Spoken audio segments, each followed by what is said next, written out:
they are independent on each other. It is a different matter that oceanic currents, by warming up the waters, can lead to cyclonic circulation. But then again, the air circulation which will happen in its own independent way.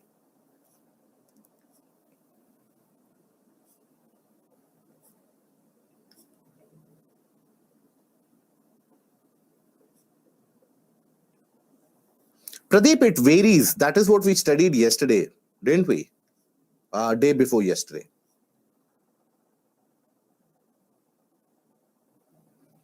Simran, yes. Once they die, once the corals die, basically after that, they are nothing but a piece of calcium carbonate. Prasan, not required for general studies. The pelagic deposits, the neritic deposits, benthic deposits, not required for your general studies. Polymetallic nodules, however, we will study in minerals and industries. You will get an idea. Yuvika, Indian climate is the most dynamic.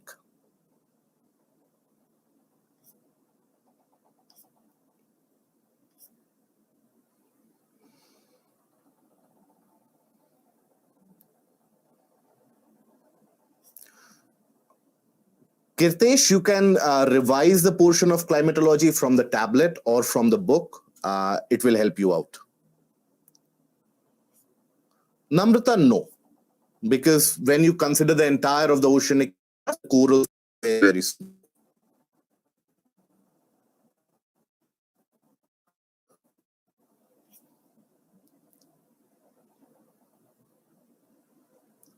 Rough map of India and the world, you can always draw.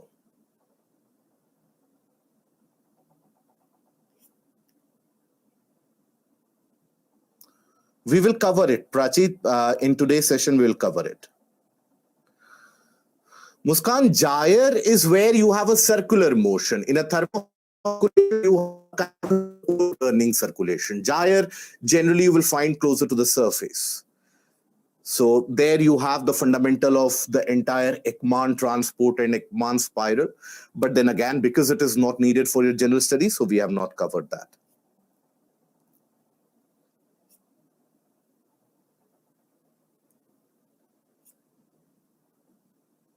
Not very important, Sajal.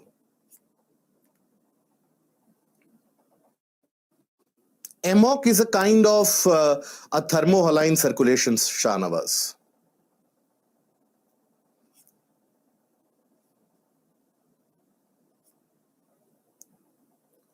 Abhijit, in prelims questions, they vary. Sometimes you will find more questions coming from Indian geography, sometimes more from physical geography.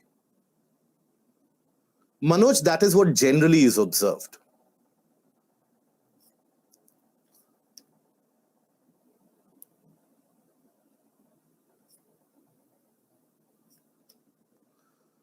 Triple dip El Nino and triple dip La Nina, basically, Manisha, they are when you have recurring seasons of La Nina or El Nino due to certain conditions of the Pacific, and you have the jet streams involvement as well. But overall, when you have triple dip La Nina, you generally experience a larger amount of rainfall.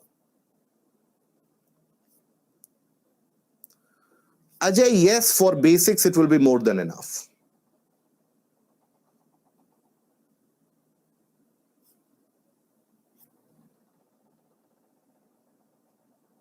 Ubaid, for optional, ways in between 3 to 4 months you have to consider. Ocean currents, Nitya Krishna, we have seen the type of questions. Ideally, you should be able to know the different ocean currents, whether they are warm and cold, and which ocean do they move.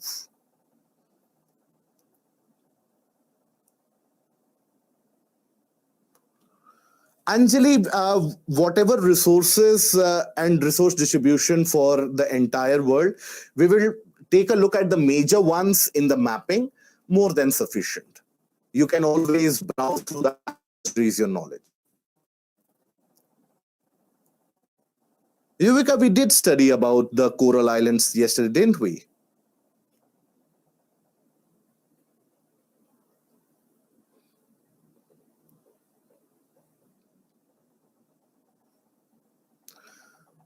Okay, regarding the books that 6th to 10th NCRT or 11th and 12th NCRT, if you are able to understand 11th and 12th NCRT, which I think you should be able to once you have attended the sessions, it will be very easy for you. Then you don't need to go for 6th to 10th.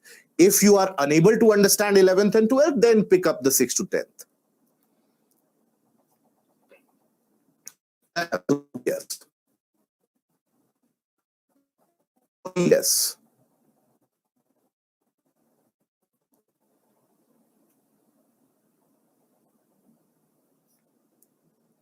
Nitya Krishna, they are slightly different, but then you can explore more.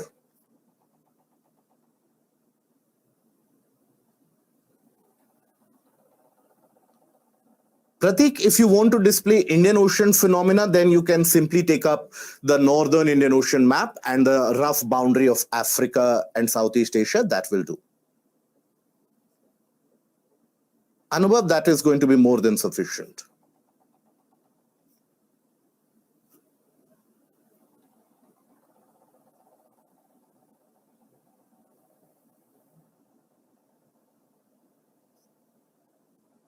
Abhay, your question is not clear. You're not able to convince us, then should I? Abhay, it is up to you. It is your choice, and I'm not binding you to the sessions. Please understand, eventually, you have to study, and the eventual aim should not be that whether I am conveying something or not. Your aim at this point of time in your life should be very clear. What should be done by you in order to clear the exam? Whatever convinces you that this decision will help me clear the exam, absolutely go for it. If that means not attending the sessions, if that means taking help from somewhere else, absolutely go for it.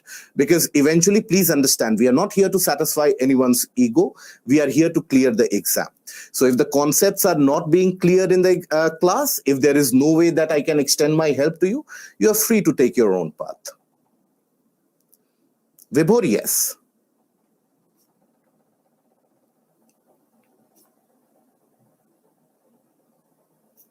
Okay.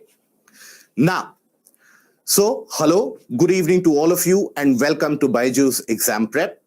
Welcome to another session of geography, where today we shall be entering into the realm of Indian geography. So all the portions of geography that we have read till now, that culminates into this particular unit of Indian geography. The Indian geography overall is a kind of a broader application of the portions that we have covered in the earlier aspects of geomorphology, climatology, or even oceanography. Now, there, one of the prime reasons why UPSC wants you to study all those portions of physical geography is so that you can understand India in greater detail. Otherwise, what will you do if a candidate has got very good idea about what is present in Canada, what is present in Australia? UPSC has got absolutely no role or no use for that once you become officers. So, why UPSC wants you to study about the entire phenomena of the world is so that you can understand this particular aspect of geography in a better way. Now, Indian geography is going to be vital both for your prelims as well as for your mains examination. So when we talk about Indian geography, here what are the portions that we are going to cover? Indian geography in itself is a composition of all the aspects related to India. So broadly in this Indian geography, first of all, if you have to absolutely divide the portions of Indian geography, first comes the portion of physiography.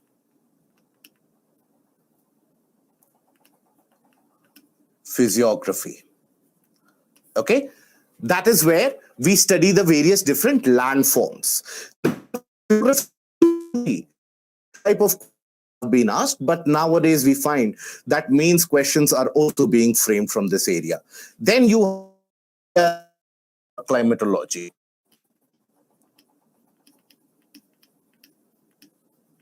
Right? Climatology. Then after that, there we have already dealt with the seasons and the monsoons of India. Seasons and monsoon. This is something we have already covered. Then you have rivers and drainage system. drainage systems. Then after that, you have the portion of biogeography in a way, that is soil and forests. Then after that,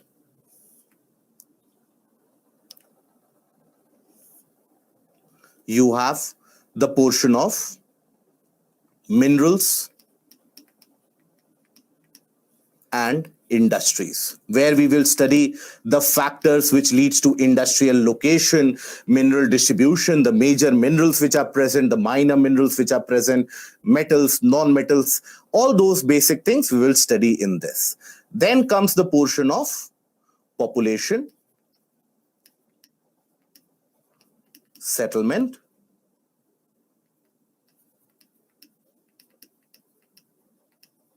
and transport. I forgot one basic thing that again we read here, and we will spend much significant amount of time in that actually, and that is the portion of, right? So this portion of agriculture, minerals, industries, population, settlement, and transport, that is what is oftentimes categorized in the form of human and economic geography. So we are going to study that as well. So these are the various portions that you are required to know as a candidate, as an aspirant for civil services. Now here, one by one, we shall be covering up each and every portion which is there, one by one.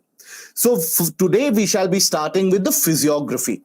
Climatology is something that we have already done. So after physiography, we will be jumping on into the drainage systems. We will try to understand what are the basics regarding the drainage systems, what kind of drainage patterns are in existence, what are the properties of Himalayan rivers, why is it that the Himalayan rivers always end up flooding, what is the principle behind interconnectivity of the rivers, the basic property of all the river channels, major rivers across the country. Then after that, we shall study the different soil types, its distribution, forests. The state of forest report again is something that we will be deliberating upon. Agriculture is where I will be spending considerable amount of time, where I would want to have a kind of a discussion with you guys, a kind of a mature discussion with you guys, where we are not bounded by our very narrow political lines and where we are able to think on a larger scale. That is where we will spend a lot of time, because UPSC has been concentrating upon agriculture significantly in the past few years. Then minerals and industries is again something where industrial location is something that UPSC is focusing. So there again, we will spend more amount of time. Population, settlement, and transport regarding population density, population distribution, migration, the type of urban settlement, rural settlement, these are going to be very basic.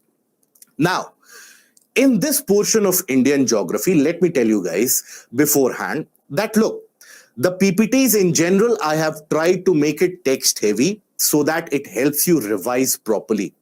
Having said that, whenever you do face any kind of difficulty in the session, you can always take a look at the same portion in the tablet as well, where you will get that amount of idea. Any doubt which persists, you can feel free to ask me in the session. You can mail to me as well. You can mail to us in general. But in Indian geography, that is the approach which we are going to follow. Overall, for Indian geography, I would want you to keep your eyes and ears open for current affairs. Even in the mains examination, the role of current affairs is very significant. And this is something I have already highlighted multiple times, that when you are preparing, prepare for the mains exam.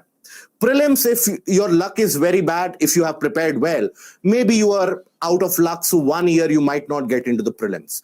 But if your preparation is up to the mains level, right, up to the main standard, you will always prevail. So for current affairs, I would always suggest you that read the newspapers on a daily basis, if possible. try to look through a couple of magazines as well, right? Down to Earth is one such magazine which helps you significantly understand the portions of, let's say, agriculture, soil and forest, regarding, let's say, the drainage systems. So Down to Earth will be providing you with those current affairs, which will also help you in the portion of environment and ecology. Okay. Now, for those, and we have quite a significant number of you regarding the aspect of, for example, when we talk about optional portion of geography, many of you are interested in optional. So for those of you, you can always study Indian geography for current affairs from a magazine that we have as Geography and You. So that magazine also you can take the help of. Okay. Now, Tanmay, we have already, biogeography I have already cleared. Everyone please understand, biogeography, we will cover the portion of soil and forest that comes under the purview of it. But majority of the portion of biogeography, see this classification that you have, that this is the portion of biogeography, etc., etc. At once, try to take a look at the questions, right? What are the questions that appear? If you are able to attempt those questions with the materials that you have otherwise, what is the need for it? So the rest of the portions of biogeography is covered in very significant detail in environment and ecology sessions. So you can attend that and you can cover that. Regarding the portion of universe, stars, etc., science and tech will do the bidding. Okay? Right. Human and economic geography basically is in the portion of, from all the portion of agriculture all the way till transport. That is going to be a part of human and economic geography. Okay. So, having said that, let us initiate our discussion without further ado about the physiographic divisions and location of India, which will come into the first portion of India's geography. Major physical features of the world we have already covered, right? With the portion of fold mountains, with the aspect regarding the climatic distribution, regarding the mineral distribution we will do in the mapping, but otherwise most of them has been covered with the help of geomorphology, climatology and oceanography as well. Okay. Maria, that depends. Overall marks of mains and interview is counted. So if you score extraordinarily well in mains, even if your interview marks dip, you will get through. So that is where the fight is. It is about mains. Okay. Now, having said that, let us initiate the discussion. So today we will be talking about the physical features of the country, physical features across India. Now here, we are going to follow an approach which is very similar to that of geomorphology. So those of you who have attended geomorphology, who have revised geomorphology, for you it will be a very easy task. And basically in NCERT and also for the examination perspective, just knowing the physiographic divisions oftentimes is more than sufficient, is more than enough. At the end of this discussion, we will also be discussing about how to prepare for the examination from this particular chapter. As much as possible, I'll try to guide you regarding what kind of preparation is needed. But the approach that we are going to take here, the approach is going to be slightly different from what you find in the case of your textbooks, from what you find in the case of your reference books. So please don't try to mix and match that it is present in the book, it is not present in the book, etc., etc. So in the very initial stage, I am telling you that we are going to dig up till the absolute bottom. We are going to start from the basic regarding, if we, let's say, talk about Peninsular Plateau, how the Peninsular Plateau came into existence. If we talk about Northern Plains, how is it that the Northern Plains came into existence? If we talk about the Western Ghats and the Eastern Ghats, why do they have such features? Why is it that the continental shelf is wider across Arabian Sea as compared to Bay of Bengal? So we will get to the bottom of when, where, why, and how of it, right? Now, while we do that, please understand that for general studies, UPSC won't be asking you a direct question that please tell us about the formation of Peninsular Plateau. For general studies, such type of questions are not asked. But having said that, if you have a detailed idea, a detailed analysis of the formation of the Indian subcontinent in itself, that will put you in a very good position to tackle with the portions of economic geography, human geography as well, that why is it that the northern plains are poor when it comes to mineral distribution? Why is it that the Peninsular Plateau is so very rich in mineral deposits, be it the region of Jharkhand, Odisha, Chhattisgarh, Karnataka? The Peninsular Plateau is well endowed with mineral deposits, whereas it is not the case across northern plains. You don't find much minerals in, let's say, Uttar Pradesh, Uttarakhand, etc. So all those portions will be absolutely clarified once you understand the basics regarding formation. That will be the endeavor. But again, I will attach a caveat. If somehow it appears to be burdensome to few of you, that I'm not able to understand properly that how the plateau has been created, please don't worry at all, because such direct questions won't be asked. As far as possible, if you would have read NCERT or the basic books, mostly it is to do with the naming of it. That where is it that Deccan Trap is present? Where is it that Karnataka Plateau is present? So such kind of simplistic questions are there. Some year or the other, UPSC might throw a bouncer at you. For example, this year, UPSC asked a detailed question regarding Deccan Traps. So in those cases, it might help. But otherwise, you don't need to worry significantly that I don't know what he is teaching and I'm not able to understand or follow about it. So don't worry about it at all. Okay? So let us start with, first of all, the location of the country. So India as a country, we know about its location. As of now, I'm sure all of us would be very sure about the location of the country. So India is a country which lies entirely in the region of the northern hemisphere. The extent of the country, that is from south to north and from east to west, the extent is roughly around the same. So you have the mainland starting somewhere around 8 degrees 4 minutes north, and the topmost portion is at 37 degrees 6 minutes north latitude, right? And the east to west extent is again around 68 degrees 7 minutes east to around 97 degree 25 minutes east. That is the extent of the country. Now, that is the longitudinal position and the latitudinal position of the mainland of India. Having said that, we also have a group of islands such as Andaman, Nicobar, Lakshadweep. Now, Andaman Nicobar has the lowest, or in a way, the southernmost extent of India lies in the 4 minutes north in the region of Nicobar Islands. That is the southernmost tip. Kanyakumari, however, is at 8 degree 4 minutes north. Okay. Now, Tropic of Cancer runs almost through the center of the country. Now see, observe here. And this will give you a clue regarding how to approach Atlas. For example, you came here across the sentence that Tropic of Cancer passes through the center of the country. Immediately, the curiosity which should erupt in your mind is that let me open up the Atlas, obviously not in the middle of the class, but after the session maybe, open up the Atlas, trace the Tropic of Cancer. In the Atlas itself, look at where the Tropic of Cancer passes through. Observe the states where it passes through.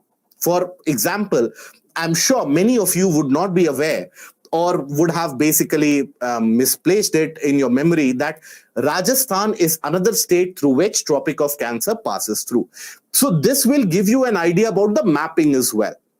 Okay, so whenever we come across any portion of Indian geography, immediately the curiosity should be where is it situated in various parts of the country, and that will give you a much detailed knowledge, a much detailed idea than what I can impart to you or what the books can impart to you. So always maintain that basic level of curiosity. Okay, now here after this, when we talk about India, we have to understand that every different country, remember the first session that we had, we talked about that how each and every country basically has got its own time zone. That is with regards to the Greenwich Meridian time, the GMT, the prime meridian that we have. So in our case, the meridian or the longitude which has been chosen as the standard time zone, that is the one which passes almost to the central portion of the east-west extent of the country. So that is the meridian which passes through basically here. This is the standard time zone.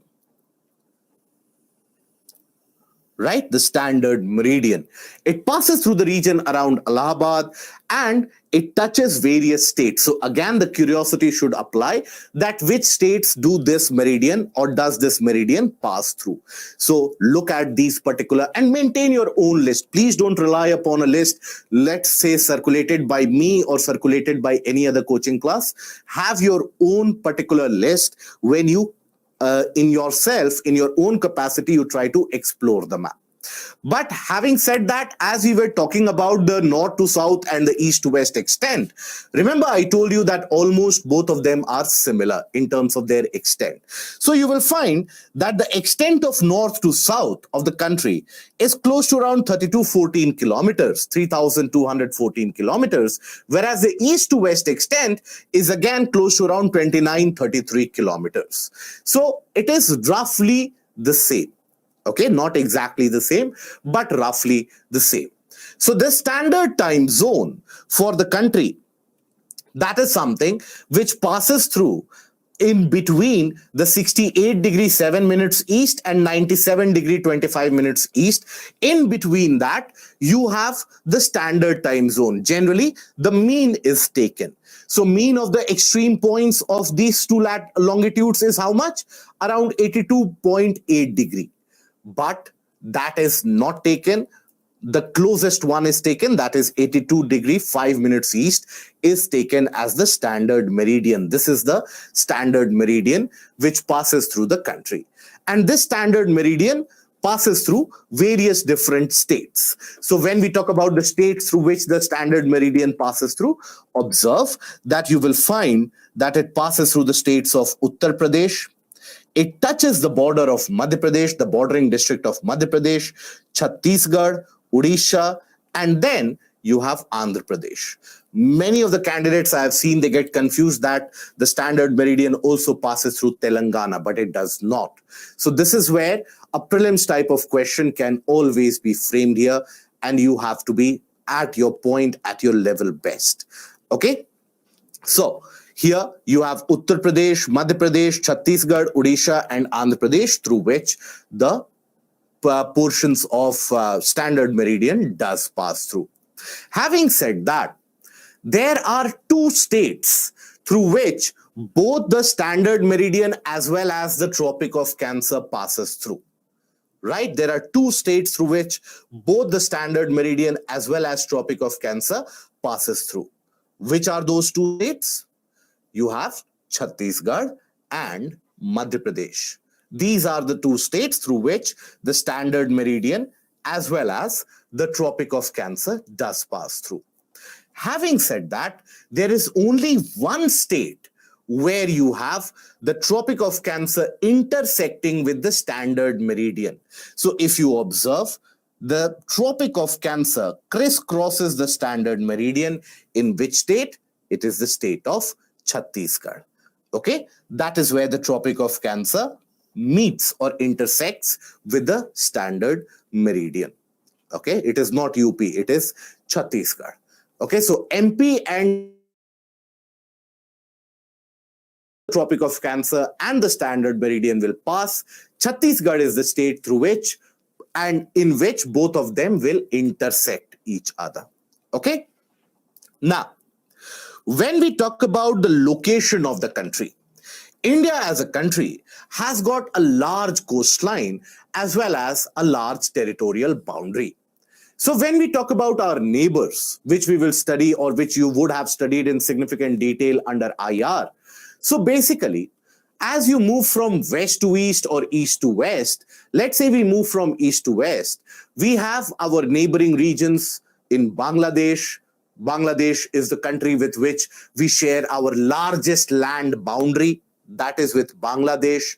Then you have Myanmar, then you have China, Bhutan, Nepal, then you have Afghanistan for a very small distance, then you have Pakistan. These are the territorial boundaries, national boundaries, the territorial landmass that India shares.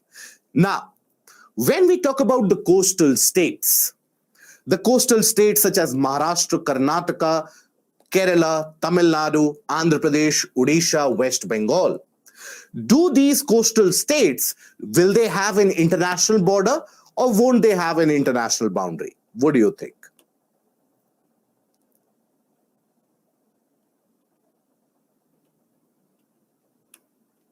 Yes, they will have, right? Even across the coastline, you do have the international boundary. So please don't get confused when we say that almost all the states have an international boundary with them. Please don't always think about that, okay, but where is the international boundary in the case of Karnataka? Where is the international boundary in the case of Andhra Pradesh? Which is written underneath it, that is the boundary or up to a distance of 12 nautical miles, you have those as territorial waters. Beyond that, you have the international waters which start coming in. So that is where you do have the international boundary even across the coastal areas. Having said that, there are 5 states out there which don't share any international boundary. Which are those states? You have Haryana, you have Madhya Pradesh, you have Chhattisgarh, you have Jharkhand, and you have Telangana. These are the 5 states which don't share any international boundary of any sorts. Delhi NCR also is one of those areas which doesn't share any international boundary. Other than that, all the different states, they share either one or multiple international boundaries. For example, when you take the case of the state of West Bengal, West Bengal is one of those states which shares its boundary with Bangladesh, which shares its boundary with Nepal, which also does share its boundary with Bhutan, right? So it has got 3 international boundaries. Similarly, in the case of Sikkim, for example, Sikkim shares its boundary with Nepal, Bhutan, as well as China. Similarly is the case with even Arunachal. Arunachal will share its boundary with Bhutan, Myanmar, as well as China. So you have few of the states which share multiple international boundaries. Okay? All of this will be very, very clear if you take a look at the political map of India. So that again is a very basic where everything will be clarified. Now, having said that, when we talk about the land boundaries of the country, basically, they extend from west to east across various different nations. The largest land boundary that we have is with the neighbor Bangladesh. Okay? Bangladesh is the one with which we have the largest boundary. Here again, many candidates, they do commit mistakes. They do commit an error because primarily they think it would be either China or Pakistan because that is what is constituted in our daily conversation. Our conversation starts with China, ends with Pakistan. So that is where many of us, we have an idea that, okay, this would be the largest international boundary, but it is Bangladesh. Okay, keep that in mind. And the shortest international boundary is with Afghanistan. Afghanistan is the one with which we share the shortest international boundary. Okay? Now, here, when we talk about the region of Afghanistan, here again you have to understand that this is a kind of a contentious issue which always flares up between the perpetually warring states of India and Pakistan. We are always at loggerheads with each other, right? When something bad happens to Pakistan, we rejoice. When something bad happens to us, they celebrate and they rejoice. So that has been the topsy-turvy relationship. So even the boundary region with Afghanistan that we share, so there again, you have a very contentious issue with Pakistan. Pakistan, for its part, maintains that, look, India is not one of those countries which shares boundary with Afghanistan. Why is that? Why is it that Pakistan makes such statements? That is because if you take a look at where India shares boundary with Afghanistan, this is the small area. This is the small region with which India shares the international boundary with Afghanistan. Okay? This is where we share the international boundary with Afghanistan. Now, Pakistan's point of view is that, look, much of that area is under Pakistan-occupied Kashmir. So basically, you will have, or you no longer have a natural boundary.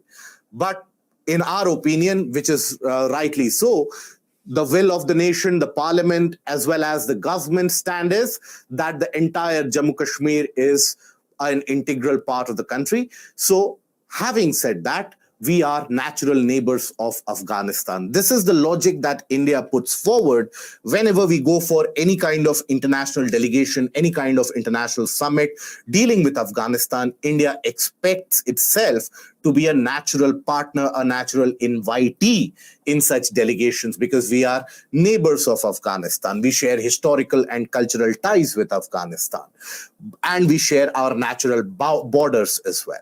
So again, this has been a tussle point. Now, when we talk about the boundary with Afghanistan, that boundary region in itself is very interesting geographically and in a way of taking a look at it physiographically or topographically. If you observe here the boundary of Afghanistan, you will observe there is a kind of a very thinned out boundary zone here, right? And the entire country then almost opens up. So this narrow panhandle shaped landform or region, this is what is also referred to as the Wakhan Corridor. Wakhan Corridor is that part of Afghanistan with which Afghanistan is able to share its boundary with Pakistan, India, China, and also Tajikistan and so on. So basically, here when we talk about Wakhan Corridor, basically this has been a corridor which has been used historically for thousands of years. For all the European travelers and tourists historically who went from Europe for trading purposes all the way to the Mongol dynasty in China, they would travel through the Wakhan Corridor. Because if you observe the terrain around here, you have Karakoram, Hindu Kush, Suleiman, Kirthar, Altai Shan, Kunlun Shan, everything around that Wakhan Corridor. So that Wakhan Corridor, even though it is at a height of close to around 4,000 meters above sea level, but still it provides a kind of an easier passageway, easier journey to take from the region of Afghanistan to the region of China. Even when you read history, I'm sure you would read about the Venetian traveler Marco Polo. Marco Polo, in his detailed account, had described about this Wakhan Corridor and how the entire caravans, they used to move through the region of Wakhan corridors. More history when you explore about the Huns, more history when you explore about, let's say, the Mongols, etc. You'll find that it is in this region that they dominated, but because of the unfavorable terrain to the south, they never ventured into India. So that is why all the invaders, be it the Turkish invaders, be it the Mughals, all of them, they invaded the country via the region of Pakistan. They would never invade from the region of Wakhan Corridor because the terrain is very harsh there. Now, recently, this has been in news because China, with its ever-expansive infrastructural plans, China is planning a route, a kind of a transport route from the region of this Wakhan Corridor directly into Pakistan. Because as of now, China gets its access to warm waters of Arabian Sea by a highway which was constructed way back in the 1959 and 1960s, which passes through the Karakoram Pass of the Pakistan-occupied Kashmir. And this is the one which goes to Pakistan and through the Gwadar port. It ensures trade and trading activities with the rest of the world. So this particular Karakoram highway is something which passes very close to Indian borders. And that is something which has got China concerned. So that is why China, in order to find an alternate and a kind of an all-weather connectivity, is trying to have a connectivity through the region of this Wakhan Corridor. That is why Wakhan Corridor keeps on coming in news time and time again. Okay. Now, when we talk about the location of the country, location of India provides India with a certain amount of geopolitical and geostrategic advantage. And that advantage is humongous, and that is only owing to the location of the country. right? Without going into significant theories and details regarding the what is required for an ideal strategic advantage, we will not go into that.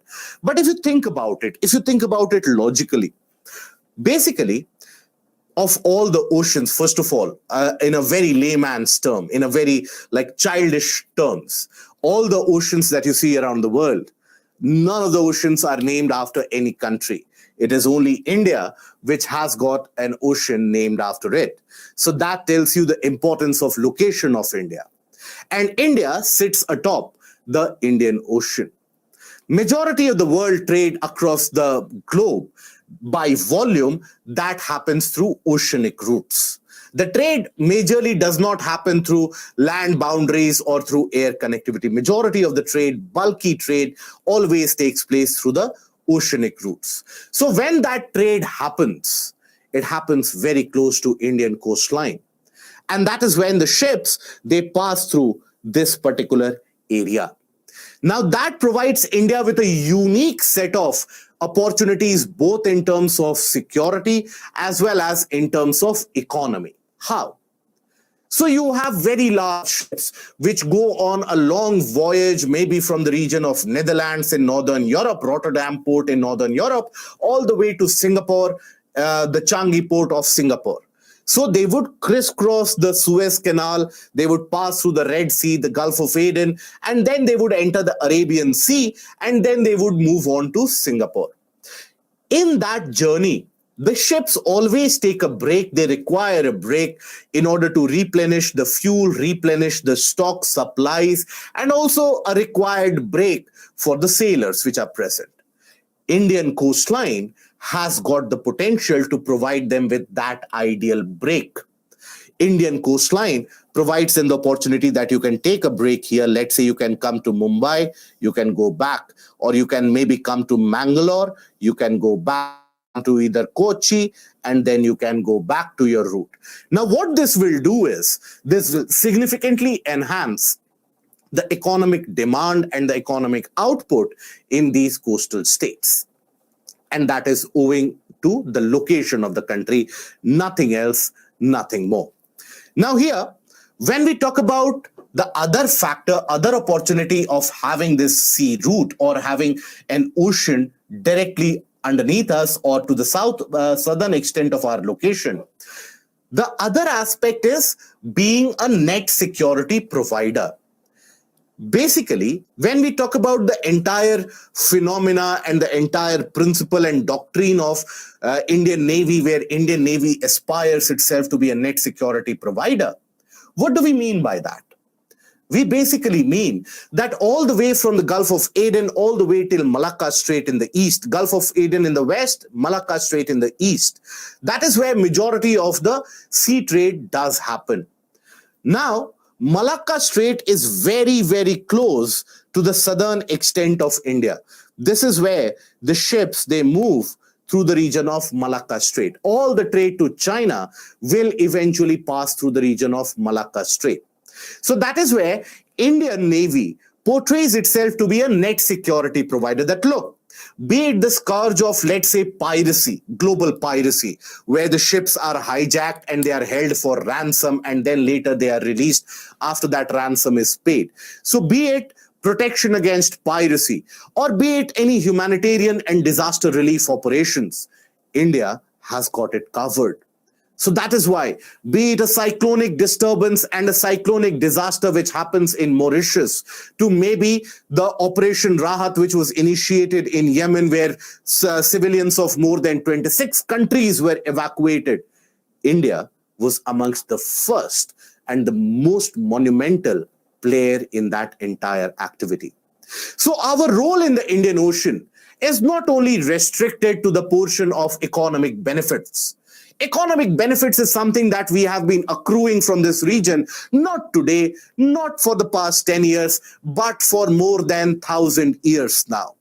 If you study the historical conquest and exploits of the Cholas, the Chola Empire, the mighty Chola Empire, right now, Cholas, they are becoming again very popular on all social media, etc., etc. So that mighty Chola Empire, it is considered, and it is famously said, that for them, Bay of Bengal was as if it was a backwater lake for them. That was the level of dominance that the Cholas had.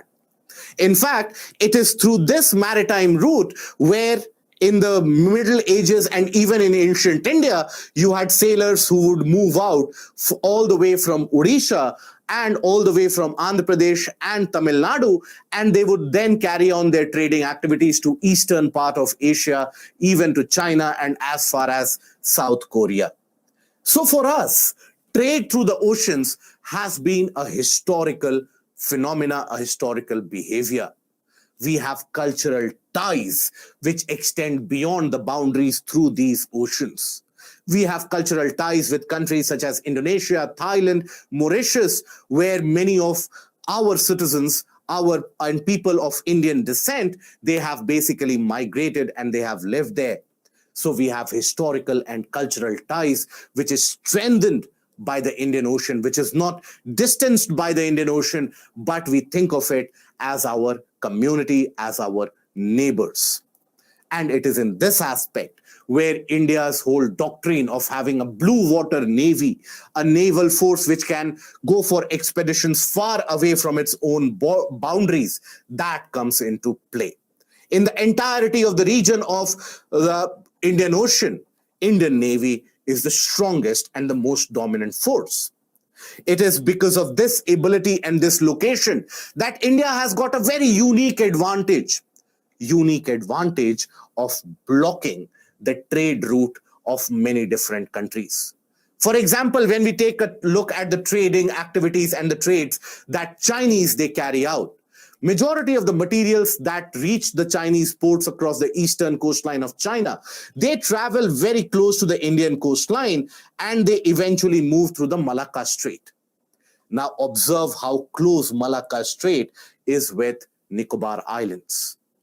India has full military deployment and full military presence in the region of Andaman Nicobar Islands. And this is done so that if push comes to shove, if let's say we don't have much of an option or much of an advantage upon us and China is turning out to be more and more belligerent, with the help of our naval force, with the help of our air force, we can impose a blockade. When we impose a blockade here, basically that will strangulate any kind of trade which goes to China, and China's economy will take a substantial hit. So that is where India holds an advantage. Even in the case of our neighbor, the other neighbor, that is Pakistan, our western neighbor, it was during the 1999 Kargil war, where the outcome of the war was being dragged longer than what the government wished. Indian Navy was deployed, and Indian Navy was very close to enforcing an overall blockade of the Pakistani coastline, so that any ship which would go towards Pakistan would have to pass through Indian boundary. That is the power, or that is the role and importance that this vast ocean provides to us. But not only in the case of, let's say, Pakistan or China or the Indian Ocean, even our vast land boundaries, they provide us with a huge set of opportunities. After all, one of the greatest strategic thinkers of all time, that is Alfred Mahan, who was basically one of the strategic thinkers of United States to have lived in the previous century. He provided it very succinctly. He said that the country who will dominate the oceans will end up dominating the entirety of the world. And that is when the prophetic saying and the prophetic proverbial thought that the 19th century belonged to the Atlantic, the 20th century belonged to the Pacific, it is the 21st century which shall belong to the Indian Ocean.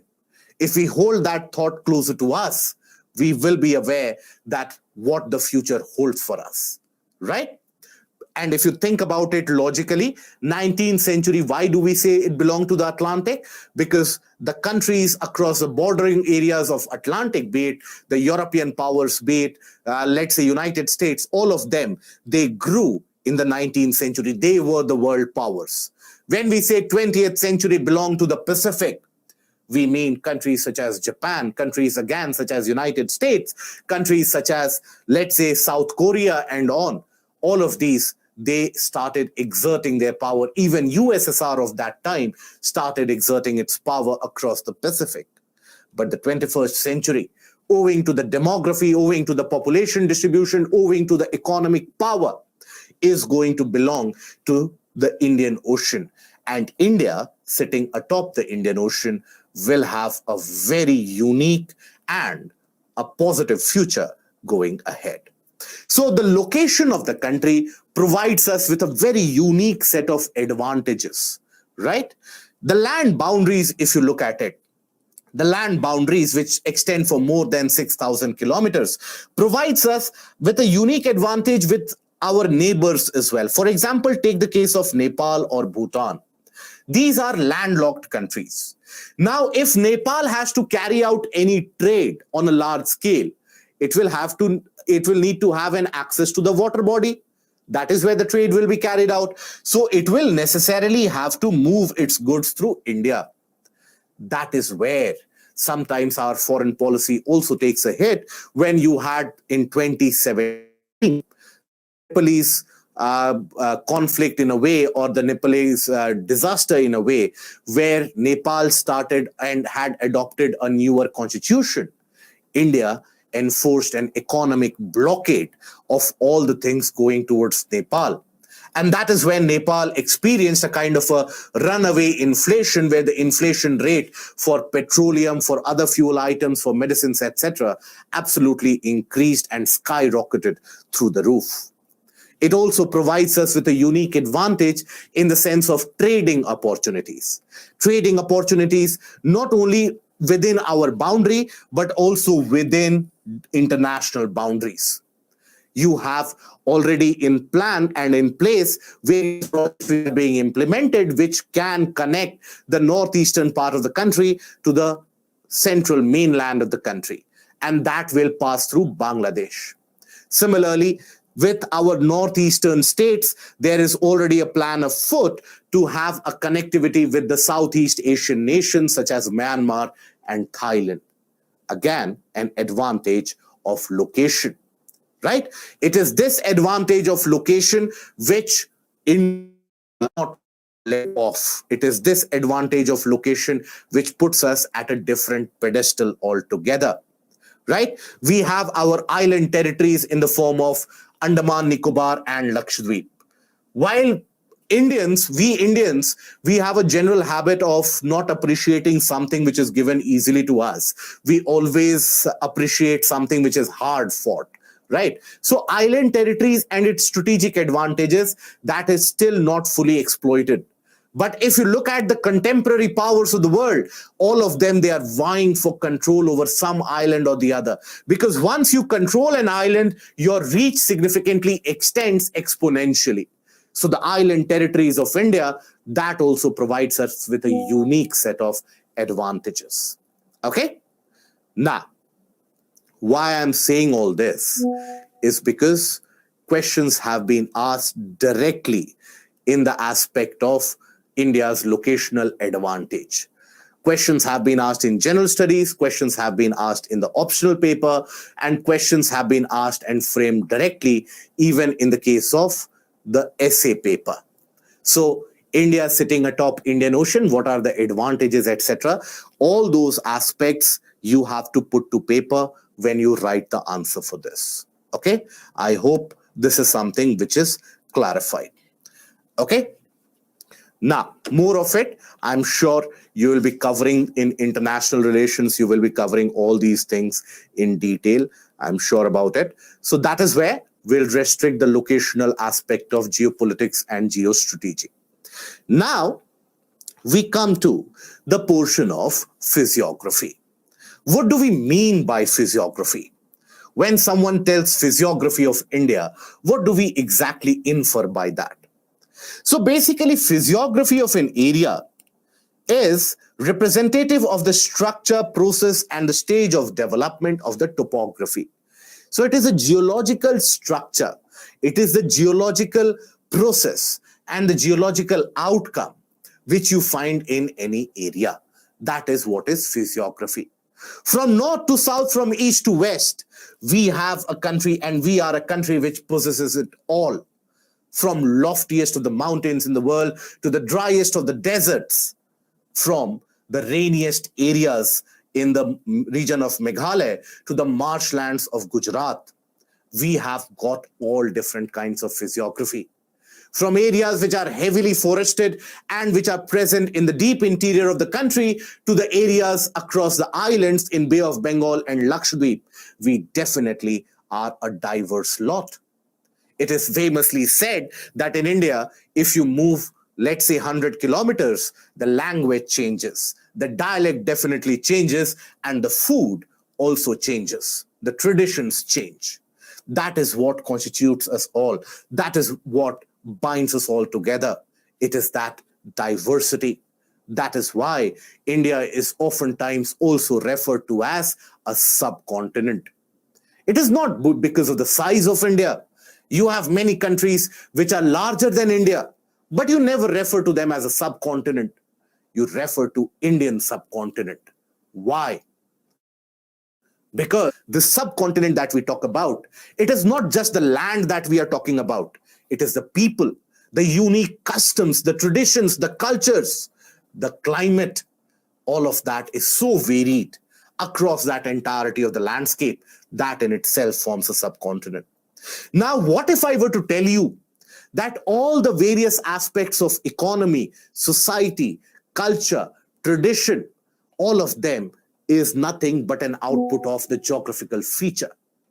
Now here, when I say geographical feature, I mean a sum total of geological feature as well as the climatic factors. After all, it is the geological features which give rise to various climatic factors, climatic conditions of rainfall, dry conditions, and so on. That is why each and every part of the country has got its very own unique method of celebrating any particular day, any particular event, any particular custom. So everything is driven from the basic physiography. Overall, across the country, the physiography can be divided into 6 major portions. To the north, we have the ever-alert northern frontier of the country, dotted with the Himalayan mountains, the mightiest and one of the young-fold mountains across the globe. So you have the northern and the northeastern mountains guarding our borders, not since today, not since the past decade, but historically. You will come across many different expeditions launched in history where you had invaders trying to come to India, but they were defeated in their will and purpose by that ever-enlarging guard that we have on the north, that is the Himalayan mountains. Then when we come to the south of the Himalayan mountains, we come across one of the most fertile tracts to be found across the entirety of the globe, and that is the vast northern plain, which stretches from the west in Punjab, where it is broader, all the way to the region of Bay of Bengal, and that is where we have significant amount of population density, significant amount of population which lives in that area. To the southern part of the country, we have that Peninsular Plateau, which has a kind of a volcanic origin. This Peninsular Plateau is not only the oldest landform that we have in our country. This Peninsular Plateau, it is estimated, is amongst the oldest landforms across the entirety of the globe, not only in India.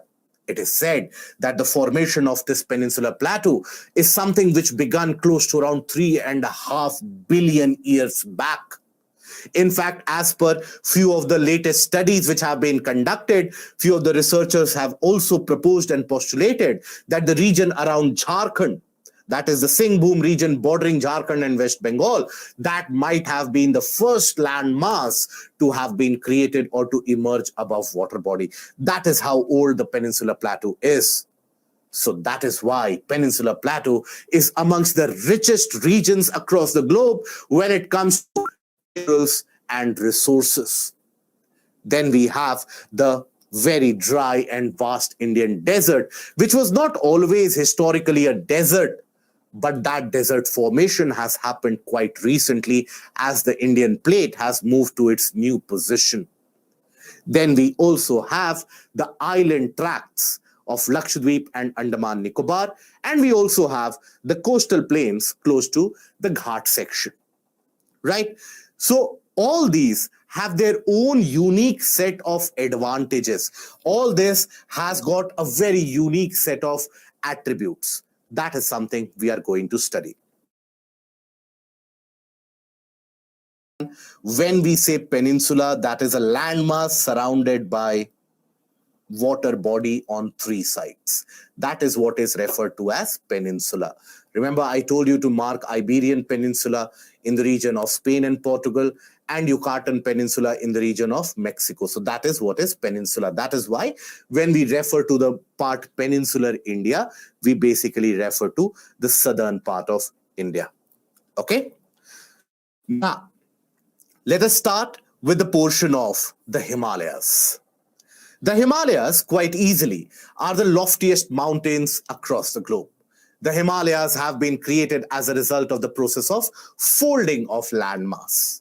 You had a continental convergence which happened, where the Indian plate collided with the Eurasian plate somewhere around 50 to 60 million years ago. And at that point of time, some part of the water body which lied in between them, that is the Tethys Sea, that also got uplifted, and you had a series of other foldings which created a series of parallel mountain ranges. So if you observe the Himalayas, at least the three ranges which we consider a part of the Himalayan range in total, the three ranges, if you consider, they are the ones which run almost parallelly from west to east.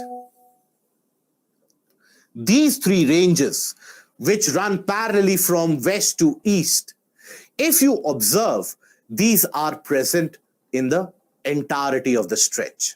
The stretch spans close to around 2,500 kilometers from west to east, but they have a kind of a convex kind of a bend in between. And that bending indicates the type of collision which happened, right? It is said that initially the collision happened in the northwestern extent. This is where the Indian plate had collided with the Eurasian landmass. This is where the first folds happened.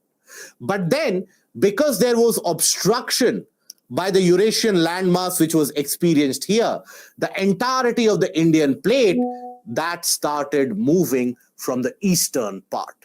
And that is when the remainder of the ranges, they were created as a result of folding action. And that is why you have the folds here as well. Now, these Himalayan ranges, if you will notice here, the basic axis of the ranges. Axis represents the kind of the central portion of the ranges. You will observe that the axis of the ranges, they turn quite significantly in the region of northeastern part, right? And also here in the region of Pakistan. So this sudden change in the axis, where the axis or the directionality of the mountains, they suddenly change, these are also what are referred to as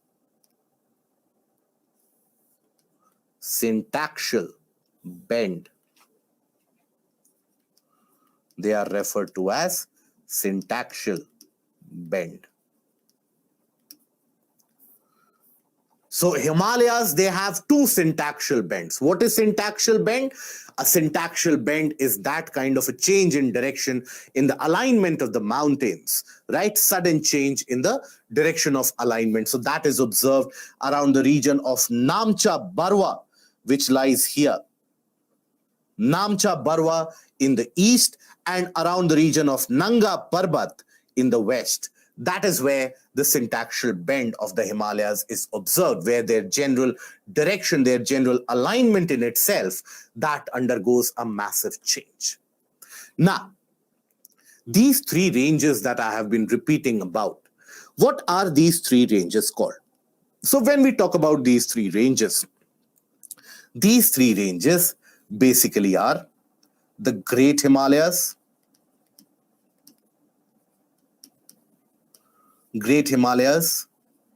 which is also referred to as Himadri. This is the tallest of them all. And this has been created amongst the three ranges. This has been formed the earliest. The folding in this region is expected, or rather is estimated to have begun anywhere close to around 50-55 million years back. Then you have the middle ranges, which is the middle Himalayas,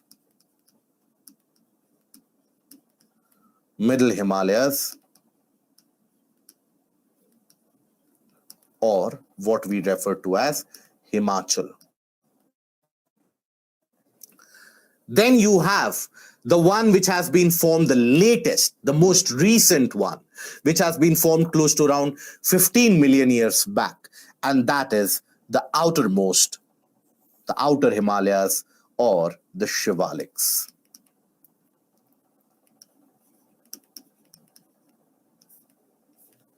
Right? These are the three parallel ranges which are in existence. Having said that, if you observe, you have some mountain ranges even to the north of it. Right? Even to the north of Great Himalayas, you have some mountain ranges. For example, you will have the Karakoram range, you will have the Ladakh range, you will have the Zaskar range, and you also have the Kailash range. Now, these three ranges, if you observe, they are present in very small areas. They are not as continuous as is the case with the three ranges that we have talked about. Right? So they are intermittent, discontinuous, and also limited to a smaller portion. That is why the entire four portion, or these four areas, that is the Kailash range, or rather the Karakoram range,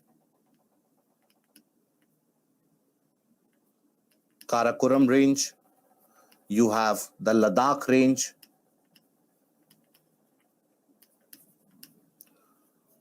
you have the Zaskar range, as well as the Kailash.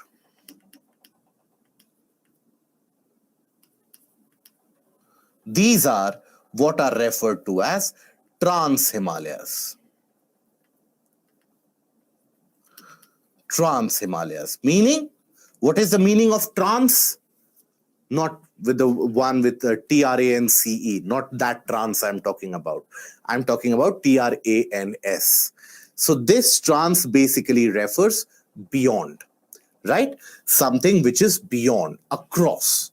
So that is what is represented here. So these are the Trans-Himalayas, beyond the main Himalayan ranges. Okay? Now these Himalayan ranges, since they have been formed and they are in a process of being formed for a long period of time, they are nowhere stable land masses. These are very, very active seismologically. That is, these are the places where very frequent and high magnitude earthquakes, they are experienced. Be it the Kangra earthquake, be it the earthquake in Kathmandu, be it the earthquake in Darbhanga, be it the earthquake in Assam, the entire territory is dotted with multiple different earthquakes. In fact, if you look at the written records, they date back as early as 1299 AD, where a very massive Kathmandu earthquake is talked about, where it talks about the destruction of 2/3 of the Nepali kingdom because of these earthquakes. That is because this landmass is not stable. This landmass is still under plate. As we talk about, Indian plate is still colliding with Eurasian landmass at a speed of close to around 2 centimeters a year. The Indian plate is still moving into the region of this Eurasian landmass. As a result of that, the folding continues to happen. Whenever there will be a significant crustal movement, the crustal movement will happen only after a significant amount of friction is overcome. So that releases massive amounts of energy, which we feel in the form of earthquakes. But having said that, this is the reason why these three ranges that we talked about, these three ranges, their height is still increasing. And as we will see very soon, there is a fourth range which is about to be created to the south of the Shivaliks. Okay, so let us take a detailed look at the Himalayan ranges. Okay, now Pir Panjal are part of the Himalayan ranges themselves. Then when we talk about the entirety of the Himalayas, they do consist of the Himalayan ranges and the northeastern hills. The Himalayas consist of a series of parallel mountain ranges, parallel continuous. That is why Trans-Himalayas, they are not included in them, because the Trans-Himalayas, they are intermittent, restricted to an area, and they are not continuous. General alignment orientation of the mountains from northwest to southeast. Length of the Himalayan range is approximately 2,500 kilometers, and width varies between 160 to 400 kilometers in various areas. And here you can take a look at this particular itself, and you can understand that where the width will be greatest. The width of the fold and the mountain is greatest across the western extent as compared to the east, where the width is very small. That is why if you ever happen to visit, let's say, northern part of West Bengal, right? Or if you ever happen to visit, let's say, the region of Nepal, you will observe that suddenly as the plain ends, you have very lofty mountains which are in existence. Whereas if you go to visit, let's say, Uttarakhand, or if you go to visit Himachal, you will get to know from very large distance that, okay, entering a mountainous area, I can see few mountains, the smaller ones, you will be able to spot Shivalik. Then after you cross the Shivalik, you will be able to spot the larger Himachal ranges. When you enter into the Himachal, that is when you will be able to take a view of the lofty great Himalayas. But in the eastern part, even if you are in the northern portion of the plain region of, let's say, West Bengal, you will be able to have a sight of the great Himalayas because it is much more compressed. Now, many of you have been asking this question repeatedly. So here, let me tell you that why is it that the shape is like this?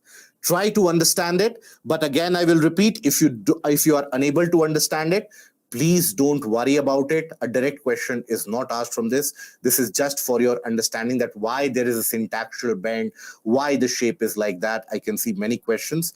That is why I am going to address that. So here, when we talk about it, let's say this was the Eurasian landmass. You had the minor Burmese plate, Eurasian plate, and you had the Indian plate.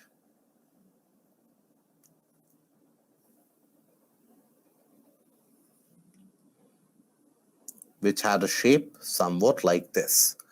Now, as the Indian plate was moving north, at this point of time, the speed was very significant. The speed was close to around 10 centimeter per year.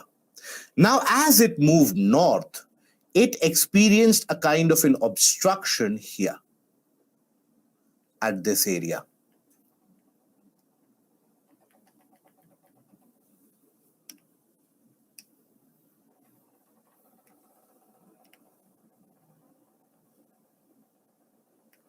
Right? It experienced an obstruction in the northwestern portion. Now, as it experienced an obstruction, what happened? Folding was initiated in this area, right? Some folding was initiated, but the rest of the plate simply swiveled around. Think about it. When you have two solid objects which collide, one of them offers an obstruction, but the other solid object is still in a way of motion, what happens? The back portion swivels. If ever you have ridden a bicycle or a scooter or a motorbike, basically, when you suddenly apply the front brakes, what happens? Many of you fall down. That is a different matter altogether. But what happens when you suddenly apply the front brakes? Your rear wheels, they take a sideways, isn't it? I hope all of you can relate to it. So that similar motion happened. So eastern portion then swiveled. And that is when a collision happened across the eastern side. And that is why, while the northern portion continued to push, you had a reinvigorated motion across the eastern side. That is why a collision happened across the eastern boundary. And that is why the mountains that you see, these mountains have a kind of a shape. These mountains have a kind of a shape which comes like a convex, again, because the east has swiveled, the east has collided. That is why you have the collision across the east. And it is this collision which eventually leads to the Andaman Nicobar Islands as well. That is why the Himalayan plate, or rather the Himalayan ranges, they have a syntaxial bend in this region as well as in this area. You will find the existence of syntaxial bends.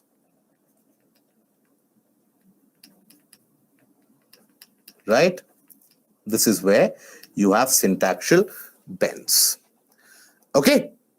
Now, after this, when we talk about the cross-sectional reach and the cross-sectional extent of the Himalayas, this is the cross-sectional extent, where if you observe, you have the Tibetan highlands, the Tibetan plateau, then you have the Kailash range, the Brahmaputra Valley, which moves in the region of the Kailash range. You have the Ladakh range, again a part of Trans-Himalayas. Then you have the greater or the inner Himalayas. This is the loftiest amongst them all. And here the folding had happened or was initiated earliest. Immediately after collision, the folding had been initiated here. Then after some time, another subsequent folding happened at middle or lesser Himalayas. Then after some time, around 20-30 million years later, you had Shivalik or the outer Himalayas which got folded. This is the reason why, as the folding began much later, that is why if you will find the Shivaliks are much smaller as compared to the middle Himalayas, which are much smaller as compared to the great Himalayas.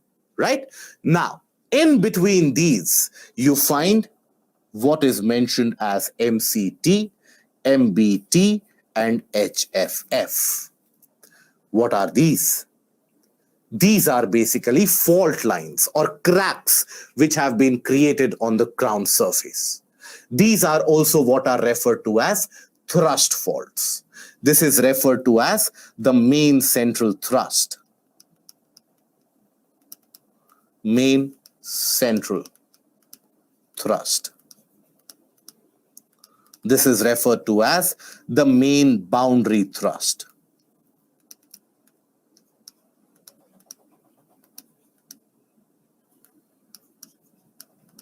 And this is referred to as the Himalayan frontal fault.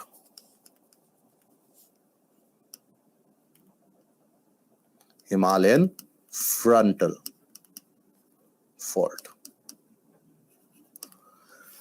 Now these get created.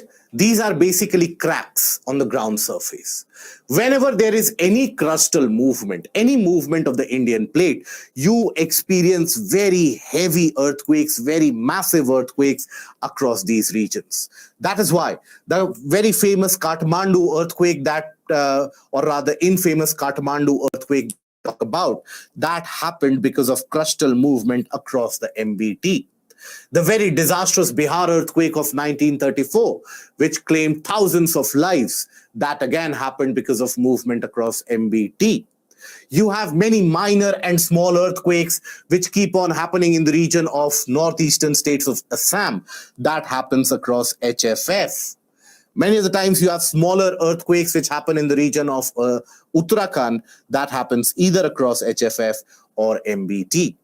So what are these? And how are they created? These are what are referred to as thrust faults. And these get created when the rocks, which eventually will get folded into the mountains, these rocks also have a kind of a capacity to get deformed. Beyond that extent, they cannot get deformed. For example, if I consider this pen in my hand, I consider this as a rock. And let's say I go for deformation of this, folding of this. Will I be able to achieve that? I will be able to bend it slightly. But beyond a point, if I start pushing it, if I start bending, what will happen? The pen will break, right? Because it is not elastic. Similarly, the rocks are not also elastic. So when the rocks, they reach their deformity limit, or the limit up till which they can get deformed, beyond that, when pressure is applied, the rocks will simply end up breaking. So that is experienced in this case. So let us understand how is it that these thrust faults, they get created.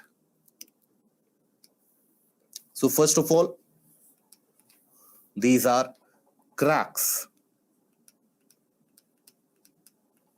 which appear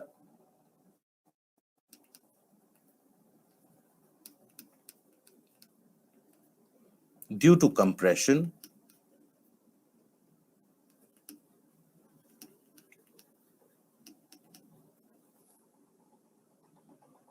as a result of the rocks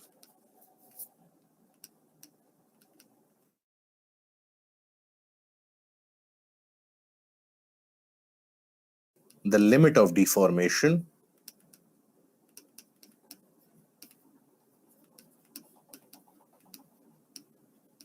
and experiencing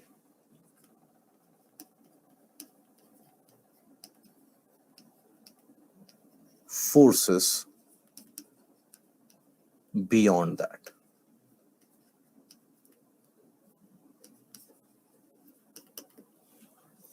Right? So this is basically the aspect of the thrust force. How do they get created? We consider the landmass which is colliding, right? Let's suppose we have the Indian plate, and let's suppose you have the Asian plate. Now, when they will move and they actually did collide, at that point of time, what happened was that there was a folding of the crust. The folding of the crust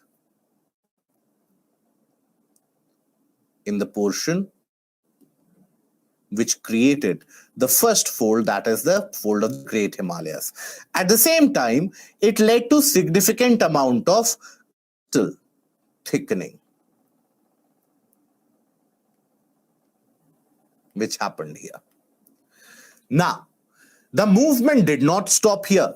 The movement continued, the collision continued.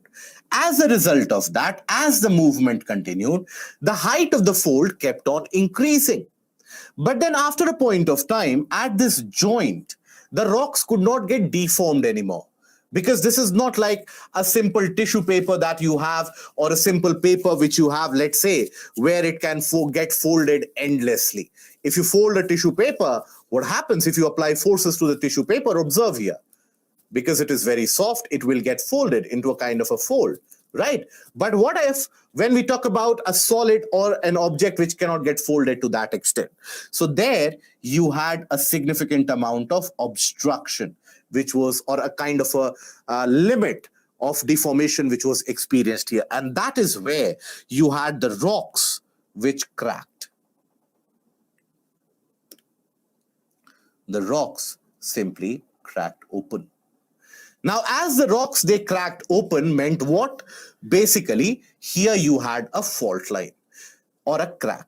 So as then further movement happened, you had some movement here as well, right? Some movement which further folded the mountain, further increased its height as well. And simultaneously, as the movement continued, you had the land folding beyond it. And you had the formation of the Himachal fold. This again continued for some time, where the height of the Great Himalayas, they increased quite substantially. This happened, in fact, for many millions of years, right? Not for a few years, not for, let's say, a few centuries, etc., not for a few millennium, but for a few millions of years. So you had the establishment of rivers which had started coming down these mountain ranges in this time. This continued, and the movement also continued. So as the movement continued, the rocks here across this fault, they would move, but there was significant pressure experienced here as well. And that is when the rocks could not get deformed anymore, and the rocks, they cracked here as well. So further movement, what it led to? Further movement led to a further expansion or increase in the height, a kind of a motion across these fault lines, which caused earthquakes, and simultaneously you had the emergence of the newest range of the Himalayas, which we refer to as the Shivaliks. Right? So this is what was referred to as the MCT, or the main central thrust. This is what was referred to as the MBT, or the main boundary thrust. But then the Shivaliks, they got created 15 million years back. Since 15 million years, the Shivaliks have been in existence. The height of the three ranges of the Himalayas have been increasing. So naturally, the region around Shivaliks, here again, you had development of another crack. And this is what we refer to as HFF, Himalayan Frontal Fault. Okay? Now, what this tells us is basically one thing, that in the near future, you will have a fourth range of Himalaya which shall arise beyond the Shivaliks. So in the present day region of southern part of Uttarakhand, northern part of Bihar, northern part of West Bengal, Assam, in the coming years, you will have a fourth range of Himalayas which shall rise from there. And this we get to know because there is movement happening across the Himalayan frontal fault. How do we get to know about the movement? By recording the seismic activities. Now, you don't have any significant seismic activities across MCT, but you will find many seismic activities happening across MBT and HFF. And in the coming days, such seismic events are set to increase as there is a lot of deformation which is trapped within the rocks, which will get released once the rocks start to move. Okay? And by the way, when I say in the coming years, I mean to say in the next 5 to 10 million years, you will have another range of Himalayas coming up. Okay? So this is basically about the formation of the thrust faults across the Himalayan mountains, which is the cause of major earthquakes happening across the entirety of the stretch of the Himalayas. That is one of the reasons why the Himalayan ranges are so very prone to earthquakes, and that to massive earthquakes. Right? Unlike the region of the Peninsular Plateau where you have the earthquakes of very meager magnitude, there in the region of Himalayas you have massive earthquakes, which oftentimes leads to destabilization of the slopes. The slopes not only are very steep, but the slopes are also unstable, due to which natural disaster happens in this region? Which natural disaster happens because of this? You have frequent landslides. This is the reason, one of the reasons why when we talk about the Himalayan ranges, the Himalayas, they experience very frequent landslides because the land in itself is not stable. The slope is very steep. So any kind of instability will lead to materials coming down the slope with increased velocity, and that is why we have so many landslides. And because the slope is steep, remember the topic of mass movement, and you will also have severe orographic rainfall during the time of the monsoon. So lot of rain, lot of water component, steep slope means mass movement, means materials will start moving in bulk. That is the reason why Himalayas experience so frequent landslides. Okay? HFF, MBT, MCT, this is the full form, guys. Main boundary thrust, Himalayan frontal fault, and main central thrust. Okay?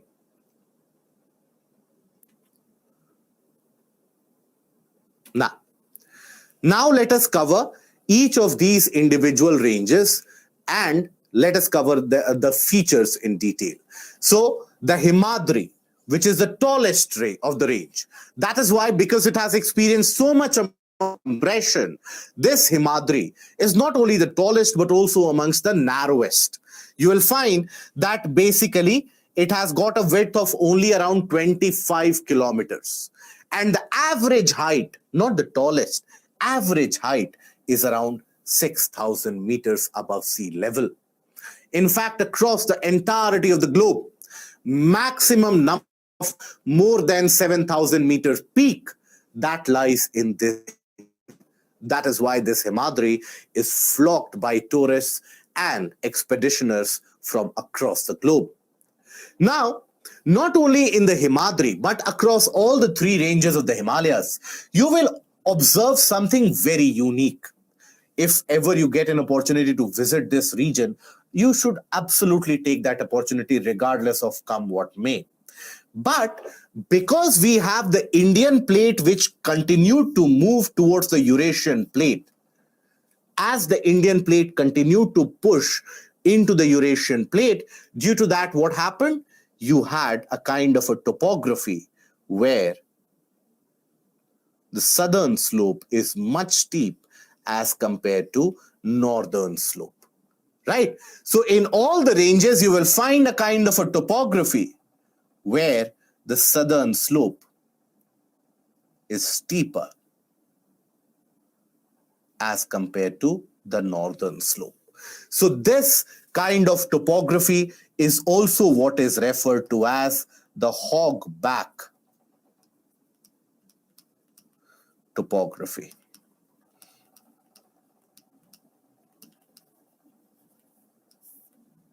Okay, that is what is also referred to as hogback topography, which you find across all the three ranges. Why the southern slope is steeper? Because it is the Indian plate which is pushing into the Eurasian plate. That is why. Now, the folds of the Great Himalayas are asymmetrical in nature. Look at some of the highest peaks which are present in the Himalayas. You have Mount Everest, the tallest peak, Mount Kanchenjunga, which is the third highest peak in the entire world. Second highest peak, I am sure we would be knowing about that. Which is the second highest peak? Good. It is K2 or Godwin Austen. So then you have Makalu, Dholagiri, Nanga Parbat, all of them, they lie in the Great Himalayas, right? Now, then we have the middle ranges, which is referred to as the Himachal or the Lesser Himalayas. These started getting created, these started folding after the formation of Himalayas had already happened.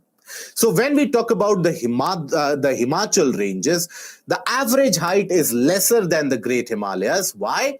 Because the formation of fold started or was initiated much later. So that is why the average height is slightly lesser. It is mainly composed of highly compressed and altered metamorphic rocks because of huge amount of pressure which has been exerted. You have many different hill stations existent in this area, and these ranges, they are named by, or they are known by different names in different parts of the country. For example, you have the Pir Panjal, which forms the longest and the most important range that lies in the region of Jammu Kashmir. Then you have the Dhauladhar, which extends into Himachal Pradesh. Then you have the Mahabharat ranges, which extend all the way into Nepal Himalayas as well. And this is where you have the very famous Valley of Kashmir, the Kangra and the Kulu Valley in Himachal Pradesh, which is very well known. All the various hill stations such as Lansdowne, Dalhousie, even for that matter, the northern extent of Missouri, all of that lies in this region. Okay? Now, difference between Great Himalayas and Greater Himalayas. Where did you get this? Great and Greater Himalayas. Great Himalayas are the ones which are basically the Himadri as they are referred to. Okay? If you want to put much of the portion of much reverence and much respect, if you want to put, then you can put Greater Himalayas. Right? Now, then the last of the folds which has happened in these series of ranges, that is the Shivaliks. That is why the Shivaliks, they still in majority have the presence of sedimentary rocks.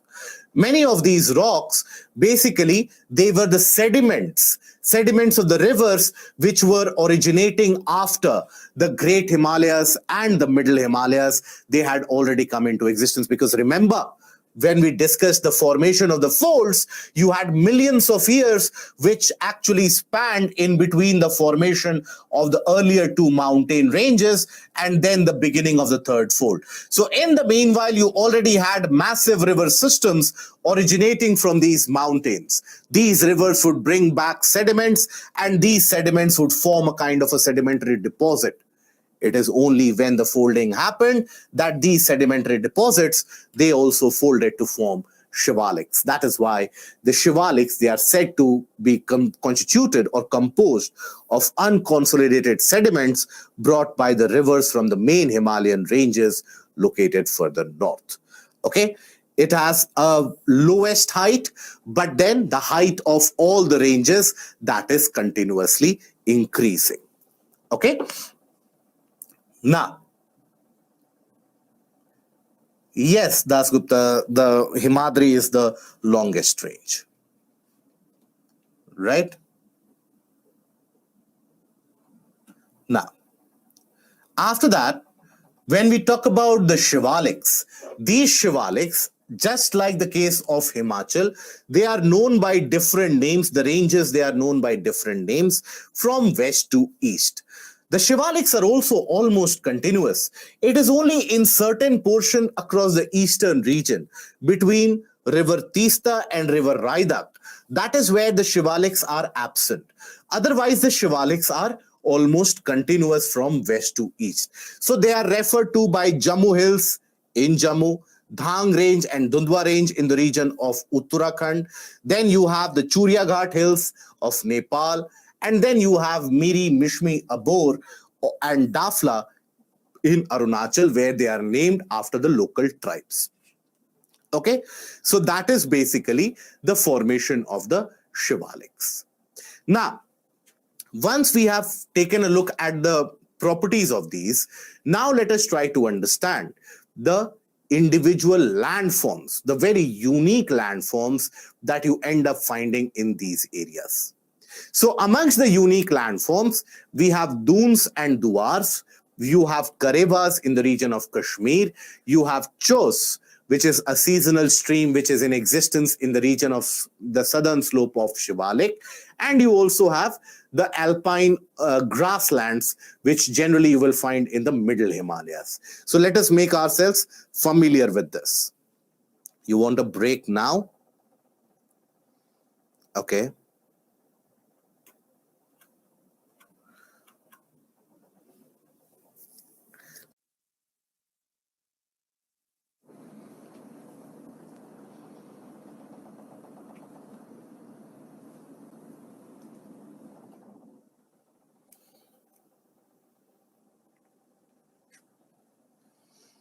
Ravi Teja, you can't remove the background color in the PPTs. You have been asking this for a long time. Okay. Now, Razia, it is River Tista and River Raidak. Thanks, Abu.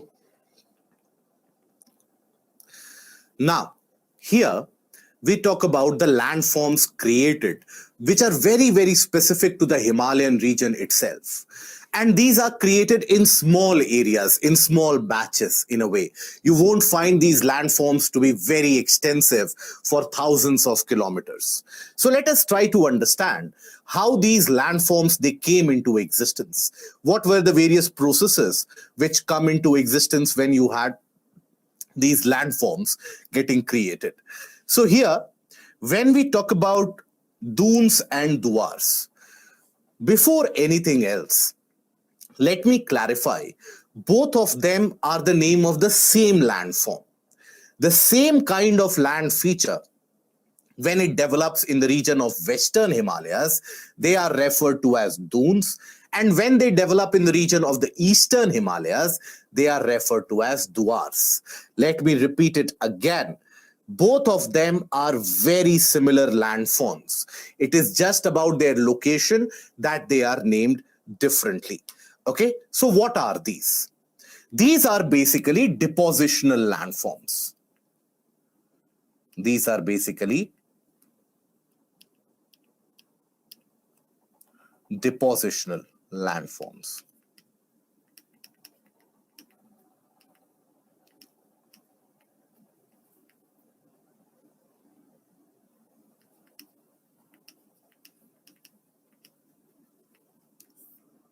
Created as a result of deposits.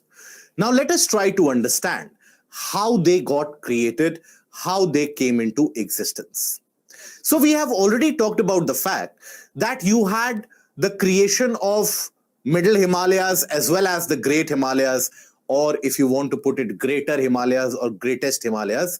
So the earlier two ranges had been created much earlier, and Shivaliks, they came into existence much later.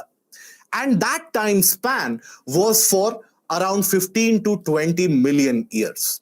So when we talk about these different types of landforms, so they got created as a result of the river action. Let us look at it. Let us try to visualize how they got created. So initially, basically, you had the existence of the earlier mountains, the high mountains. Now, from these high mountains, you already had the movement of rivers, right? Rivers had started coming in. And the rivers had started originating in this area. Now, these rivers, as they carried on, these rivers basically carried the sediments and all the various deposits further down the plains. But then the fourth range or the third range of the Himalayas, they started coming into existence, and the further fold, which led to the creation and formation of Shivaliks, that came into existence. So as the land started folding beyond the Middle Himalayas, in certain small areas, in very small areas, what happened was that as the land started folding up,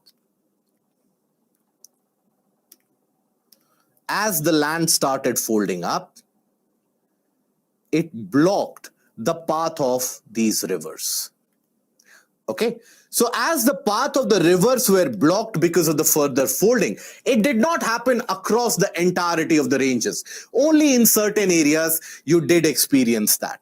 So as a result of that, in these small areas, water started piling up.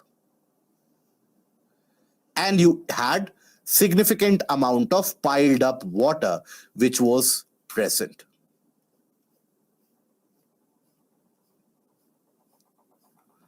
Okay.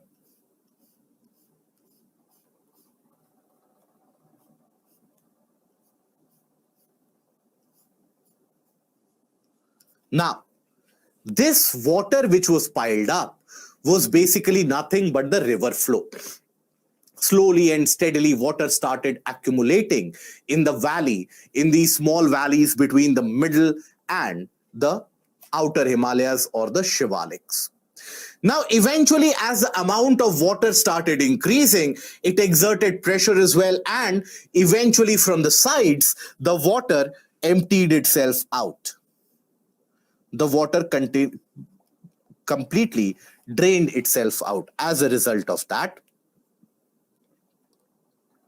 the entire water which was present, that drained itself. But what was left is the deposits that this accumulated water had carried. So these deposits, they occupied the portion. As the water emptied itself, the deposits, they remained. Right? And these fertile deposits, these were very fertile. These created a kind of a plain-like region in the valleys in between the mountains. So these were the deposits.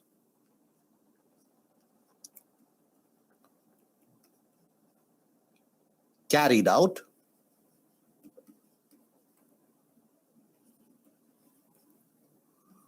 as a result of the river water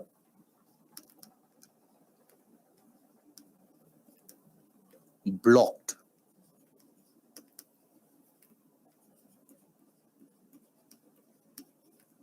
in certain areas.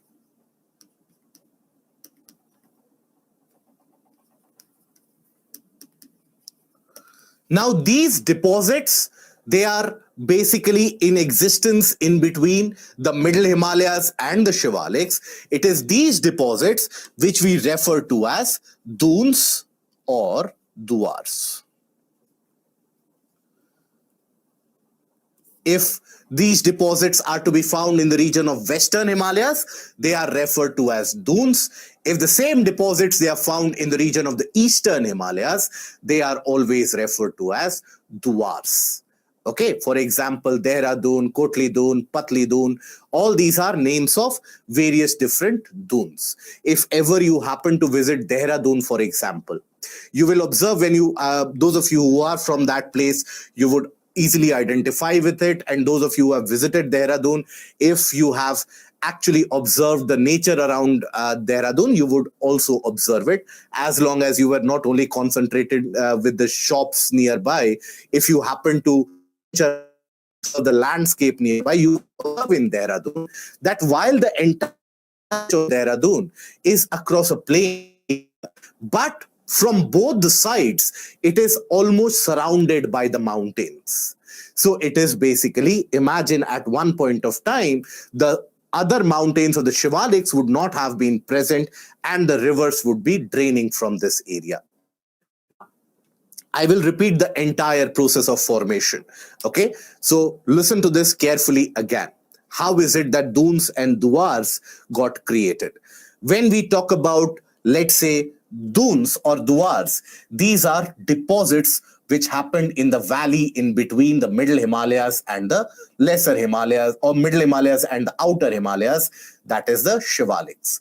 So basically, the time span between the formation of the Middle Himalayas and the folding of the Shivaliks, that was a large time span. So you had multiple rivers which had already started to come into existence in this region. Many of those rivers don't even exist today, right? So those rivers, in certain small areas, they started observing a kind of a blockade, right? Why? Because the land in those areas started forming a kind of an obstruction due to a fold. Even though folding is a slow process, but then in certain areas, this folding managed to block these rivers. Eventually, water started accumulating. And these rivers, they would bring sediments, pebbles, everything along with them. So as the rivers, they started accumulating themselves, the deposits, they started planting themselves in that valley region. Eventually, as the water level increased in those areas, so you can always imagine, let's suppose you consider a hill or a mountain, eventually, as you go closer to the top, it becomes narrower, it becomes tapered. So water started flowing from the sides and emptied itself, eventually leaving behind those deposits, and those deposits are what we refer to as dunes in the region of Western Himalayas and duars in the region of Eastern Himalayas. Okay? Now, after this, when we talk about another kind of a feature that you generally associate with the region of southern slope of Shivalik, that is a feature which we refer to as chos. Now, what do we mean by chos? So when you talk about chos in existence, these are basically seasonal streams which drain down the southern slope of the Shivaliks, especially during the rainy season. we know that the landform of or the topography of all the different ranges exhibits a kind of a hogback characteristic, where the southern slope is much steeper as compared to the northern slope. So because the southern slope is much steeper, because the momentum, an increased flow, an increased speed and velocity of the streams which drain down the southern slope always. So as a consequence to it, we observe basically that these chos that we talk about during the rainy season, what happens is that you have, let's consider this as the southern slope. Let's consider this as the southern face of the Shivaliks. Right? Southern slope and northern slope, I hope you don't have a problem in associating with that. The slope of the mountain which faces the northern side is the northern slope. The slope of the mountain which faces the rest of the country, that is the southern slope. So here, during the rainy season, what happens? It is the southern slope where the winds will come, moisture-carrying winds will come. The winds will be forced to rise up. They will form very dense and thick clouds, and they will get significant amount of rainfall. Right? So due to that increased rainfall which happens across the southern slope, you come across a scenario where multiple different seasonal streams, they emerge. Multiple different seasonal streams. And as these seasonal streams, they emerge, they end up eroding anything and everything which is in place in that region. They create numerous gullies due to the erosion that they carry out. These are seasonal streams, by the way. These are not rivers. They come into existence when you have excessive amount of rainfall. That is when they come into existence. But when they do come into existence, they erode the entirety of the landscape. So the southern slopes of the range of the Shivaliks are almost completely devoid of forest cover, especially in the range of Punjab and Himachal, and they are dissected severely by multiple seasonal streams, which are locally referred to as chos. Okay, these chos or seasonal streams, they carry out erosion.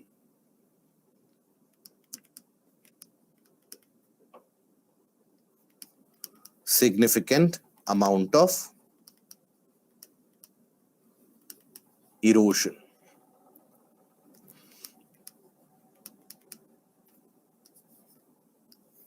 Okay, so they will always they are always generally observed immediately during or after the rainy season is when you observe them in significant proportion. This is something which is a characteristic of the Shivalik ranges only, not a characteristic of the middle or the Great Himalayas. Okay, now then another kind of landform whose formation is very similar to that of dunes and duars, but this is a landform which you find in the region of Jammu and Kashmir, that is Karevas. These are also deposits brought down by the rivers. So their formation and their existence, if you look at it, basically here, this is the entirety of the stretch where you will find these Karevas to be in existence. It is in many areas in between the Great Himalayas and the Pir Panjal, in many areas between the Zaskar and the Pir Panjal. So what happened was, here again, a similar process was repeated.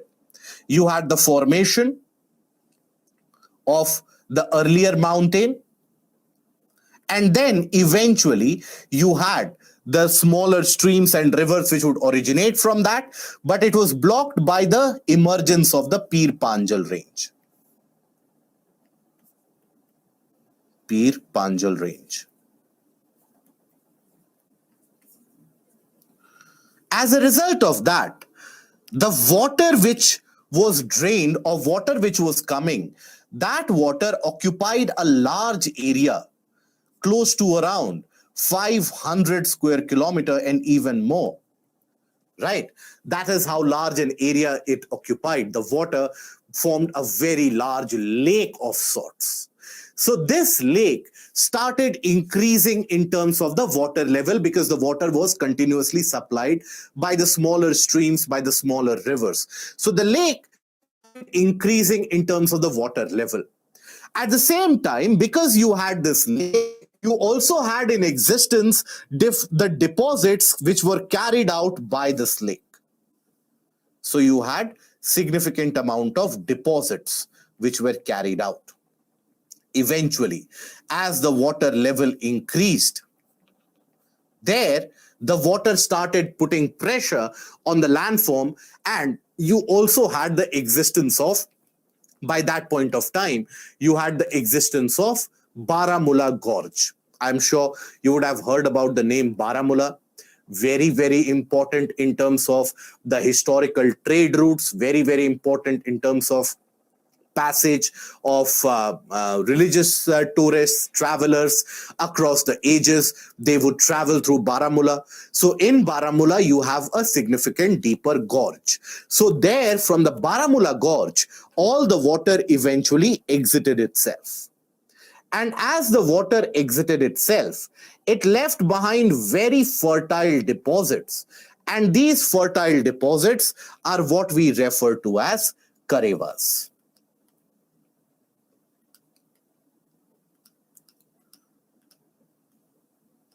Right? These are also referred to as lacustrine deposits.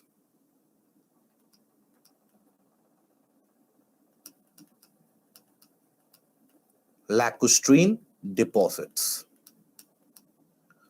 What is meant by lacustrine deposits? Lacustrine refers to a kind of a deposit which is carried out by a lake.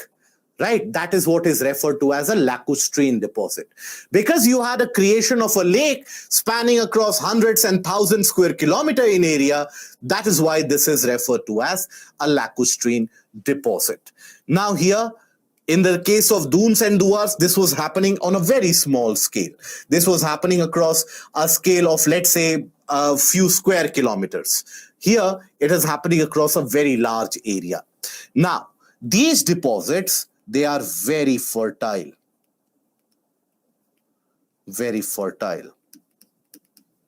In the region around Pulwama, in the region around Anantnag districts, that is where you still find these deposits in existence. Because they are very, very fertile, they are ideal for the growth of fruits. Fruits and fruit orchards.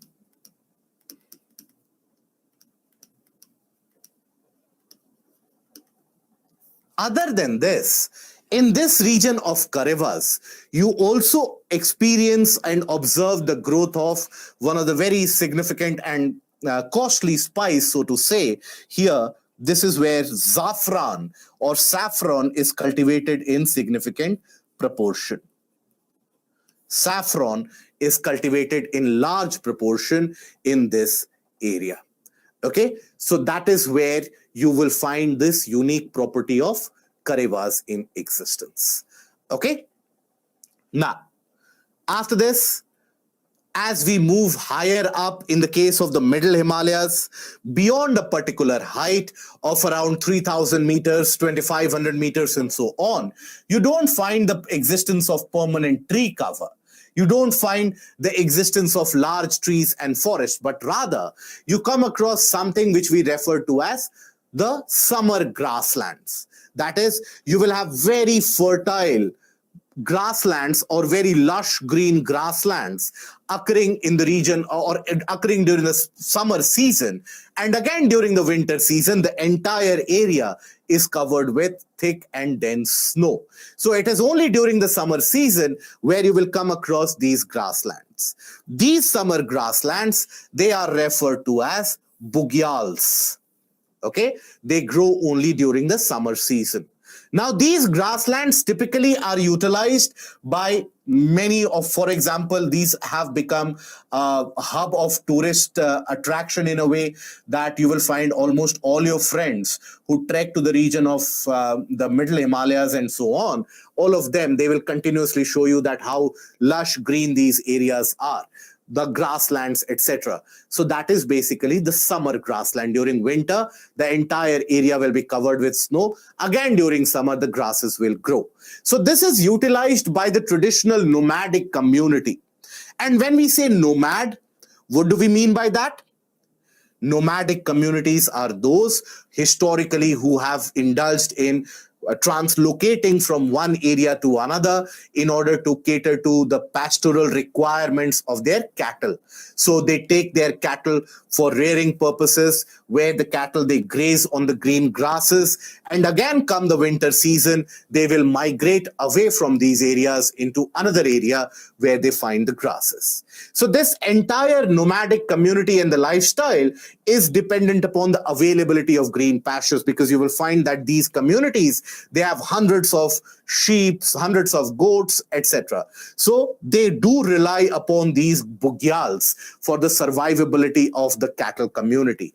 Now, this entire process, this entire activity where they move up the slope of the mountains in order to graze their cattle and again come down the slope during the winter season in order to escape from the harsh conditions, this entire activity is what is referred to as transhumanes.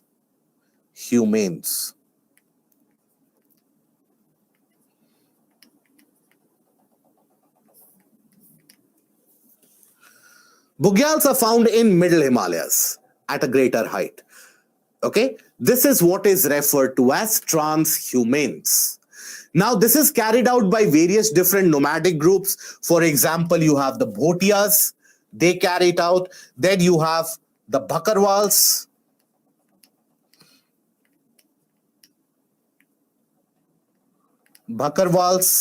Then you have the Gaddis. Then you have the Gujars and the Bhotias we have already looked at. So these are the major communities which carry out the process of transhumanes. What is this transhumanes? Transhumanes is that process whereby these nomadic communities, they move up the slope during the summer season in order for their cattle to graze upon these green grasses.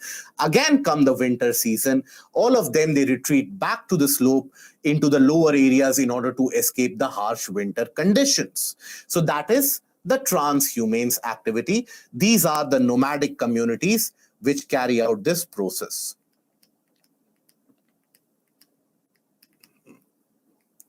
Nomadic communities.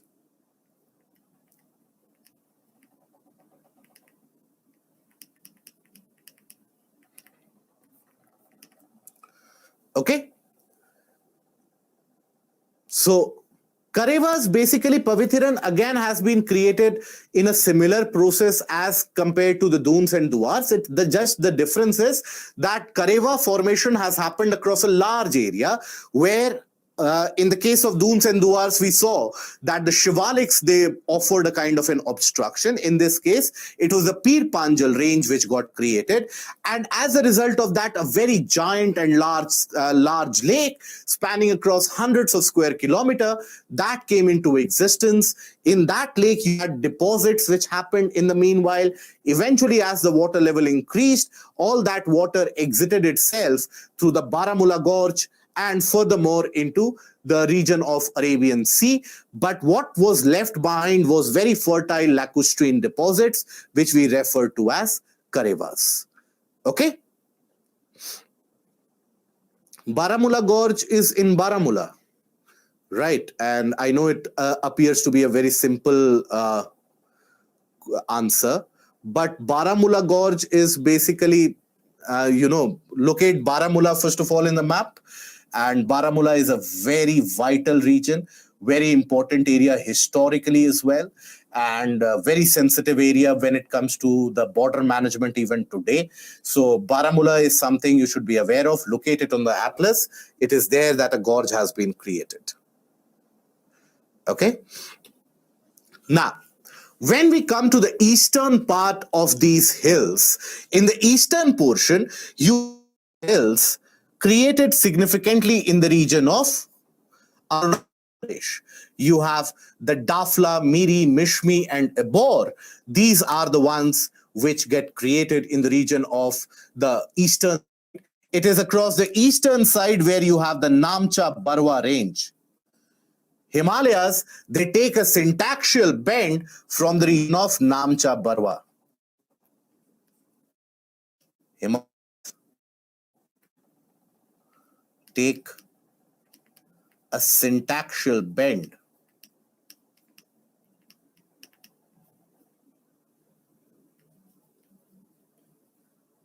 from Namcha Barwa. Their axis changes, their direction changes. It is across this Namcha Barwa itself where you will observe that even the mightiest of the mighty rivers, that is Brahmaputra, Brahmaputra takes a sudden southward bend across this region of Namcha Barwa. Now, across the east,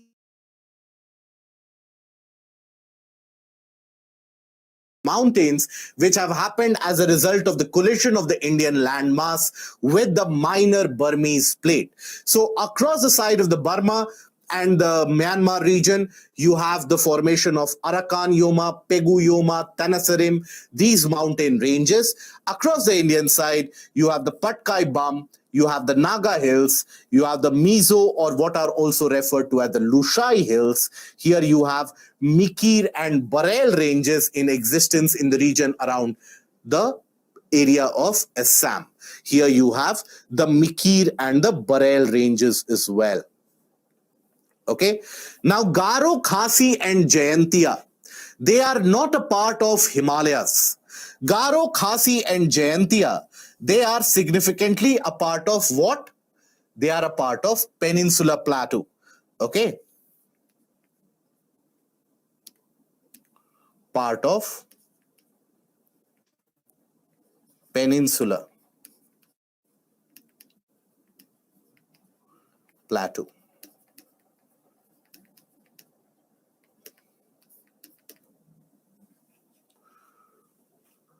Right?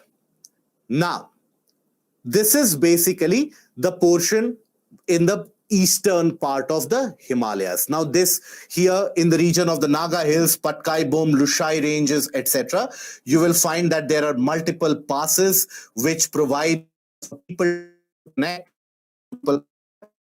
between Myanmar and the northeastern regions. So that is where you have many passes in India, Pangsau Pass, etc., which provides a people interchange in this area.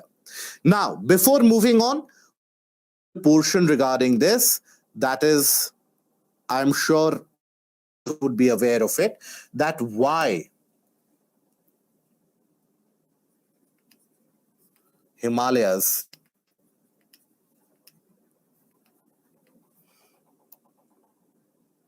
experience frequent landslides.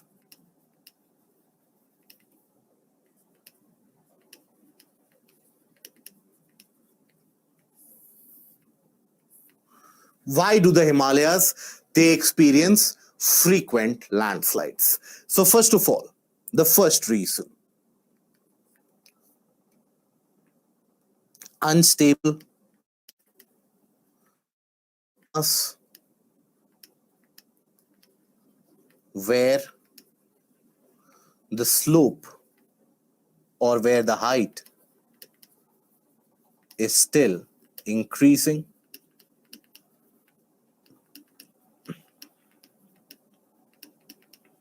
Okay. Why this unstable landmass? Because of the tectonic activities and the movement of Indian plate towards the Eurasian landmass. Then you have frequent seismic activities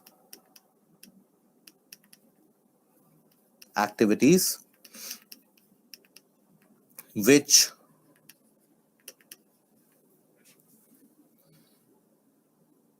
loosens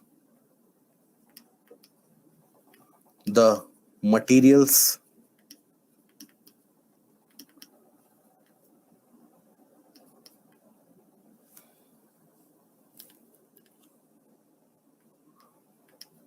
which slide down.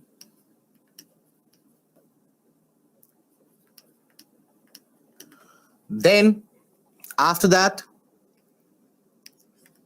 very steep slope. So the gravitational component of it will be more, right? Without going into the mg sine theta and mg cos theta of it. So just understand that if the slope is very significant, materials tend to fall down easily. If the slope is, let's say, slightly gradual, the materials will slide down easier. Where if it is very steep, materials will start sliding very significantly. Then you have huge concentrated rainfall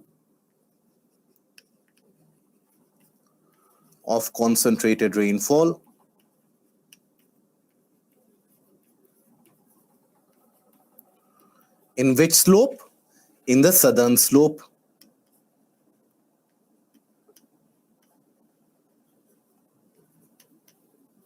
Right? In very steep slope, please add hogback topography.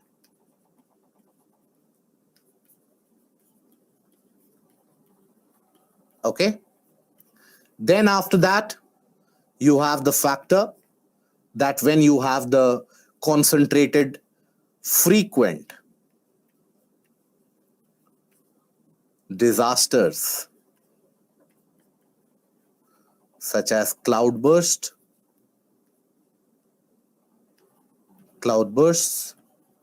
and flash floods.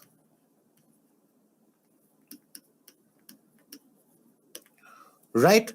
Frequent disasters such as cloudbursts and flash floods, they will carry the materials along with them, and that will lead to landslide again. Then you have a general lack of vegetation.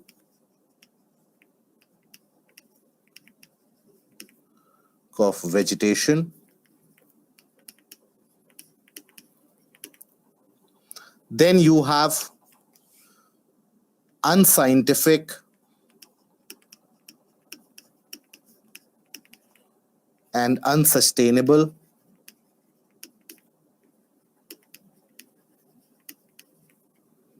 construction activities.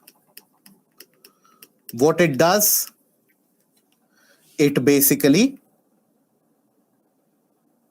weakens the slope,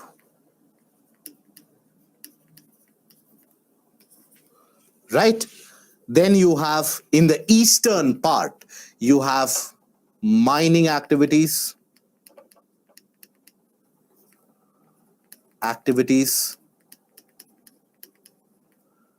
which make the slope unstable.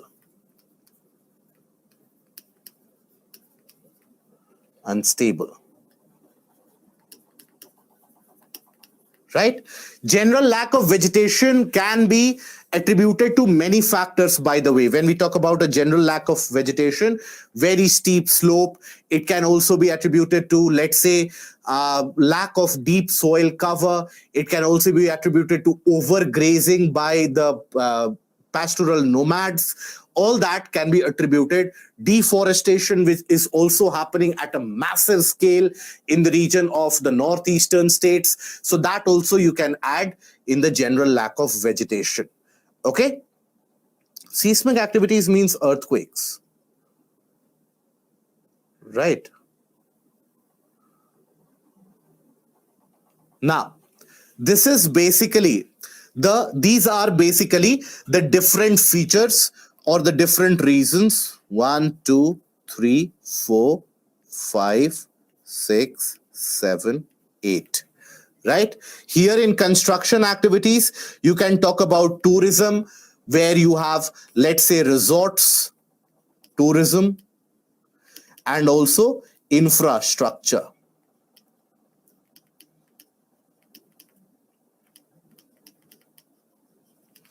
Okay? If there is a lack of vegetation, there won't be much to hold on to the soil. So the soil will simply move down. So you have 8 points here, guys. Even in all these points, if you manage to write only around, let's say, 20 words out there, that also takes it to 160 words. But I'm sure in many of these, you will be able to craft more than 20 words out there, right? So this is something which was asked in UPSC in the mains exam, has been asked repeatedly in UPSC in the mains examination, okay? So that is something which you should be ready with, okay? Now, then we come across to the southern part, that is the northern plains, southern part of the Himalayas, that is the northern plains. Now, northern plains, they represent one of the most fertile landscapes that you come across in the entirety of the region, in the entirety of the zone. In fact, northern plains, they are estimated to be one of the most fertile tracts in the entire subcontinent, if you consider it. Now, for the formation of northern plains, geologists have been pondering for many, many years, many decades, that how these northern plains came into existence. Because it was found out that in many areas, the depth of the sediments that forms the northern plains, the depth is more than 2 kilometers in certain areas. And that puzzled everybody. Because the very basic understanding, a very basic logical application, if you will do, that how is it that you have sediments to the south of the mountains or at the foothills of the mountains? The easiest explanation will be that, look, rivers are bringing down the sediments. Now, if the rivers are bringing down the sediments, they will deposit it. And that is why the plains are created. But then, why do they have so much depth? If the condition would have been, let's say, a condition like mountain and the river draining the sediments, these sediments would have accumulated like this. Why is it that it has got a depth significantly? So that is where many of them had various different types of theories about the rivers coming into this area, etc. The most acceptable theory was provided by the Austrian geographer, the geologist that we have already talked about, that is Edward Suess. Edward Suess, right? You had Edward Suess,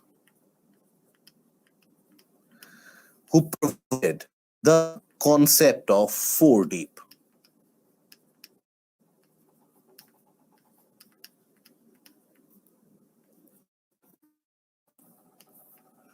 Now, what is this 4 deep? So here, RE is a different term, deep is a different term. 4 means what? Something which is ahead of it, right? Something which lies before. That is what is the meaning of 4. And deep. So as per Edward Suess, that as the Indian plate started colliding, and I will take the help of the almighty tissue paper to help us understand this. As basically you had the entirety of the Indian plate colliding with the Eurasian landmass, while there was upfolding which created the mountains, but then simultaneously whenever there is a kind of an upfolding, there is also a downfolding. Right? Whenever there is an anticline, there will be a syncline which will get created simultaneously. Rarely will you come across a situation where only upfolding has happened, nothing else. So whenever you have an upfolding, in front of it, if you observe, you have a downfolded region as well. So this is where it is said, and it is estimated, that when you had the Indian plate, which underwent a collision, while there was a significant upfolding which created the Himalayas, simultaneously, upfolding was limited up till a certain region. Up till where? Up till the hard rocks of the Peninsular Plateau.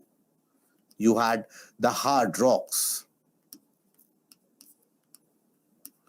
of Peninsular Plateau.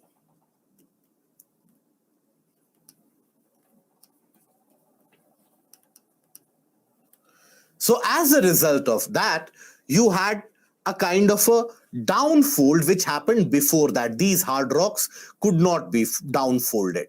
Now here, the rivers draining from the mountains, they continue to drain in that region. In fact, one of the theories, those of you who will study it for optional, you will study it, that one of the theories also talks about the fact that at one point of time, you had river Ganga as well as river Brahmaputra, which did not drain into the Bay of Bengal, but for a significant portion of time, they kept on accumulating in this area. Nonetheless, these rivers, when they came, that is the mighty river Ganga, the river Brahmaputra, as well as the Indus River Basin, all of them, they started depositing sediments in between here.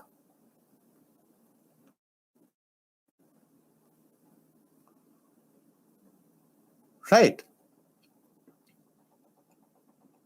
This was the four deep.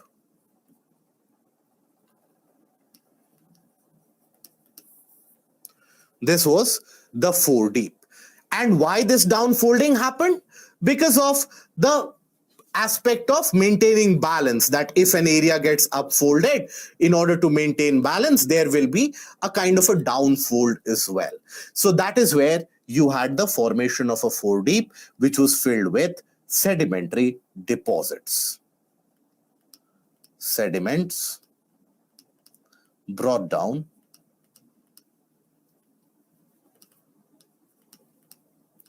by the Himalayan rivers.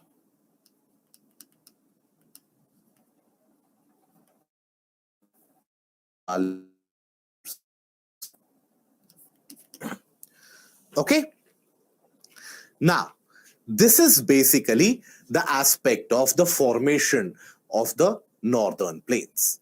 But when we talk about the northern plains, it is not as if it is homogeneous. It is not as if from the foothills of the Himalayas to the portion near the Peninsular River or the Peninsular Plateau, it is not as if you will find the similar conditions in existence. You find different conditions in existence, different types of materials which get deposited. Few of the materials, they were deposited long time back. And that is where those deposits, they indicate a different texture, different grain size of the sand particles. Whereas in few of the regions very close to where the river is moving, you'll find that the deposits happen every year. So that is where the soil is also very fertile.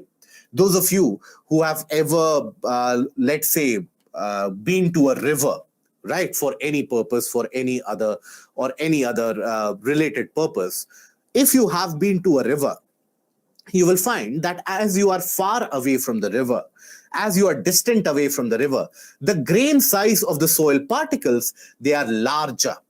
Right? The soil particles, they are larger in size. Individual particles are larger in size.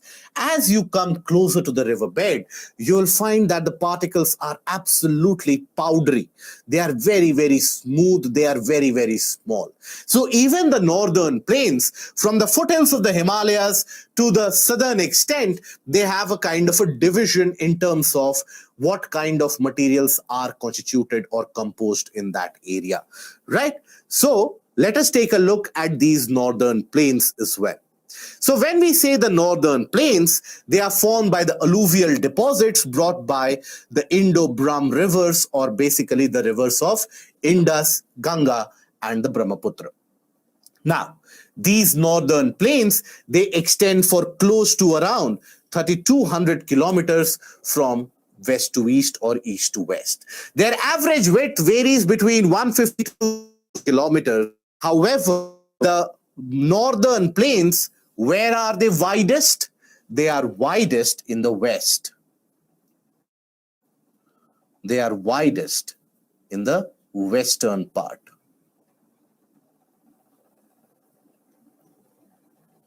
And they are narrowest where?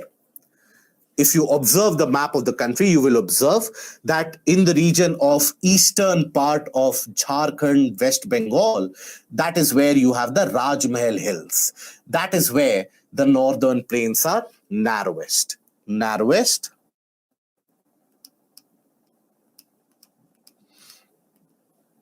in the eastern part.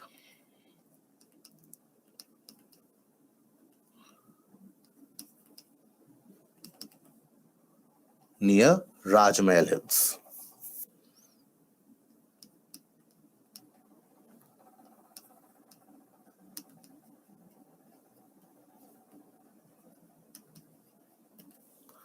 Okay, so that is where the four deep was created, and that is where it was eventually filled. Now this four deep, that was created in the entirety of the stretch, all the way from the region of the present day region of Pakistan, the northeastern portion of Pakistan, all the way up, all the way up to Assam. So that entire area, that had a kind of a depression, what is also referred to as a syncline, a geosyncline, that was created. Why? Because as the land collided, while some portion got uplifted, the other portion immediately close to it, that experienced a depression, and that depression later got filled with the fertile materials and sediments brought down by the rivers, and that is what we refer to as the fertile tract of these northern plains. Okay, now, as I said, when you move from the foothills of the Himalayas into the northern plains, it is not a kind of a homogeneous characteristic. It is not a kind of a homogeneous tract. You have various different types of them. So when we talk about it, basically, you have immediately at the foothills, you have Bhabar, Torai, then you have Bhangar, and then you have Khadar in between. So let us try to understand how these get created and what is the individual property of it. So if we take a look at it, initially, let us assume that you have a large river, or rather, let's start with a mountain.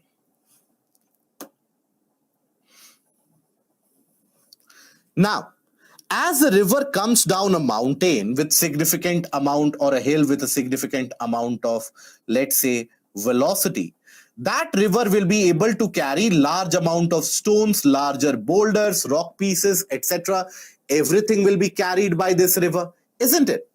But then, as soon as it enters the plain area, right, I'll show you the cross-sectional view as well. So let's suppose you have this mountain and you have a river which is coming down the slope. Now, as it comes to the plains, the speed reduces. So all the heavier rocks, the larger rock particles, boulders, etc., that the river was carrying, where will those go? They will start getting deposited here. Right? All those larger rock pieces, boulders, etc., they will start getting deposited here on top of each other. That is where they will eventually get deposited. They will keep on getting deposited on top of each other.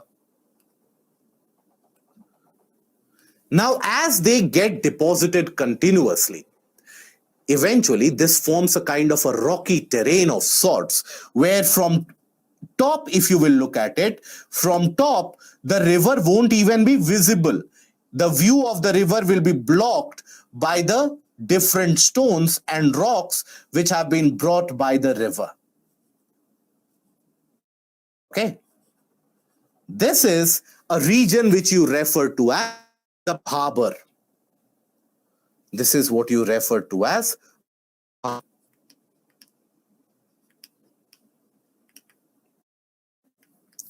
Now it consists of various different rocky. Now, you can logically think about it that if you of Bhabar here, now can this be suitable for culture? Can agriculture be carried out in this area ideally? Absolutely no, right? So this area is absolutely unsuitable for any amount of cultivation. Cultural activities can be carried out in this region. Having said that, you do find the individual appearance of trees here and there in isolated proportion, but most of these areas is barren almost. You have, and if you do happen to go to this area, you will hear the large and the very loud gurgling and the turbulent noise of the river, but you won't be able to see the river because the river on top of it, you will have so many stones deposited that the view of the river will be blocked. So it oftentimes presents a very dangerous scenario, a kind of a scary scenario when you do visit these areas, especially at night. So if you do want to, for example, if you ever do visit any Himalayan region for trekking purposes, the easiest one that you can reach out is in the region around Rishikesh. So if you do happen to trek to the north of Rishikesh, or if you do happen to travel through the north of Rishikesh, you will find significant amount of these deposits, as far as even up till the plain areas of Haridwar. Even if you come to Haridwar, and if you observe river Ganga in between Rishikesh and Haridwar, the river Ganga on its sides would have deposited large stones, large boulders. So that is what constitutes the Bhabur tract. Okay. Now, after this, when we talk about it, after the coming out of the region of Bhabur, here, the river, it comes out. The river as it comes out. The river then comes across a region where it does not move in a kind of a predefined channel or a predefined stream, but it flows wherever it gets the opportunity to flow. It flows in whichever area, in whichever direction the slope leads it to. So it won't have a well-defined stream or a channel.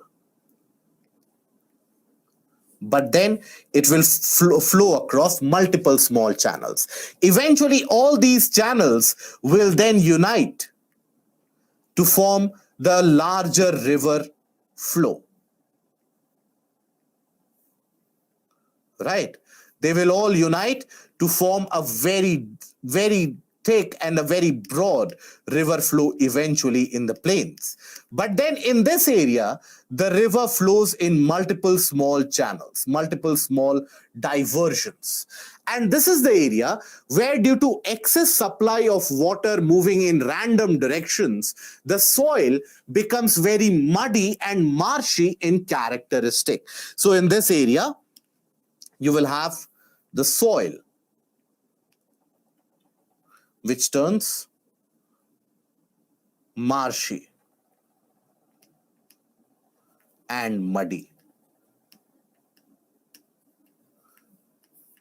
And this is the region which is referred to as the belt.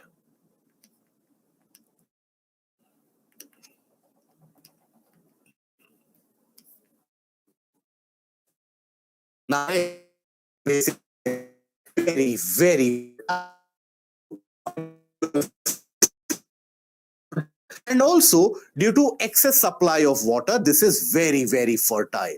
So as a result of which, agriculture can be carried out very easily. Other than that, significantly huge natural vegetation in the form of deciduous forest and very dense forest is something that you find in the region of the Tarai Belt. So this Tarai Belt is very rich in biodiversity. Since the Britishers, they came into our lives, the biodiversity has reduced. But basically, this has been a tract which historically has been housing significant population of tigers, elephants, as well as one-horned rhinos. Many of them, they found their natural habitat in this region. In fact, even today, if you look at, for example, part of Rajaji National Park, part of Corbett Tiger Reserve, both of them are situated in this Tarai Belt. Okay? Now, here, after the Tarai region, that is when the river starts to flow in its broad channel, in its broad region again. Now, as it starts,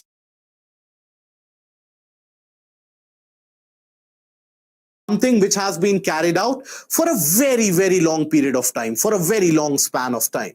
So there would have been earlier deposits which would have happened, maybe floods which would have occurred. So you have older deposits which have been carried out far away from the river, present day river, and you have newer deposits which are being carried out by the river on an yearly, monthly, or a daily basis. I will repeat. When the river moves in the plains, the rivers basically, they have been in existence for many millions of years, right? So he deposits very far away from the course.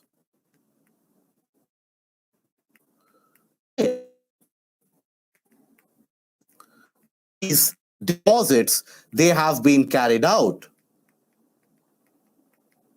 long time back.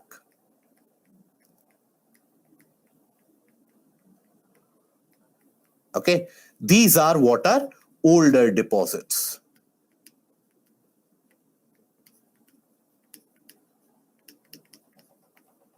These older deposits, if you will find, they are less fertile.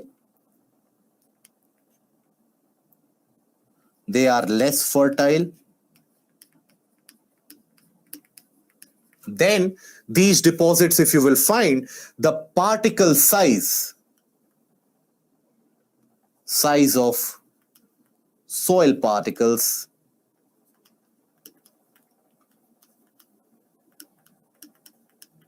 is larger. Why is the size of soil particle going to be larger? Understand this carefully. When you have, let's say, deposits happening in a region, let's assume you have significant amount of deposits happening in this area. Lot of deposits happening in this area. And here the deposits have been happening for, let's say, 15 million years or 5 million years. Right? Now, the materials at top, the particles at top, they will have their own individual weight. Fair enough? They will have their own individual weight. So they will exert the weight on the lower levels. Now, the lower particles, they will experience a kind of an overwhelming weight. Now, this weight is which is exerted is not for a temporary duration. It has been thousands of years. So,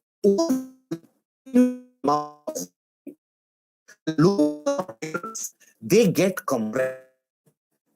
When they get compressed, they start secreting the amount of liquid minerals which is in them. For example, the sediments brought by the river, they are typically rich in calcium. So that is when, due to the overwhelming weight on top, they start secreting some amount of calcium. Now, due to calcium has got very good binding property. Now, due to that calcium, few of the compressed particles, they start sticking together. They come together and eventually they will form one larger calcareous concretion. So this is how in the older alluvium,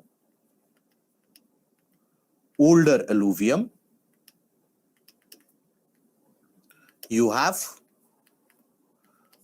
due to the huge overlying weight,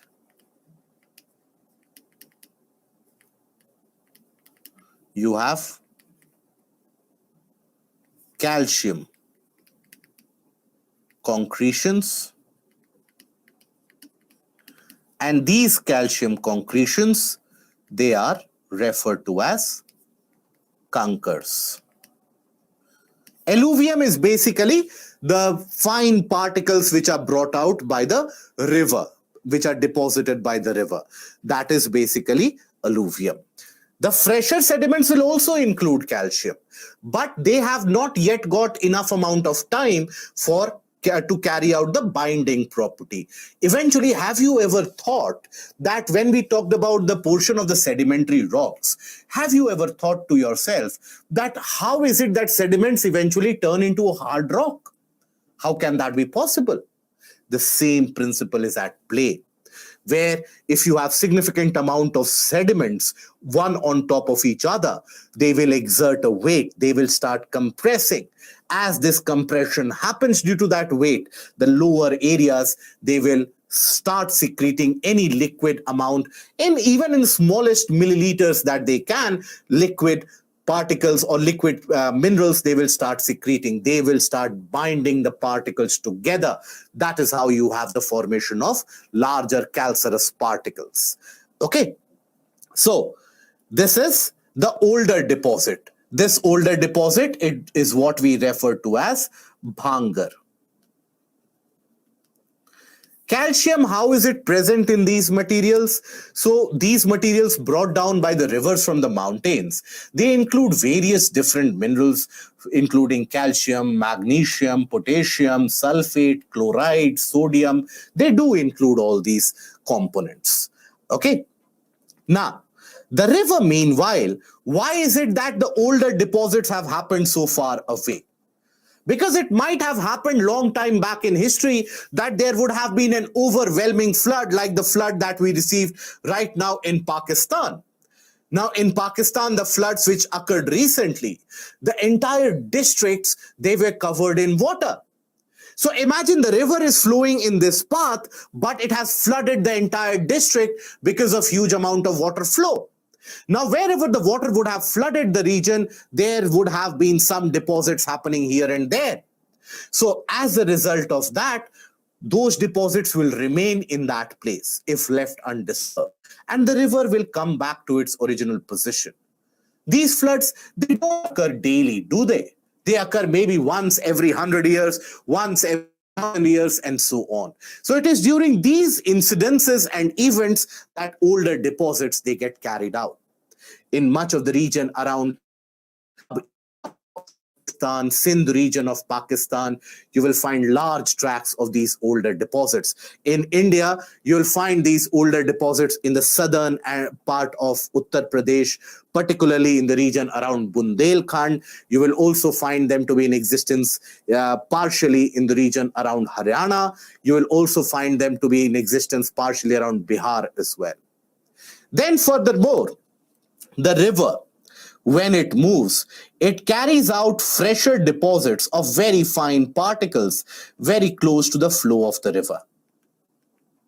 Very fine particles, they keep on getting deposited very close to the river. These are the newer deposits. These get replenished almost every season, almost every year. So these finer deposits, these are newer deposits.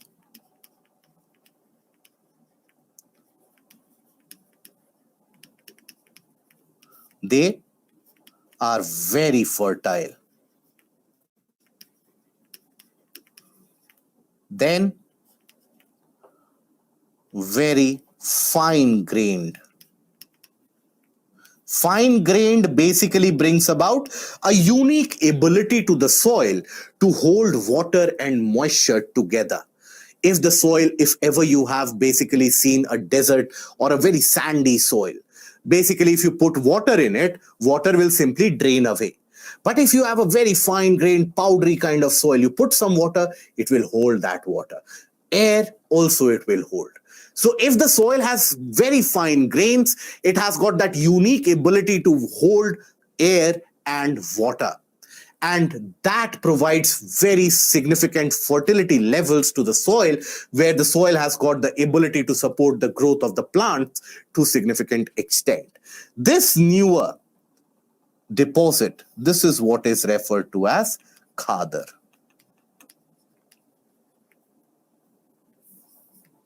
Okay, so that is how, when you come from the northern part of the northern plains, that is the foothills of the Himalayas, into the deeper portion of the northern plains, you will find various different subclassifications. So obviously, khadar is the one which is most fertile. Bhangar is also utilized for growing certain crops which don't require very fertile soil. For example, you can grow maize, you can grow millets, jowar, bajra, ragi. You can grow basically pulses. All these you can grow in the bhangar soil. But every other crop you can grow in the khadar soil. Khadar is the one which will support any and every kind of crop. Okay? Now,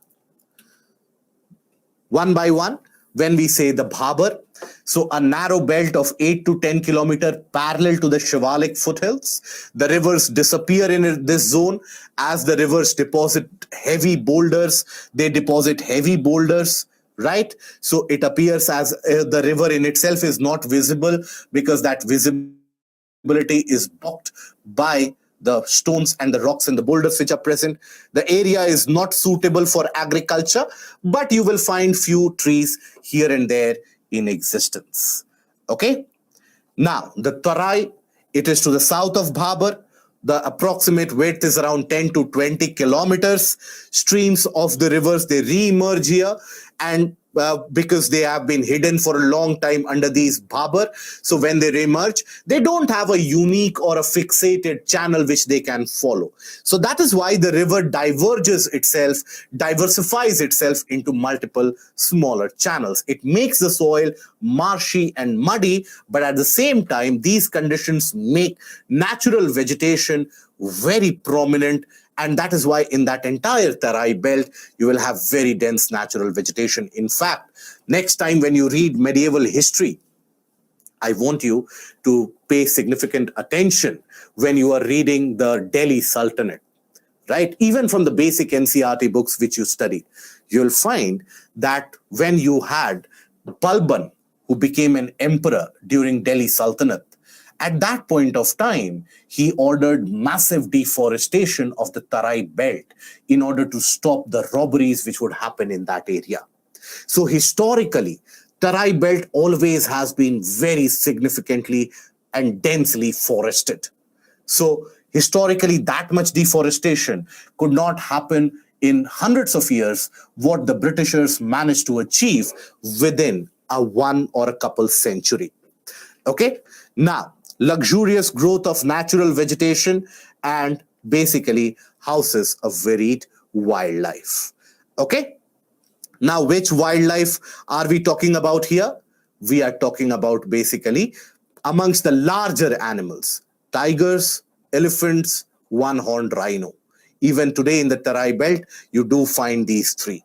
Okay. Now, the alluvial plains divided into Khadar and Bhangar. Khadar is the newer alluvium, Bhangar is the older alluvium. In Khadar, the fertility is much more, gets replenished every year. Bhangar is the older alluvium which has been deposited long time back. Okay?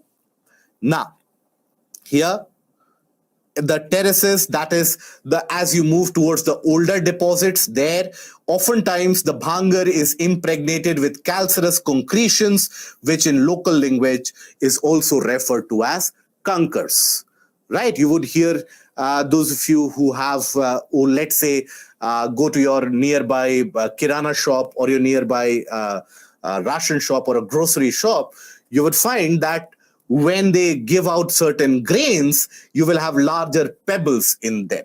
They refer to them as kankars. So that is where the kankars, they come from, right? They come right at the time of harvesting of the crops. These larger concretions, they come along with the grains of rice and wheat. And that is what you have even in your domestic household. Even now, I don't know what is the situation. Even today, in many areas, you find that before cooking anything, you sieve through the grains in order to see if it is present or if the kankars are present or not. So that is where the kankars, they come from. Okay? Kankars, they are going to be rich only in terms of calcium.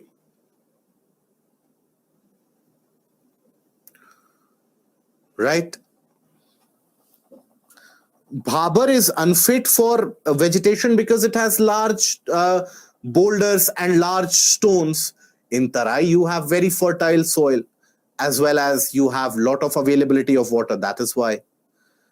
Bhangar is basically made by the older deposits which have happened maybe 100 years back, maybe 500 years back, 1,000 years back. Since then, newer deposits have not happened. That is how Bhangar is made. Okay. Kankars, they are present under the surface, but eventually when you till the soil, when you carry out the cultivation, it always can come to the surface. They are not, kankars are not edible. right? Now comes the portion of Indian desert. See, all those of you who are finding this portion as difficult, it is only because we are making it difficult. Ideally, if we had to cover it just like it is covered everywhere, and for general studies, how it is generally covered, when you open up the NCERT, you will find it to be very easy, right? Where you will find that the Himalayas, they are divided into Great Himalayas, Middle Himalayas, Newer Himalayas, or rather the Shivaliks, then the portion in the region of Jammu Kashmir, Jammu Himalayas, the portion in the region of Uttarakhand, Uttarakhand Himalayas. Then you have the northern plains. They are named as the way Punjab plains. They are named as Rohilkhand plains. You just go for the naming of it, ideally. The only reason you might find it a bit difficult is because we are going behind the process of formation of it. Again, I would say that if you find it incomprehensible, don't bother yourself about the formation process. Just concern yourself with the basic aspect. What are northern plains? What do we mean by Bhabar? What do we mean by, let's say, Kankars? What is the definition of Khadar, etc.? More than sufficient for your general studies. Okay? So those of you who are saying that this is very, very difficult, please. And if you say that world geography was much easier than Indian geography, clearly you have not explored world geography significantly. Okay. Now, the Indian desert, which is also in the western part referred to as Marustali, the Thar desert. Now, this Indian desert, it extends in the region of the western part of Rajasthan to the west of the Aravalis. Right, to the west of Aravalis. Now here, at one point of time, this was not a desert. It has been formed as a desert very, very recently, right? Very recently, again, in geographical terms, that is a few thousand years back, a few million years back. So not very recently in terms of historical time scale, recently in terms of geographical time scale. So here, this had never been a desert. In fact, at one point of time, there was a shallow sea which existed here. You had water body which existed here. That is the reason why you do find significant amount of oil and natural gas deposits, particularly in the Shekhawati region of this Thar desert. But this Thar desert has become a desert because of the new position of the Indian landmass and the Indian plate. As Indian plate detached itself from the Gondwana land in the southern hemisphere and started moving north, this particular region would receive ample amount of convectional rainfall.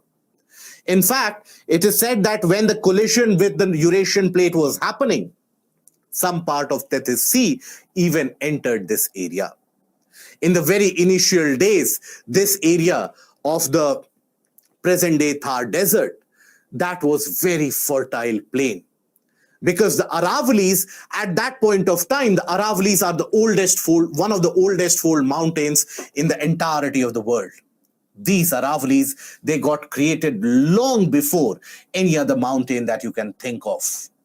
At the point of time when the crust in itself was significantly softer.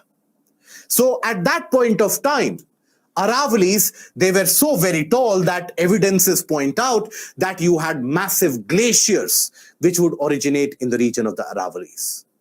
But as is the case of the nature, everything which initially comes into existence, which is magnificent, eventually will be returned to the ground. Once the upliftment and the folding of the Aravalis stopped, the degradation, the weathering, and the mass movement was initiated. And now the Aravalis are nothing but a remnant of what they once were. So at one point of time when they were so massive, you had large rivers which would drain this area and they would deposit the sediments which initially had formed this region. But then why is it that presently it is a desert? Presently it is a desert because of the orientation or the alignment of the Aravalis. Alignment of Aravallis. What do we mean by that?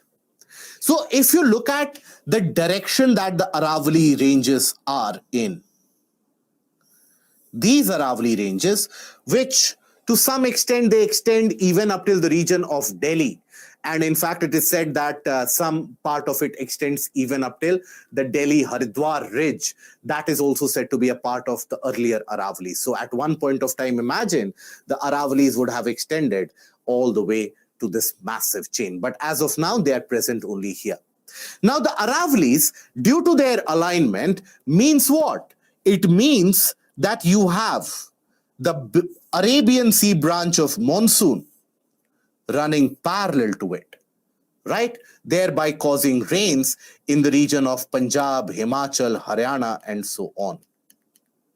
Had the Aravalli mountains been in an east to west direction, they would have blocked the flow of the Arabian Sea branch of monsoon, and this region would have received rainfall. But then Punjab and Haryana would have lied on the leeward side of the Aravallis, and Punjab and Haryana would have been a desert in that case.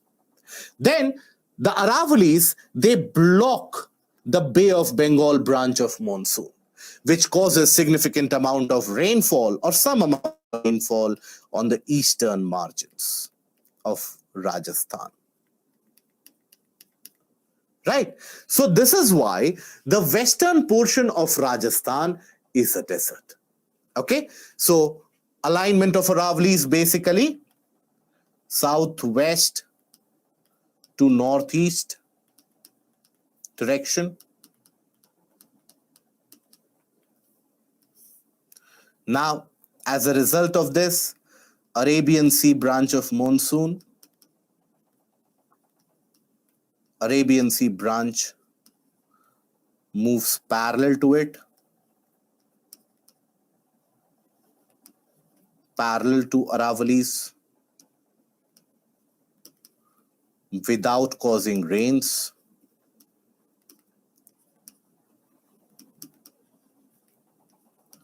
And then you have Bay of Bengal branch,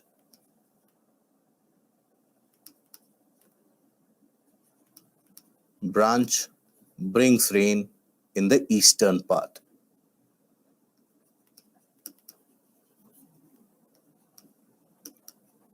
In eastern part. Okay, that is why it is said that had Aravallis been in any shape, any direction other than the present shape, Rajasthan would not have been a desert. But then the grain bowls of India, that is Punjab, that is Haryana, they would have been a desert. So that is why there is a very famous old saying that in geography, there is a very old saying that Rajasthan sacrifices itself for the greenery in Punjab and Haryana. Even though it is not as if something has been done deliberately, but that is how you tend to romanticize the entire, even the landforms, you tend to romanticize it. So that is the aspect of it. Okay. Now, here, when we talk about the Indian desert, it lies to the northwest of the Aravalli Hills. It is a land of undulating topography, dotted with longitudinal dunes and barchans. Barchans, we have already seen a kind of a crescent-shaped dune in existence. So, low rainfall below 15 centimeter per year. This is also what is referred to as Marusthali. Now, it is a kind of a desertified land where you have yadangs, mushroom rocks, and some oases here and there, but otherwise it is a vast, expansive desert. Okay? Now, after this, we come to the portion of peninsular plateau. Here, just I'll provide you the glimpse of it. Okay, and we'll build up on that in the next session. Arid climate is a dry climate. How is oasis formed? Oasis is formed when you have basically the top of the sand getting eroded. So a depression is created where in certain areas the groundwater seeps out. That creates a kind of a water pool in between of the desert. Okay. Shakti, absolutely. Himalayas will also degrade once the collision stops, once the upliftment stops. We will come to Ephemeral River. So, let me give you a brief glimpse about the Peninsular Plateau. The Peninsular Plateau is the oldest landmass that we have in India. Not only in India, it is said it is amongst the oldest landmass across the entirety of the globe. This Peninsular Plateau has a volcanic origin. That is, it has been created as a result of the cooling down of molten lava. That is why it is very, very rich in igneous and the metamorphic rocks. That is what you find in significant quantities, in significant proportion in the region of the Peninsular Plateau. Now, over a span of billions of years, here we are no longer in the talk of millions. When we come to Peninsular Plateau, we talk in terms of billions of years. That is how old this is. So over a span of billions of years, this region has undergone multiple changes. The rocks have actually undergone through multiple different rock cycles, where the igneous rocks have been in existence. Those igneous rocks have been eroded by the rivers. Those sediments have been deposited in various places, forming sedimentary rocks in certain portions, such as the Kadapa region around Andhra Pradesh. Many of the sedimentary rocks have then metamorphosed, forming metamorphic rocks. Many of the igneous rocks, they themselves have metamorphosed to form metamorphic rocks. But nonetheless, one thing which has remained consistent over this large time span has been the natural process of degradation and erosion. Now, due to that continuous process of weathering and erosion, the top surface of those lava deposits, they have been removed. And now we are left with the bottom portions. And that is why all the regions in the Peninsular Plateau, they are very, very rich, very well endowed when it comes to the portion of mineral deposits. That is why in all these areas, you'll find significant amount of deposits of iron. You will find deposits of, let's say, even gold, diamond, all these deposits, copper. You find these deposits in these areas because these are very old. In newer areas, you don't find many deposits in existence. In the older areas, that is where you get significant amount of deposits which come into existence. Now, how were they created? How did the Peninsular Plateau come into existence? How is a landform created? When you look at the map of India, if ever you think about the fact that how the entire portion of India got created, what is the first thing that comes to your mind? That maybe God created, or God had so much of good wishes flowing around, that is how India took a beautiful shape. Is it? Landform always gets created in bits and pieces, small bits and pieces. You have very small land parts which initially get created as a result of volcanic eruption. Now, at one point of time, we have talked that the entire globe was covered with water. So you had land masses which started erupting and emerging out of it. Amongst one of those which got created the earliest was a small landmass in this area, around Chota Nagpur Plateau, present-day Chota Nagpur Plateau.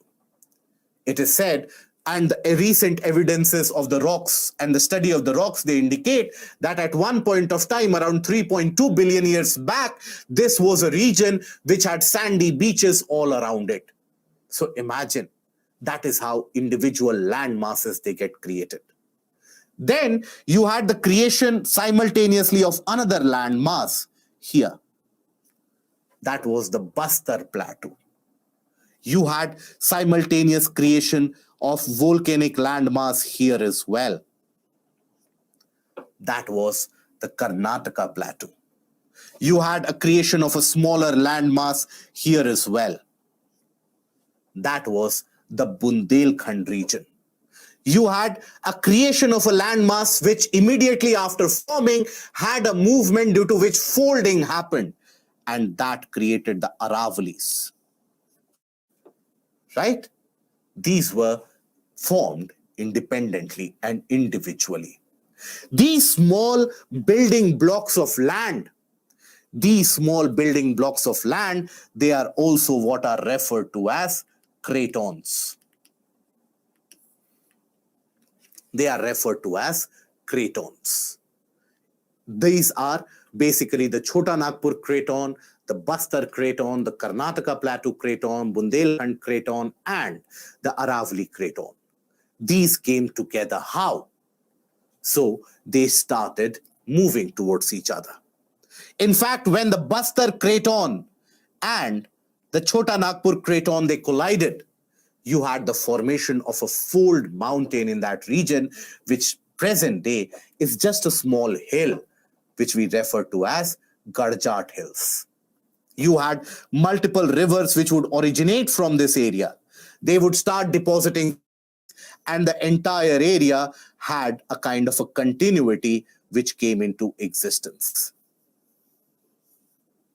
This continuity actually extended all the way till the region of Garo, Khasi, Jayantia as well. It was at that point of time that even Garo, Khasi, and Jayantia were formed. And this we get to know by studying the geological history of these particular rocks, where we get to understand that they have a same geological history as compared to that of the rest of the Peninsular Plateau, which means they would have been formed together.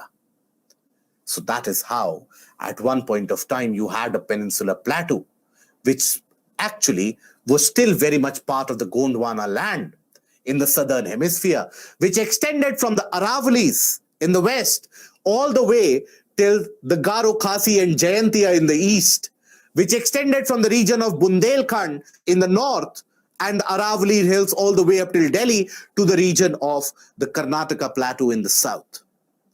Much portion of that Peninsular Plateau is underwater as of now.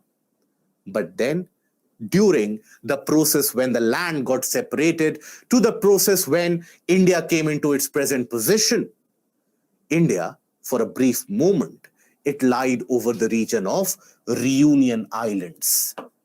Now, what is the specific feature of Reunion Islands which we find in Indian Ocean? Let me see. Good. You have hotspots. You have the presence of volcanic hotspots. So during that point of time, during that span of time, for a few million years, when the western part of India was lying over that Reunion Island hotspot, massive volcanic eruption happened. It is estimated that close to around 1.5 lakh kilometer cube of molten materials, they erupted. They started depositing themselves layer upon layer upon layer. And they started depositing themselves in this region. As they deposited themselves one layer after another, that is when on the sides they formed a kind of a step-like formation. This step-like formation is where the term trepin was used.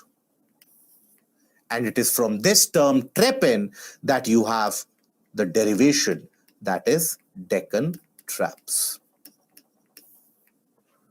Okay, so that is how the entire Peninsular Plateau got created. We'll carry on from this again in the coming week. Till that point of time, have a good weekend, relax, enjoy, and I hope that you had a kind of a meaningful session today. See you again on Monday. Till that, due to the lower latitude, so it will again form a cold ocean current, and that is what completes the entirety of the circulation. I will repeat again. So here you have the south equatorial current. After hitting the region around Cape Verde, after hitting the region around the Brazilian coastline, it will divert to the left that is where, induced by the Coriolis force, you have the Brazilian current. That Brazilian current very slightly so interacts with the Falkland current. It doesn't have a much greater interaction because the Brazilian current continuously will bend to the left, whereas the Falkland current also, which is a leftward bend of the west wind drift, it moves very closer to the coast. Now, that Brazilian current will then be subsumed by the west wind drift here, and that west wind drift, after some distance, will again divert to the left Coriolis force, and that will be the cold belt, and the entire circulation will be completed. At the equatorial region, does the rainfall increase the volume of ocean? No, not significantly, very minorly. It is the insolation which will increase the volume. Okay, understand? Chandrasekhar, but in South Antarctic polar side, as easterlies due to the Coriolis force, then how western side wind form? So easterlies, the polar easterlies that you are referring to, that will be at further higher latitude. That will be driven much closer to Antarctica. We are talking about the region higher up as compared to Antarctica. So here you will have the dominance of the westerlies. Why winds from equatorial regions to Gulf Stream become warm? Winds? Are we talking about the winds, or Yashi, are you talking about the currents? The currents are warm because they carry warm water from lower latitude to higher latitude. Hence, they are warm current. Okay? Right? Now, this is about the Atlantic Ocean. Then when we talk about the Pacific Ocean, a very similar approach is observed. You have put the correct question now. Cold currents flow from polar regions, travel towards the equator. They flow in clockwise direction in the northern hemisphere. So here you would have had the statement or the framing of the question as, consider the following statements about ocean currents, and then you would have these particular statements, Mega, if I am not wrong. So cold currents generally move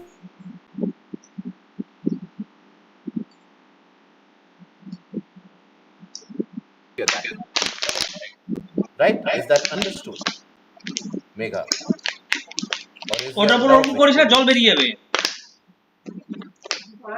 Okay. Why west wind drift is not affected by Coriolis force? It is affected by Coriolis force.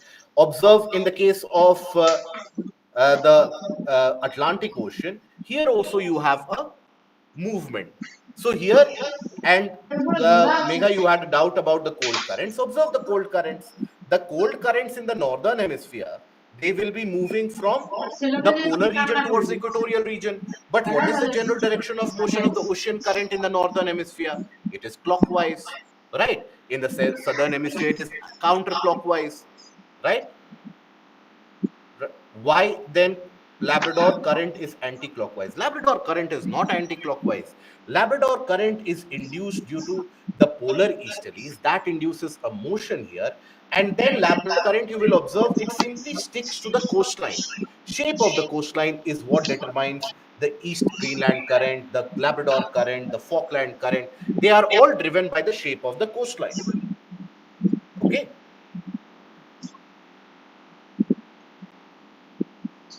Right? Now, then we come to the portion of the Pacific Ocean. Now, in the Pacific Ocean also, you will have a kind of a similar principle where you will observe that due to bulging of water around the region of equator, after that it is carried in the westward direction due to the movement of the trade winds. Here you will have the movement of the trade winds. Here you have the movement of the trade winds. Now these trade winds, they will be acting both in the northern as well as in the southern hemisphere. Vivek, observe this particular aspect. You will understand that. The question that you have, observe this particular explanation, your question will be solved. So here, the trade winds, they will exist both in the northern and the southern hemisphere. Both of them will be moving from a direction of east to west. So that is where you will have the north equatorial current. You will also have the south equatorial current. okay, north equatorial and south equatorial current, while induced by the shape of the coastline, the islands which are present here and the Australian coastline here. Other than that, you will have the currents being split into two. That is, the north portion will be driven further in the rightward bend as well, and then they will be driven further north. And here will be some amount of accumulated water which will roll back as a result of the rotation of the planet from the direction of west to east, which also induces a kind of a weak wind, which we refer to as the equatorial westerlies. That weak wind is also initiated by the continuous and fast rotation of the planet in the direction of west to east. So think about it. A surface is rotating continuously from west to east. So any object which is present here will also, in a way, follow that কি motion. করবো তোমরা So বলে that is the খাবা না reason behind the movement of the counter equatorial current, which sometimes also generates a equatorial westerly wind purely at the region of equator. Nonetheless, this north equatorial current here, basically, it moves just like in the case of the Atlantic Ocean. It moves here and it gets divided by the islands around Japan. And here you have the, towards the western part, you have the Tsushima current, and towards the eastern part, you have the Kuroshio current. So the Kuroshio current is equivalent to the Gulf Stream that you see here. So here you have the Kuroshio current. Meanwhile, here also polar easterlies will exist.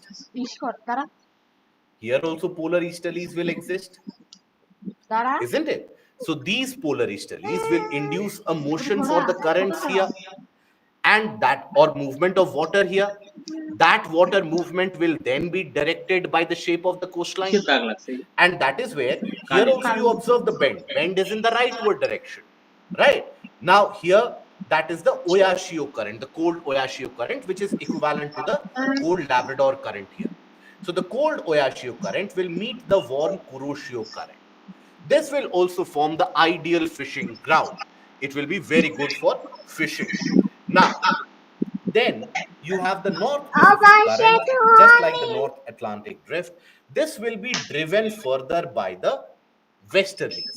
The westerlies will be dragging it towards the east. Now, this will hit the coastline here, right? It will get bifurcated into two. Now, the same ocean current, when it travels further into the higher latitudes, it will be considered to be a warm current. That is what you have as the warm Alaska current, right? And the same current, it is diverted to the lower latitudes, but the lower latitude, the temperature of water is higher. So the same current, just like in the case of the cold Canary current, you have the cold California current here, because it is the California coastline. And that cold California current then completes the circulation overall. Whereas in the case of the southern equatorial current, here it will hit the Australian coastline. It will form the East Australia current, just like the Brazil current here. It will form the East Australia current. Here also it will get subsumed by the west wind drift, which is a circumpolar movement in the Southern Ocean. This west wind drift will again deviate to the left, right? It will again deviate to the left. And here you have the very cold Peru current, or what is also referred to as the Humboldt current. So this is the Peru current, what is also referred to as the cold Humboldt current.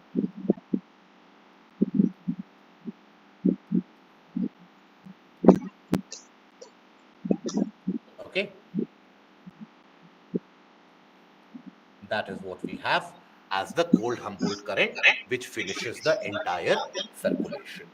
Okay. So here also you have a very ideal fishing ground, just like in the case of Atlantic. In the case of Atlantic, where was the ideal fishing ground situated? Where the Gulf Stream and the Labrador current would meet. Here, where the Kuroshio and the Oyashio meet, that creates a very ideal fishing ground.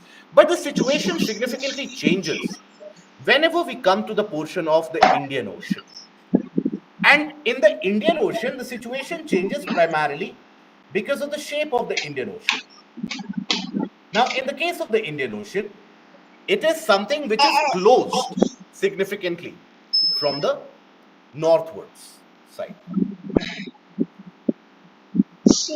Indian Ocean is closed in the northward side. Unlike the case of the Pacific and the Atlantic, if you observe the Pacific and the Atlantic, they are open, right? They are larger open oceans. Here, you have a closed scenario. So here, because the northern Indian Ocean is closed and is very smaller, so the impact of wind direction created because of the frictional drag of the wind, etc. So that is where the impact of wind movement will be very high. The wind movement impact will be exaggerated here. So that is where, with the shift of the or the change in the wind direction between various seasons, we have seen that during the months of April, or rather May, June, July, August, September, in that portion, you have the wind direction towards this. These are the southern trade winds, isn't it? So that is where the southwest monsoon. So that is where you will observe that in the northern Indian Ocean, the shape of the ocean current in the northern Indian Ocean is clockwise during the case of or during the months of advancing monsoon or southwest monsoon. Which are the months? That is June, July, August. These are, or even September, these are the months that you will experience, even in May. Then, in the month of the retreat and the northeast monsoon, that is December, January, so November to January, February, in a way, you will observe that the wind direction has reversed here. Wind direction has reversed.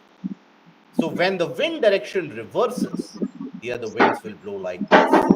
The winds will blow like this. So that is where you will observe the northeast monsoonal currents, which will be counterclockwise. So here only in the northern Indian Ocean, the ocean currents, they change their direction between the seasons because the northern Indian Ocean is closed by the land mass. So there will be a greater impact of the wind and aided by the frictional drag by the wind. That is why the ocean currents, they change their direction as the winds also change their direction. Whereas in the southern Indian Ocean, it is something which is very similar to southern Atlantic, very similar to the southern Pacific. It is only in the northern Indian Ocean where you observe these marked differences. Okay, so here basically observe that in the south equatorial current will be there. It will be divided by the Madagascar islands. So here you have the Mozambique and the Agulhas current. It will be subsumed by the west wind drift. That west wind drift will again divert here. So earlier you had the Peru current in Pacific, you had the Venezuela current in the Atlantic. Here you will have the cold West Australia current. That will be the cold West Australia current on the western coast of Australian continent. So that is how you have this circulation. The Leuven current that you see, this is a very minor current. So this is a very minor current which you will observe. This Leuven current will be bringing waters from the region of the Pacific very slowly and steadily into the portion of the Indian Ocean. So that is where you will find the weak Leuven current, which will help in mixing the water from one region to another. Okay, right? Write it down. What write it down? What do you want me to write down, Gaurav? পড়বি কিন্তু Do you have a pen and paper? Kindly take notes. Okay. Eventually, you will have to write it down on your own when the question comes in the exam. In Pacific Ocean, if the winds are going from east to west, interacting with each other. So are you talking about the counter equatorial current, Sakshi? So that counter equatorial current is very weak. It is almost negligible. And that is aided by the movement of the planet. So here, many of the times, the winds in the region, we have discussed in the case of the doldrums as well, that it is not as if the winds will collide and then rise up in a portion. The winds will have a flow around the region of equator exactly. You don't have much of a wind flow. So that is where you have the counter equatorial current. Okay. November to February.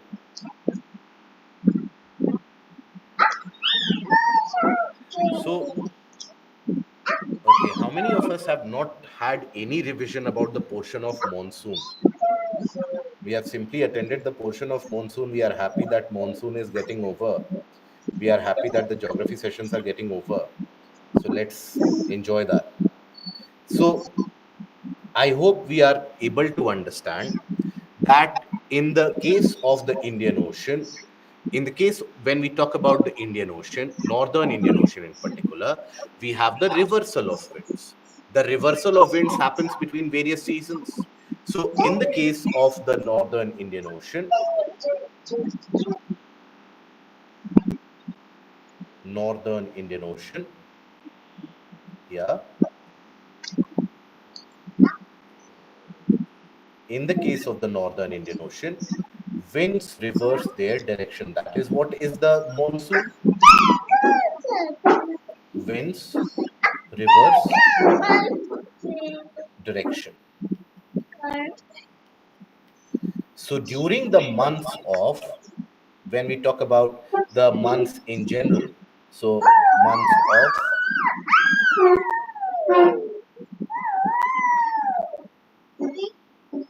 June,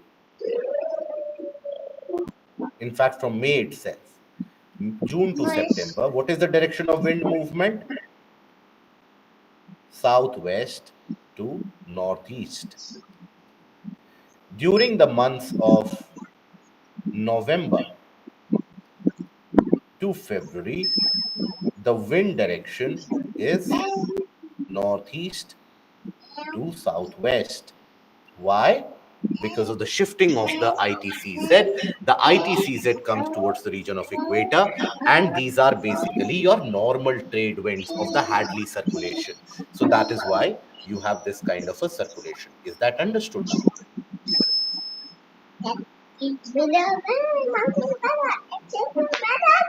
And why does it revert their direction? Because of the shifting of the ITCZ. Voice is breaking. Rashida, it might be because of the pain that I see on the type of questions. That is why. West wind drift overall in the southern hemisphere, Kumari, is because of the aspect of the around the region of southern ocean. You have the presence of westerlies, and these westerlies will drag it, and that is why it is west wind drift. Okay.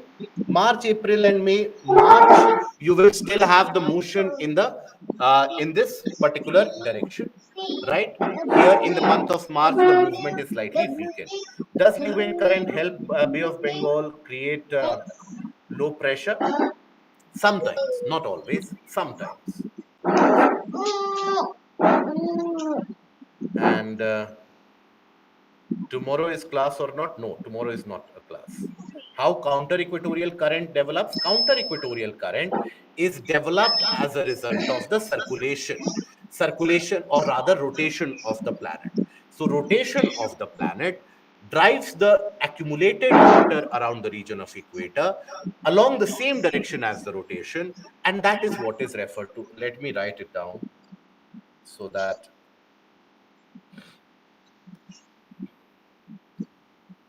yes, you will get the entire notes in in the additional reading material.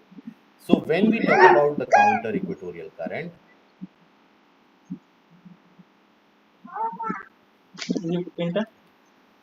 no, the circular portion or the circulation in the middle of the ocean, they are not cyclones. Onju, They are what are referred to as eddies and a part of the Rossby wave. Okay. Onju. So here, when we talk about the counter equatorial current, they get generated. So the north and south equatorial current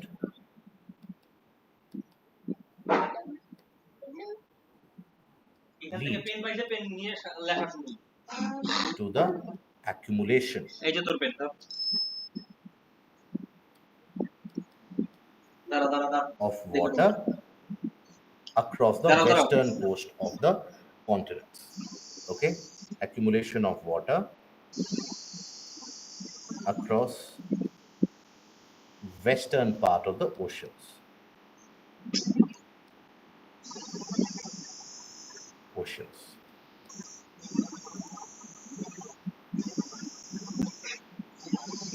So here, what it leads to is this accumulated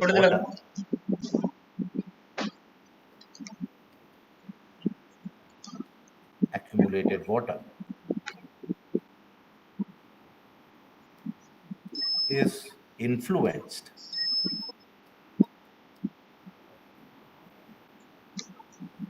by continuous rotation of planet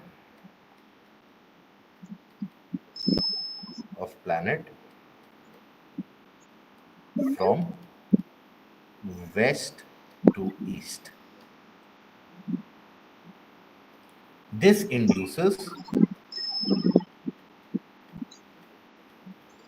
a movement, a weak movement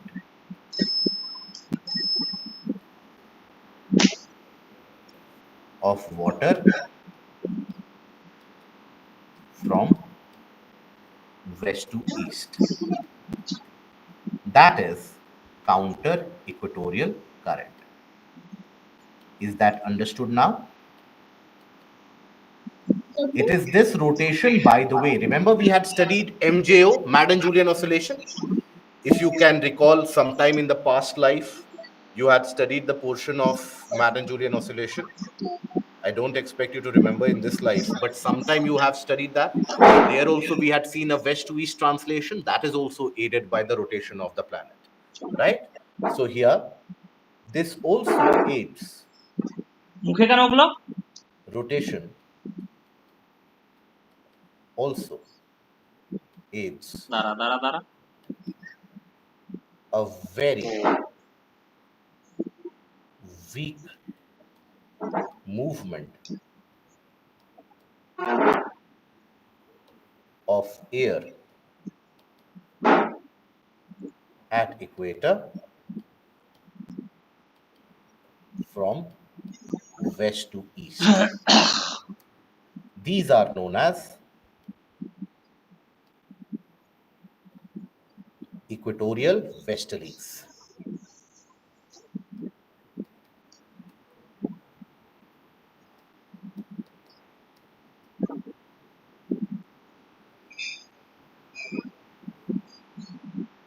These are referred to as equatorial westerlies. I hope it is understood now. May you slightly elaborate the part of Pacific Ocean current after East Australia current? Okay. So basically, even in the case of the Southern Pacific, the movement is same as you observe in the case of Southern Atlantic. It is same as you observe in the case of the Southern Indian. Here also you will observe the East Australia current will also bend slightly to the leftward. Now here it will get subsumed by the circumpolar movement. Excuse me. So here you will observe a kind of a circumpolar movement, that is the west wind drift, which is present in the Southern Ocean. And I have written here already that it is induced easterlies. So that is where this warm East Australia current will be subsumed. Furthermore, as you move to the east, this warm Australian current will get deviated and diverted to the left, and that will form the cold Peru or the Humboldt current. Okay, I hope that is understood. Now we come to the part of the global circulation of the entirety of the oceanic water, and that is the global conveyor belt or the global oceanic circulation. One part of that global oceanic circulation, which exists in the region of the Atlantic, is referred to as the Atlantic Meridional Overturning Circulation, what is also referred to as AMOC. Okay, so what is this global circulation?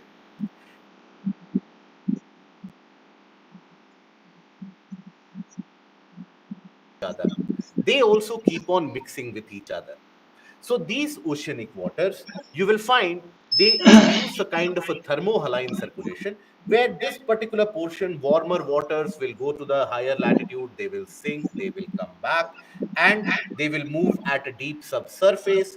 And wherever they get heated up, they will again rise, move as a surface current. And that is how the heat and the nutrient across the entirety of the globe that will get circulated. So this is the global oceanic circulation. Global oceanic circulation. So that means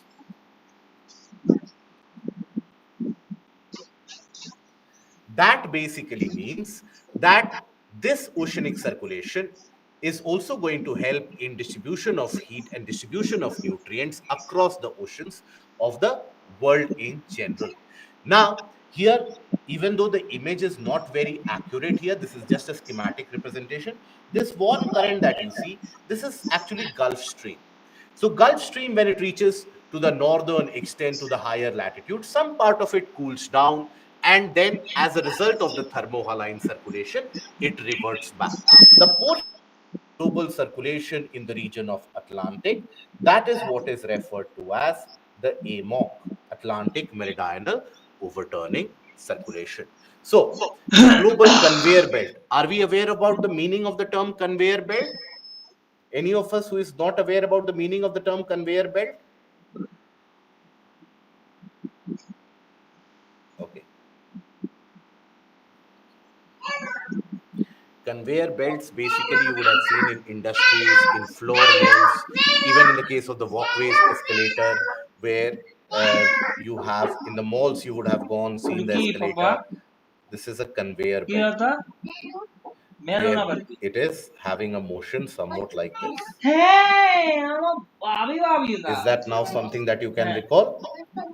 খাবো The walkways, etc. Yes, the airport belt also, take that also. Right? So now you are aware of conveyor belt. So conveyor belt basically represents a kind of a circulatory motion.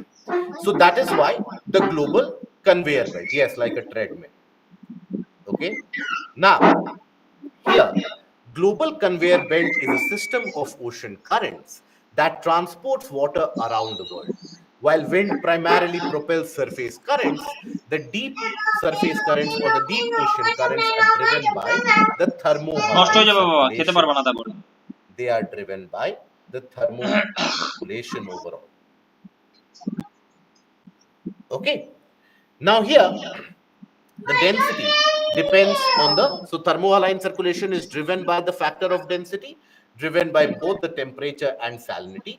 Along the conveyor belt, heat and nutrients are moved around the world in a leisurely 1,000-year cycle. So in order to complete one entire circulation across all the oceans of the world, it will take close to around 1,000 years. We have been able to monitor this only for the past 100 years or so. Right.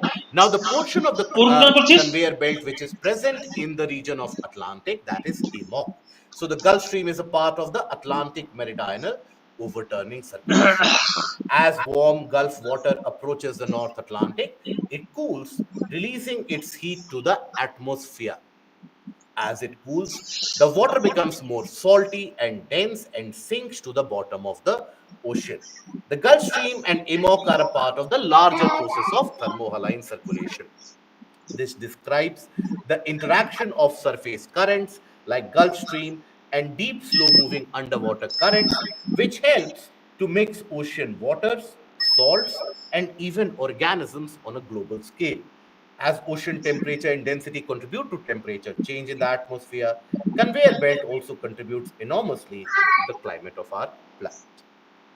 Now, why have we covered this is primarily because this has been in news নষ্ট হয়ে যাবে খেতে significantly. পারবি না This has been in news because of the various different news reports that the AMOC or the Atlantic portion is slowing down. So the Atlantic portion is slowing down means that circulation that you see, the thermohaline circulation that you see. So the thermohaline circulation will be like a conveyor belt. Let's suppose we consider this to be the Gulf Stream.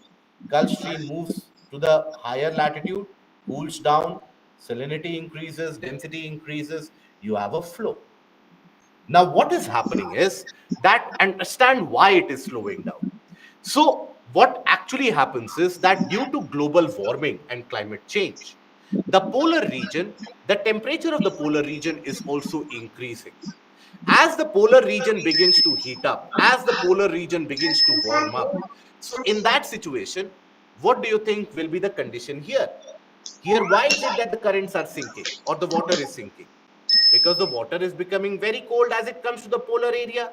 Some portion of it gets frozen, salinity increases, hence it is sinking down. But if the temperature at this portion increases, let's suppose, pen দেখেন that means the water won't ফুটা করবি cool না down কিন্তু anymore. The water will continue to stay warm itself. When the water continues to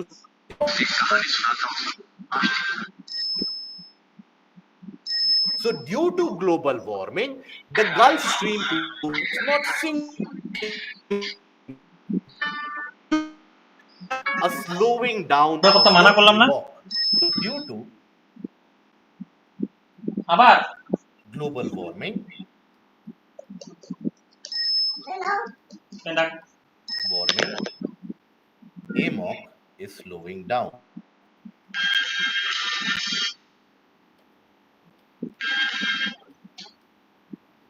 Now, when AMOC is slowing down, that means it will lead to a kind of an inefficient translation of heat from the lower to higher latitude. It will also lead to the inefficient movement of the nutrients from lower to higher latitude, isn't it? And also, as the AMOC is slowing down, what do you have? You will have the condition that the water will stay in the same region for a longer period of time. So if this entire circulation is broken, water stays in the same region for a longer period of time. Means in that area, water will get significantly heated up, isn't it? Water will get significantly heated up. Now, once the water gets significantly heated up, what will happen to the temperature there? What will happen to the temperature of the water if it remains in the same region? It gets heated up, its temperature will rise. And once the water temperature rises, what kind of phenomena do we experience? We experience cyclonic events. That is one of the reasons why নষ্ট now করে the না খেতে পারবি না Atlantic তুই ওটা is তারপরে experiencing significant amount of cyclonic events. That is reasons exorbitant rate. Okay, so it will have a in the ocean area as this AMOC slows down. Yes, ice will also melt. Good. Now come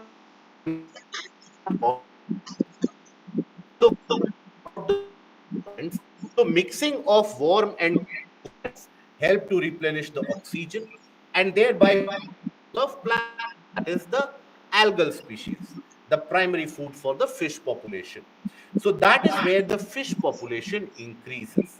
So the best fishing grounds of the world are mainly these mixing zones where you have the mixing of the warm and the cold ocean currents. Those are the best fishing grounds of the world.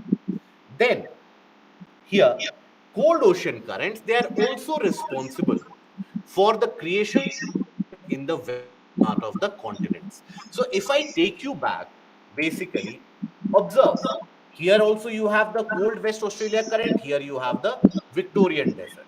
Here also you have the cold Peru current, here you have the Atacama desert. Here you have the cold Mojave desert. Then here also you have the Venezuela current, you have the Namib Kalahari desert. So the cold ocean currents, they end up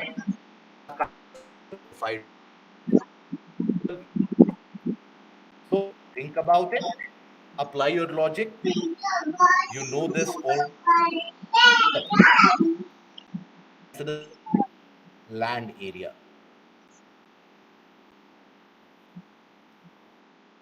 So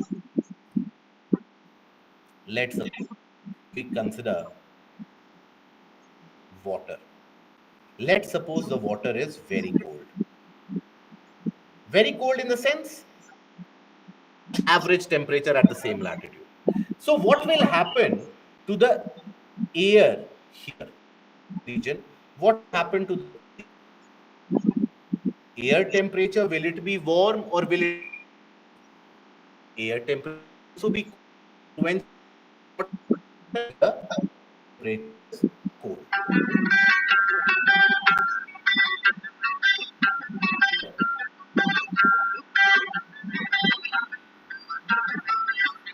Now, if the air temperature is cold at the surface, what kind of atmospheric condition will it create?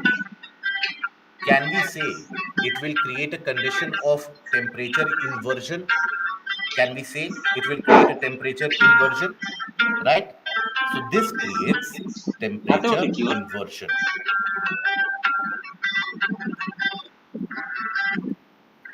Temperature inversion. And whenever you have temperature inversion, what happens to the probability of rainfall happening in that area? That reduces. So hence, little to no rainfall. No rain.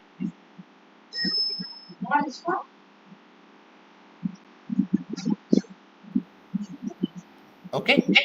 So here you have little to no rainfall, which is observed in this area. So that is why you have the deserts. So be it in the region of the West Australia, you have the Victoria Desert. Be it in the region of the California current, you have the Mojave Desert. You have the various different deserts, Chihuahua Desert also. Then be it in the cold Peru current or the Humboldt current, you have the Atacama Desert. Then Venezuela current also creates Kalahari and Namib Desert. So you have the creation of these desert-like features. Okay. No, Thar Desert, why will Thar Desert be impacted by the ocean current? Thar Desert is very far away. So Thar Desert is not on the coastline, is it? So that is why Thar Desert, we have already discussed why the region of Thar is a desert. And that is because of the alignment of the Aravallis. Okay. Now, why temperature inversion? Because here you have the cold air at the bottom and warm air at top. So that is the condition of temperature inversion. Why cold and warm currents are intersecting at the coast of Brazil? So Falkland current will deviate to the leftward direction in the southern hemisphere, and warm Brazil currents are coming from the north. That is why they will mix. Okay. Now we come to the portion of Sargasso Sea. So Sargasso Sea was basically, it is a region of absolute calm in the northern portion of the Atlantic, that is in the tropics of the Atlantic. This converges with the subtropical high pressure belt. Subtropical high pressure belt, that is the horse latitude, means will you have rainfall there? Almost negligible amount of rainfall there. Right? Now, it was something which was discovered way back in the 15th century when you had the Portuguese sailors, when they were moving across the Atlantic to discover the newer areas and newer lands. They came across this region where water was absolutely calm, was not moving at all. Now, the water was calm, and in those calmer waters in the oceans, you had the growth of seaweed. So, this was the growth of seaweed.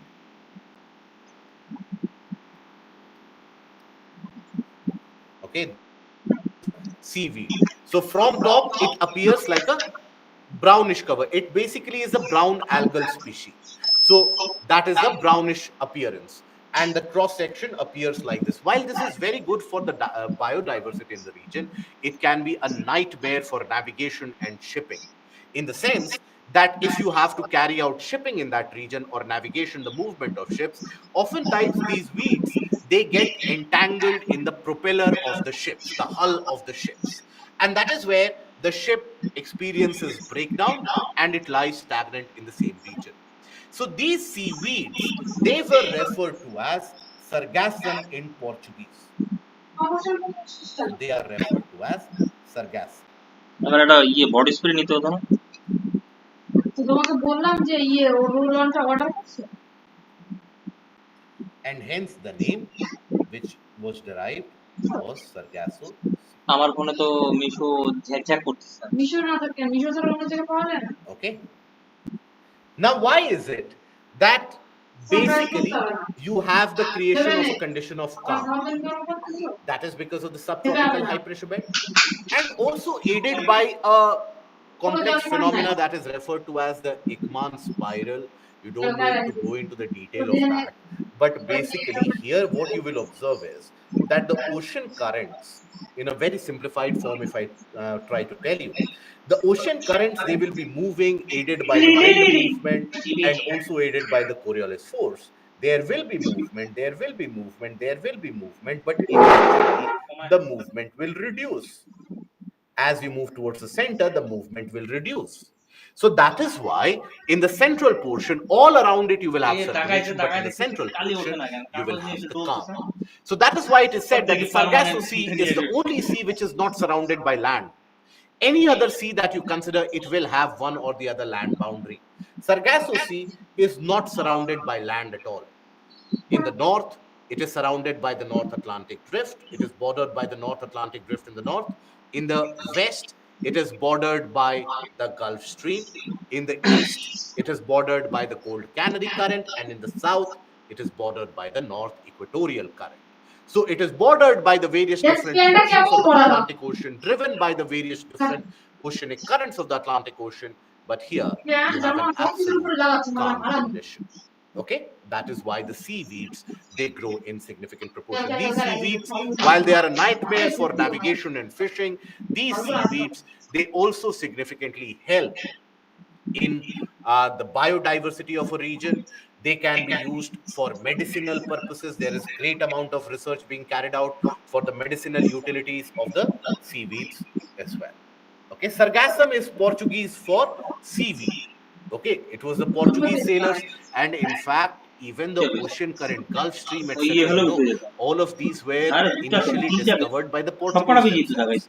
These were the sailors who would go through the entire region of the Atlantic. Sometimes, if you get an opportunity to read about the activities of the merchants and the sailors during the 15th, 16th century, your mind will be boggled by the bravado that they had to go into uncharted territories with very little amount of resources. They would be given some amount of resources by the government, by, in many of the cases, the churches, and they would be asked to explore newer areas.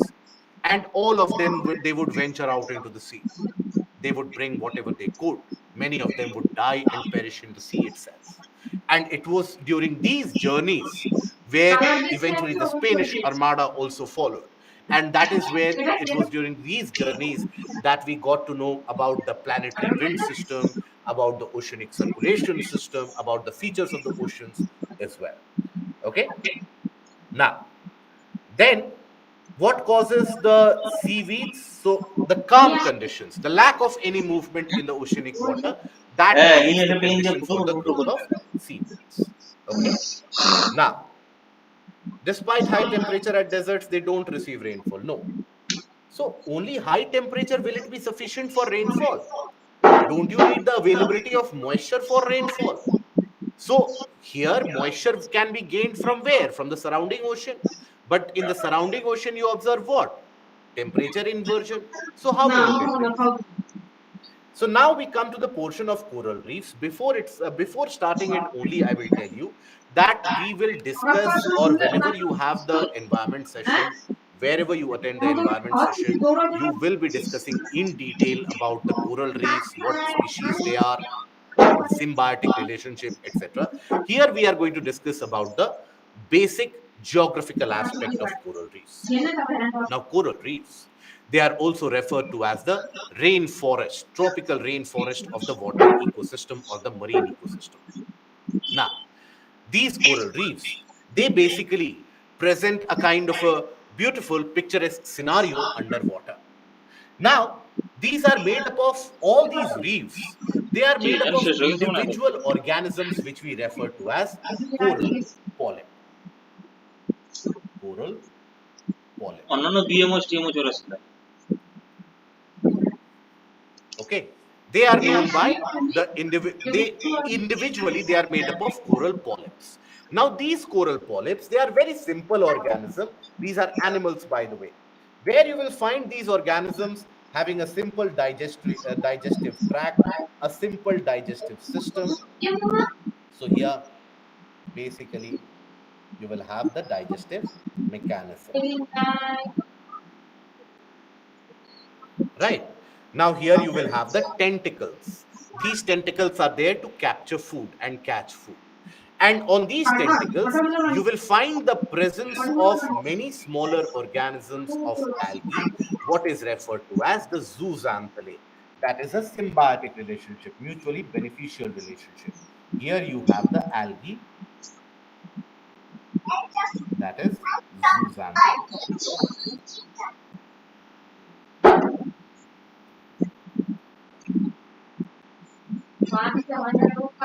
Okay, that is what the coral reefs they constitute of. So basically, if you observe this, it is a kind of an underwater ecosystem characterized by the reef building corals. নাই Reefs তো are formed আবার of colonies of coral polyps held together by materials such as calcium কবে carbonate. সেদিন Calcium carbonate is calcium and carbonate, all these ions are present in the oceanic water. So when we talk about calcium এখন carbonate, কোথা থেকে আসছে so এটা they are held together by the presence of calcium হ্যাঁ carbonate.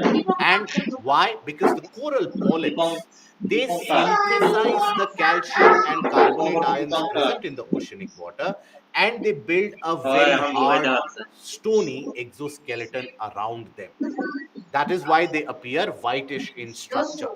So that because calcium carbonate is also whitish or brightish in structure. So here, these coral reefs are built from stony corals whose polyps cluster in groups. The largest এই যে coral ওই যে reef লেবুটা is the দিছিল Great এত Barrier talk Reef, which spans for a distance of close to around 2,600 kilometers, something which can be visualized from the space as well. So corals are basically an ideal representative, not all the corals, by the way, warm water corals. Warm water corals are the idealistic representation of what we refer to as the condition of the mutualistic relationship between an animal and an algae. So here, this is your coral polyp. Coral polyp.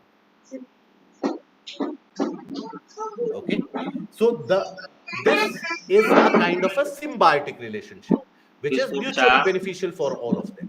So while the algal species they get a platform and availability of nutrients such as calcium carbonate where they can grow and they can thrive, the corals in turn, they generally they don't get adequate amount of food because these corals they cannot ওটা কেটে যাবে move. কিন্তু ওটা They are ধার আছে fixated কোনগুলা at the same place.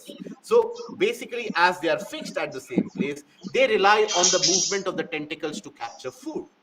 Now, many of the times the food is not enough. But these zooxanthellae, which also impart the different coloration that you see in the corals, they are able to carry out photosynthesis. So this is, they carry out. Yes, this belongs to the species Cnidaria, the branch of species that is Cnidaria. কই পেয়েছি Corals are animals, my dear এই যে friend. So here, carry out photosynthesis.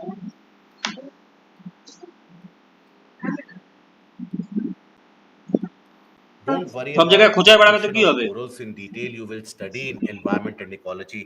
Time and again, I'm telling you, don't fret about it. You will study in significant detail what are the conditions required, why coral bleaching happens. Everything you will study in detail. Okay, so they carry out photosynthesis. That photosynthesis which is carried out, so here this is helps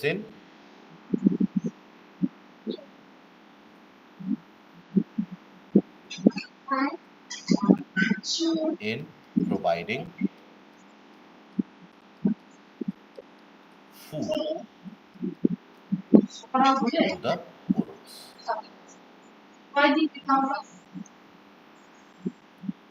Okay, so that is okay. Many of you have no clue whether the corals are animals or plants in general. So these, okay, so let me talk about the basics once again. So all these that you see, these are what are referred to as corals. আর হয়ে Right. যাচ্ছে মনে হয় না Now the different coloration that you see, that is not of the corals themselves. Corals themselves, they are stony white in appearance. If you take a look at the original shape, this or original coloration, this is the original coloration of the corals overall. খাবি It ফাটালে is given a color because of the presence of the symbiotic algal species that we refer to as the zooxanthellae. The এই যে লেখা আছে zooxanthellae is able to manufacture food, and that is why আরে লেখা symbiotic দেখা relationship Kali is what? Symbiotic relationship is when a relationship exists between two organisms where both organisms, they benefit out of each other. That is what is referred to as a symbiotic relationship. Okay, so these corals are actually animals. They belong to the branch of species which K we refer to as Cnidaria. The branch of species which is referred to পড়বি as কত ওই Cnidaria. যে কত পড়লো They are fixated to the ground. They don't move across the ground. These are the animal species which gets fixed to the ground.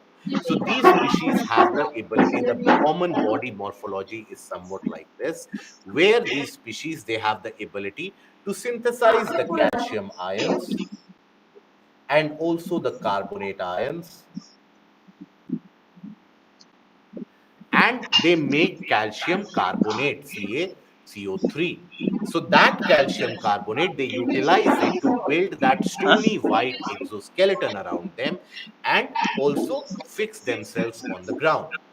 Many of these coral species, they have a lifespan of hundreds and even thousands of years. So they live for a very long period of time. They can exist underwater, but where underwater? So you have the categorization further into warm water, cold water corals. But when we talk about the warm water corals that we are referring to right now, they will always be in existence in the shallow region where the water is not very deep. Why? Because they need the availability of sunlight. Why? Because with the availability of that sunlight, that is what is utilized by zooxanthellae, and that is where the zooxanthellae, they carry out the photosynthesis to manufacture their own food. Okay, so that is why they will always grow in shallow marine waters. They grow in shallow marine waters. They don't grow in fresh water or muddied water. They require clear water.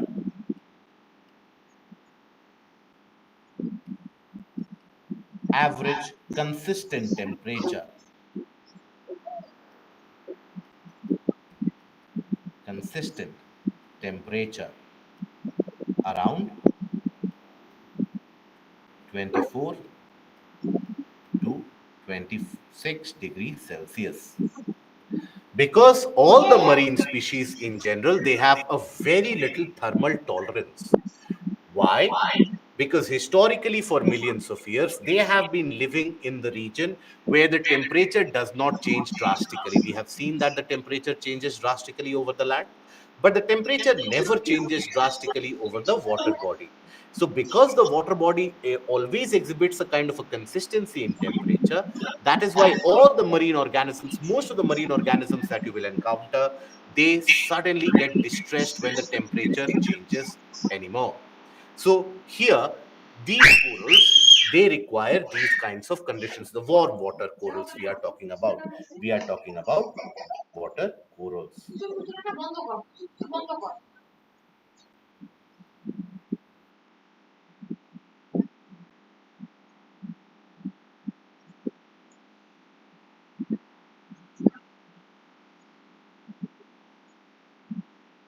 They will require nutrients to grow, and the coral in return gets food by the food manufactured, the organic matter manufactured by the zooxanthellae. It is a zooxanthellae which gives the coloration to the corals. Coloration.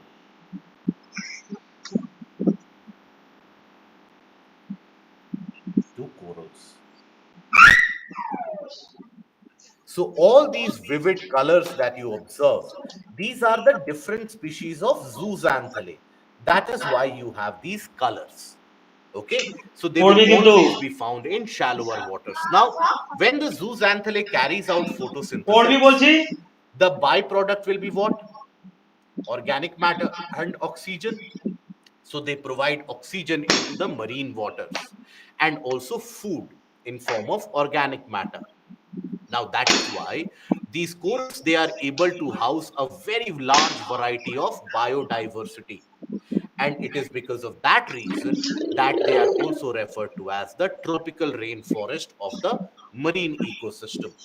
Because the rainforest, they also manufacture oxygen, produce oxygen as a result of photosynthesis, and the rainforest, they also have the ability to house a large number of species. So something on the very similar scale will be observed in the corals as well. There are deep sea corals as well. There are cold corals as well. You have the black corals as well, where you don't have the symbiotic relationship at all. Okay. Now, these corals, where basically many of these corals, they will exist for hundreds of years and thousands of years. And in that time, they will build a calcium carbonate exoskeleton around them. When they die, they will leave behind that calcium carbonate exoskeleton. So let's suppose you have this as the level of water.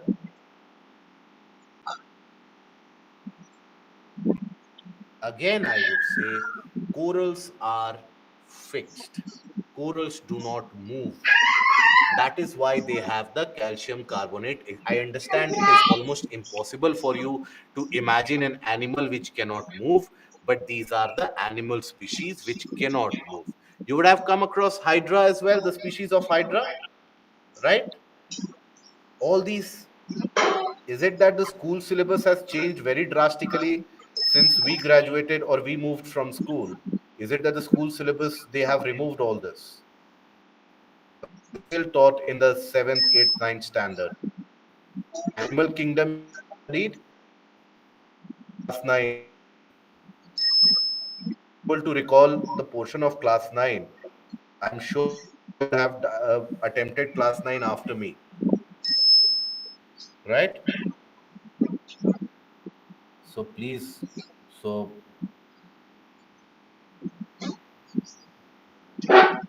either in 9th or 10th, it would be there, isn't it?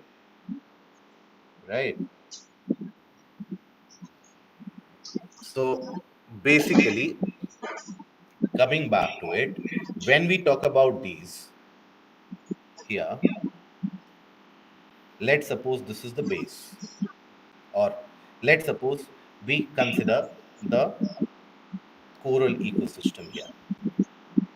Now, these corals,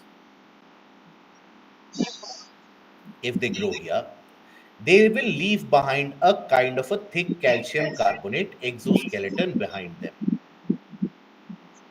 And by the way, guys, please don't get disheartened if you don't remember these things. It is absolutely possible that we have not paid much attention in our school days and school classes. It is absolutely possible we don't remember much of it. Please don't get disheartened. The solution to it is to pick up those books of class 6 to 10th of NCRT basic science. Just flip through it. Okay, just flip through it. You don't need an advanced reading of graduation level science, etc., but that 10th level science, you should not be relying on the science and tech classes for that. That basic information, if you have, it will help you not only in your UPSC journey, it will help you correlate and understand many of the perspectives. Many of us, I have seen that we have problem in understanding what is melting, what is boiling, what is latent heat of condensation, vaporization. We have problem in that. So don't have any ego in yourself. Don't wait for someone to teach you that, because these are for the 6th, 7th, 8th, 9th standard. I'm sure you would have been, or you are one of those who has already completed those sessions. So kindly go back and pick up those books one by one. Pick up those books, and at this stage of your life, you will be able to complete those books maybe within a week or 10 days if you go for a dedicated study. But the kind of confidence boost that it will give for many of you, I see, and many of you do require that confidence boost. So do that. Be ready to put in the hard work. Okay, this is the civil services examination. It requires hard work. Put that hard work. There won't be any disadvantage whatsoever. Okay. Now, these are basically which have died. Now they have died. The next generation will utilize this base of calcium carbonate to grow furthermore. Okay, they will grow furthermore on top of this. Now, while they are growing, these will also synthesize calcium carbonate from the surrounding, and they will also deposit them.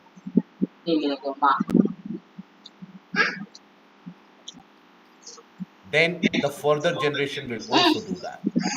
Then the future generation will also do that. It will continue to happen. মার খাবি কিন্তু এখন বলে দিলাম। It will continue to happen. Eventually, it happens up till what point? Eventually, it will come above all দাঁড়া, these ভাইব্রেটরটা are দাও তোমার, the ভাইব্রেটরটা calcium দাও তো। carbonate exoskeletons left behind by the previous generation. Calcium carbonate exoskeletons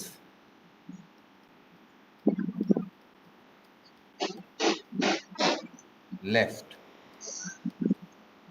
by previous generation ও সরাও তো ওখান থেকে।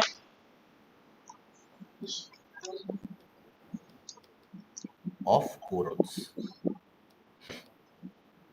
Okay, so they will continue to grow, and here, yes, Shubham, exactly like that.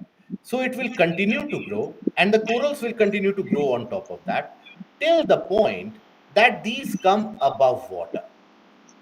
The moment they come above water, that is when they will die, because after all, these are marine species. These cannot even survive in river water. They will be surviving only in marine waters, and these are the various different marine species out there. Now, the moment it comes above water, then few of the interesting things happen. So once they die here, so you are left with a kind of an island of sort formation with the rocks dominant in calcium carbonate. Can we say that this will be dominant in calcium carbonate? We can say that, isn't it? Now, this calcium carbonate calcium in general is whitish in color, right? So here, this calcium carbonate will get degraded, eroded, etc. You will have the formation of white sands in this region. Significant amount of white sands you will observe in this region, isn't it? Now, it might be possible that a traveling bird would be moving through here, dropping some of the seeds, taking shelter. The migrating birds, which move for thousands of and hundreds of kilometers, they might take shelter here.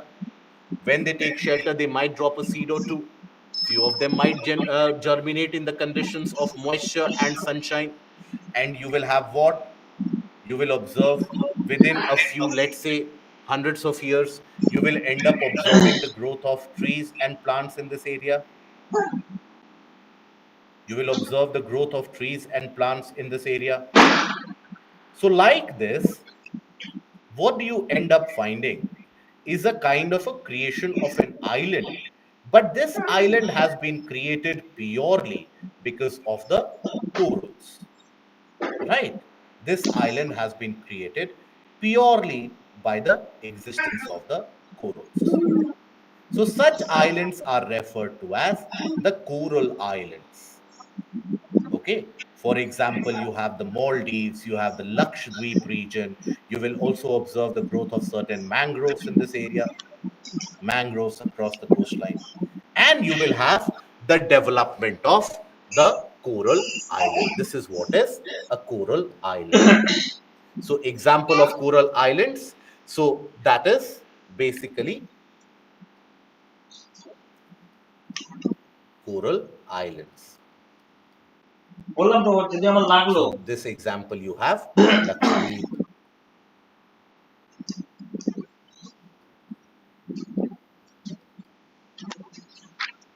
Lakshadweep, Maldives. Now, in all these areas, you will notice one particular fact, and that fact is that the sand in this region will be whitish. It will not be the brownish sand that you generally encounter. Certain areas you will have the brownish sand brought by the sea wave, which will bring the brownish mud and sediments and sand in the coastline. But generally, in these islands, you will find whitish sand to be predominant. Why? Because it is formed by the disintegration of calcium carbonate. Bahamas also, many portion of Bahamas, Caribbean also. Okay, so that is what is the coral islands. Mostly coral islands are in tropical regions, Kumari. That is because these are the warm water corals that we are talking about. And it is only the warm water corals which eventually over thousands of years will form these coral islands. Okay, so these are the areas where you have the coral islands. So the region around Indonesia, Philippines, Australia, then Solomon Islands, Papua New Guinea, Malaysia.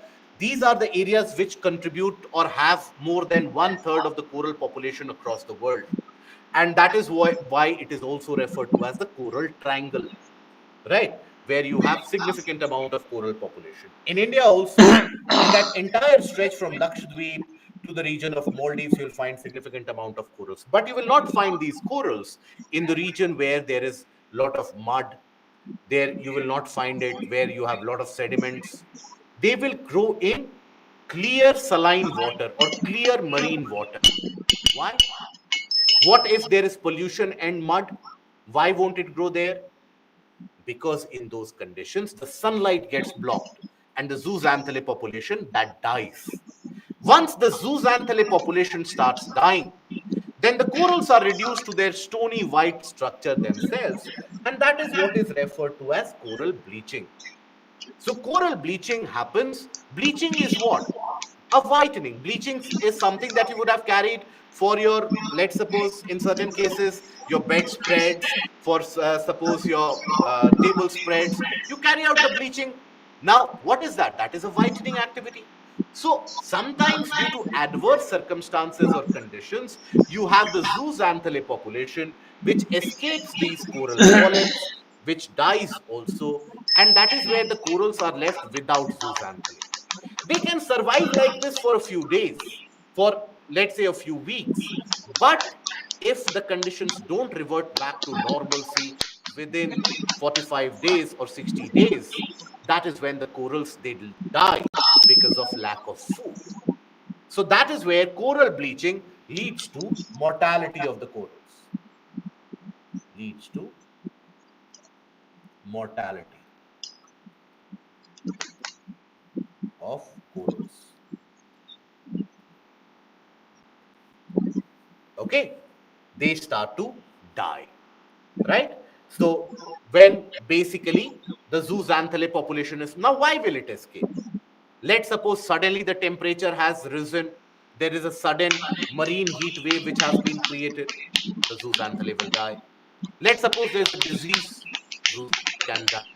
Let's suppose there's solid waste dumping or pollution, marine oil spill, zooxanthellae will die. So any of these adverse activities will lead of the zooxanthellae. And once the corals they die, the entire marine ecosystem is impacted so significantly and so heavily, because once the corals are dead, means what?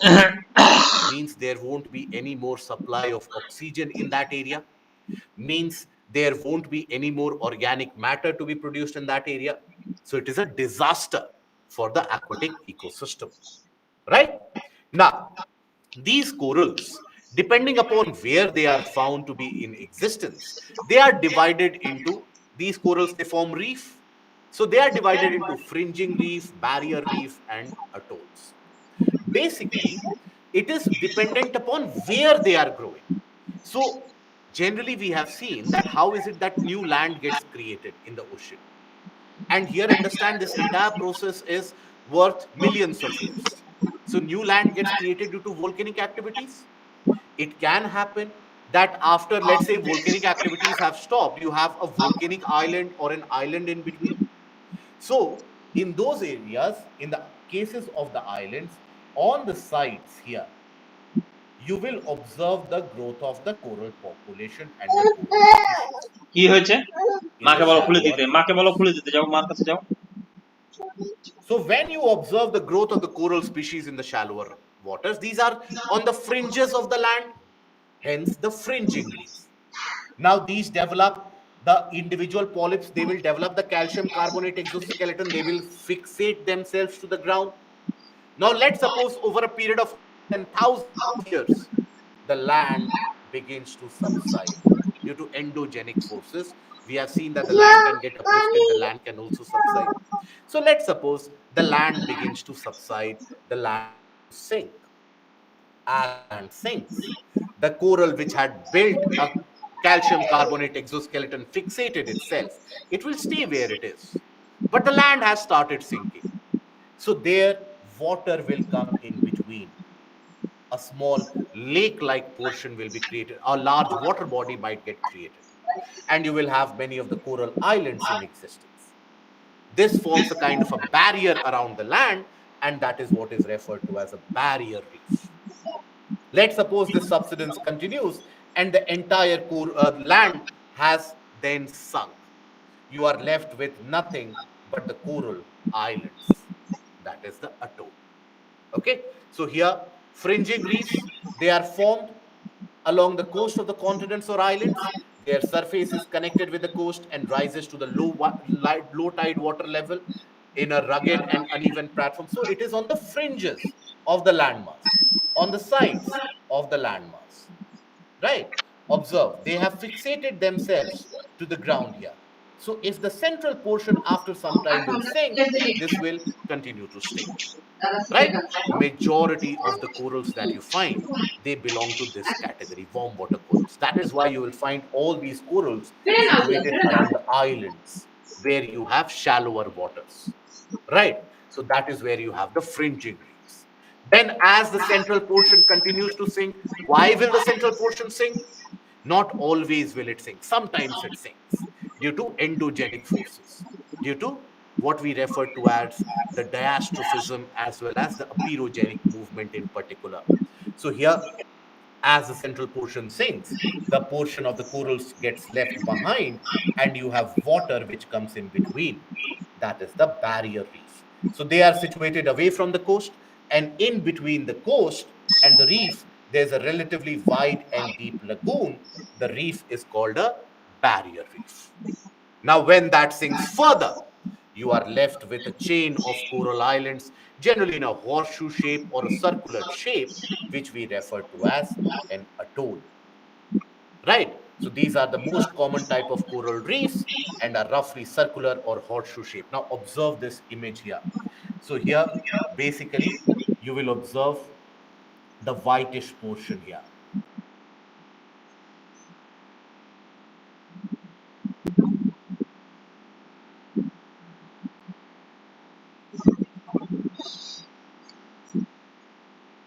Is posting the pictures on social media, you would have observed water appears very blue, turquoise blue. Here also it appears turquoise blue.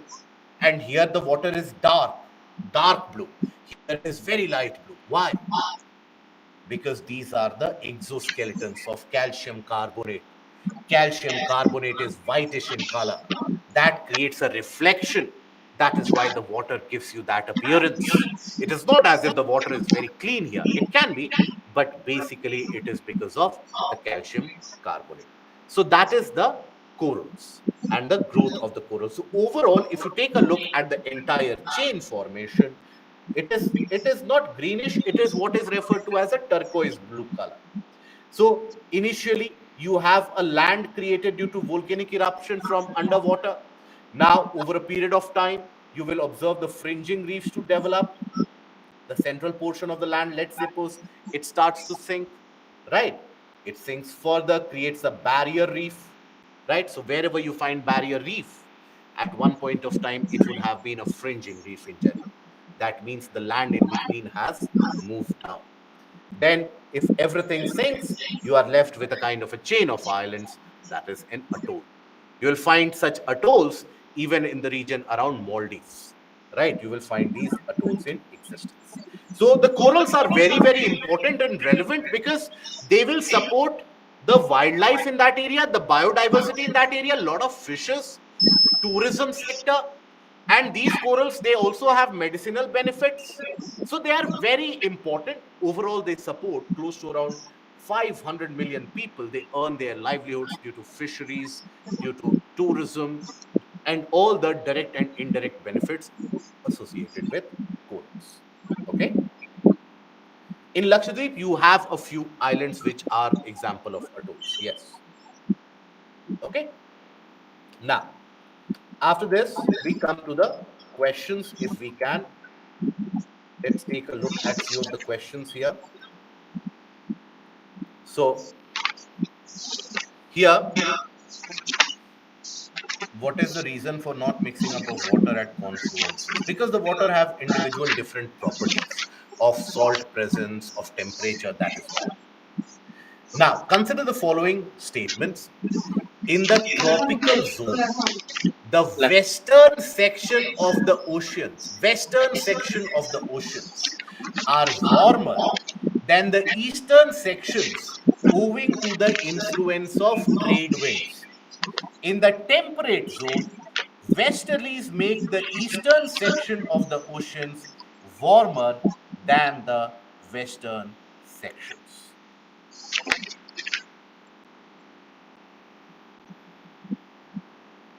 So I'll give you a massive hint. Yes, correct. Can we go on to purchase the property as it will subside? In all fairness, the property and the acquisition of property is very difficult in the regions such as Lakshadweep. Good. So here you have to indulge in the portion of which section are we talking about. So here the principle involved is downwelling. Downwelling is involved. So downwelling means you have accumulation of water. So western section of oceans in the tropical region. So western section. So if this is an ocean, so western section, eastern section. So trade winds will carry out downwelling here. That will lead to rise in sea surface temperature. So the first portion is correct. And then in the temperate region, you will have westerlies. Westerlies will carry out downwelling here, right? So that will increase the sea surface temperature. So both of them are correct. So the correct answer is C. Okay. Then this is an easy one. The most important fishing grounds of the world are found in the regions where warm and cold atmospheric currents meet, rivers drain out large amount of fresh water into the sea, warm and cold ocean currents meet, continental shelf. Of all the types of questions that you can ask, you are asking the question that where is the stomach of coral polyp? Okay, the brown section that you saw in the image of the corals, that is the stomach. Yes, all of you are correct in this. I would be very interested to know who gave the incorrect answer in this. So where you have the warm and cold oceanic currents meet, that is where you have the ideal fishing grounds of the world. Tides occur in the ocean and seas due to which among the following? Gravitational force of the sun, gravitational force of the moon, the centrifugal force of the earth. Correct.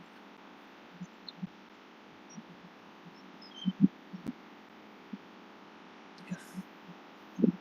Correct.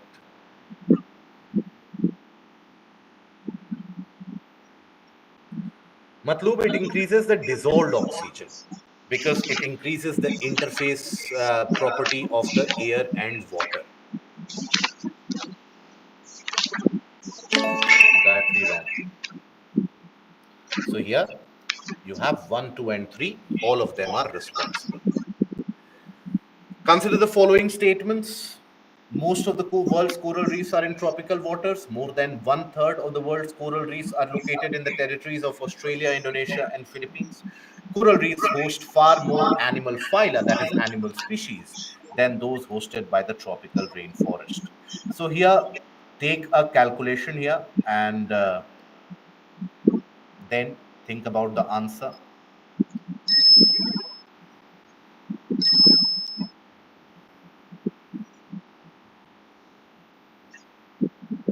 Atolls are generally on the outside, you will find it very deep, but in the central portion, not very deep. Yes, Garvit, correct. Tarun, correct. Good. Maria, Vivek, incorrect. Other Tarun, also correct. Manikandan, correct. Aman, good. So here, majority of you have given the incorrect answer. So while the first two statements are correct, that the most of the coral reefs are in tropical waters, more than 1/3 are located in the territories of Australia, Indonesia, and Philippines. The coral reefs don't host more amount of animal phyla than the tropical rainforest, because in tropical rainforest, if you consider the insect species, the butterflies, all of those species, the avian species, the arboreal species, the variety is much more. Okay. Now, this was a question of 2017. At one of the places in India, if you stand on the seashore and watch the sea, you'll find that the seawater recedes from the shoreline a few kilometers and comes back to the shore twice a day. And you can actually walk on the sea floor when the water recedes. This unique phenomena is seen at. Now, I've told you the answer of this in the session itself, so it will be easy. Yes. Correct. All of you are correct here. So I think there are 3 Taruns in the class, is it? No, Usha. Usha Sri, incorrect.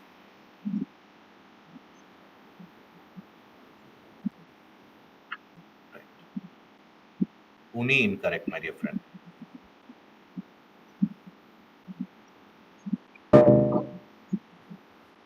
Good. So here it is Chandipur in Odisha, which is the correct answer. Then we will come across the subjective questions. Later on, we'll take a look at it next week. Okay, why tropical rainforests are in? Because in tropical rainforests, you have far more number of species. Okay. So, right. So that is where we will end the session here today. That is where we end the portion of physical geography. We end the portion of the world as well, right? Because now you know the climate of the world, geomorphology of the world, oceans of the world, circulations of the world, climatic conditions of the world. Now, from Monday onwards, we enter into the portion of knowing our country in a better way. We enter into the portion of Indian geography from Monday. So that will be all from my side. And we don't have an extra class.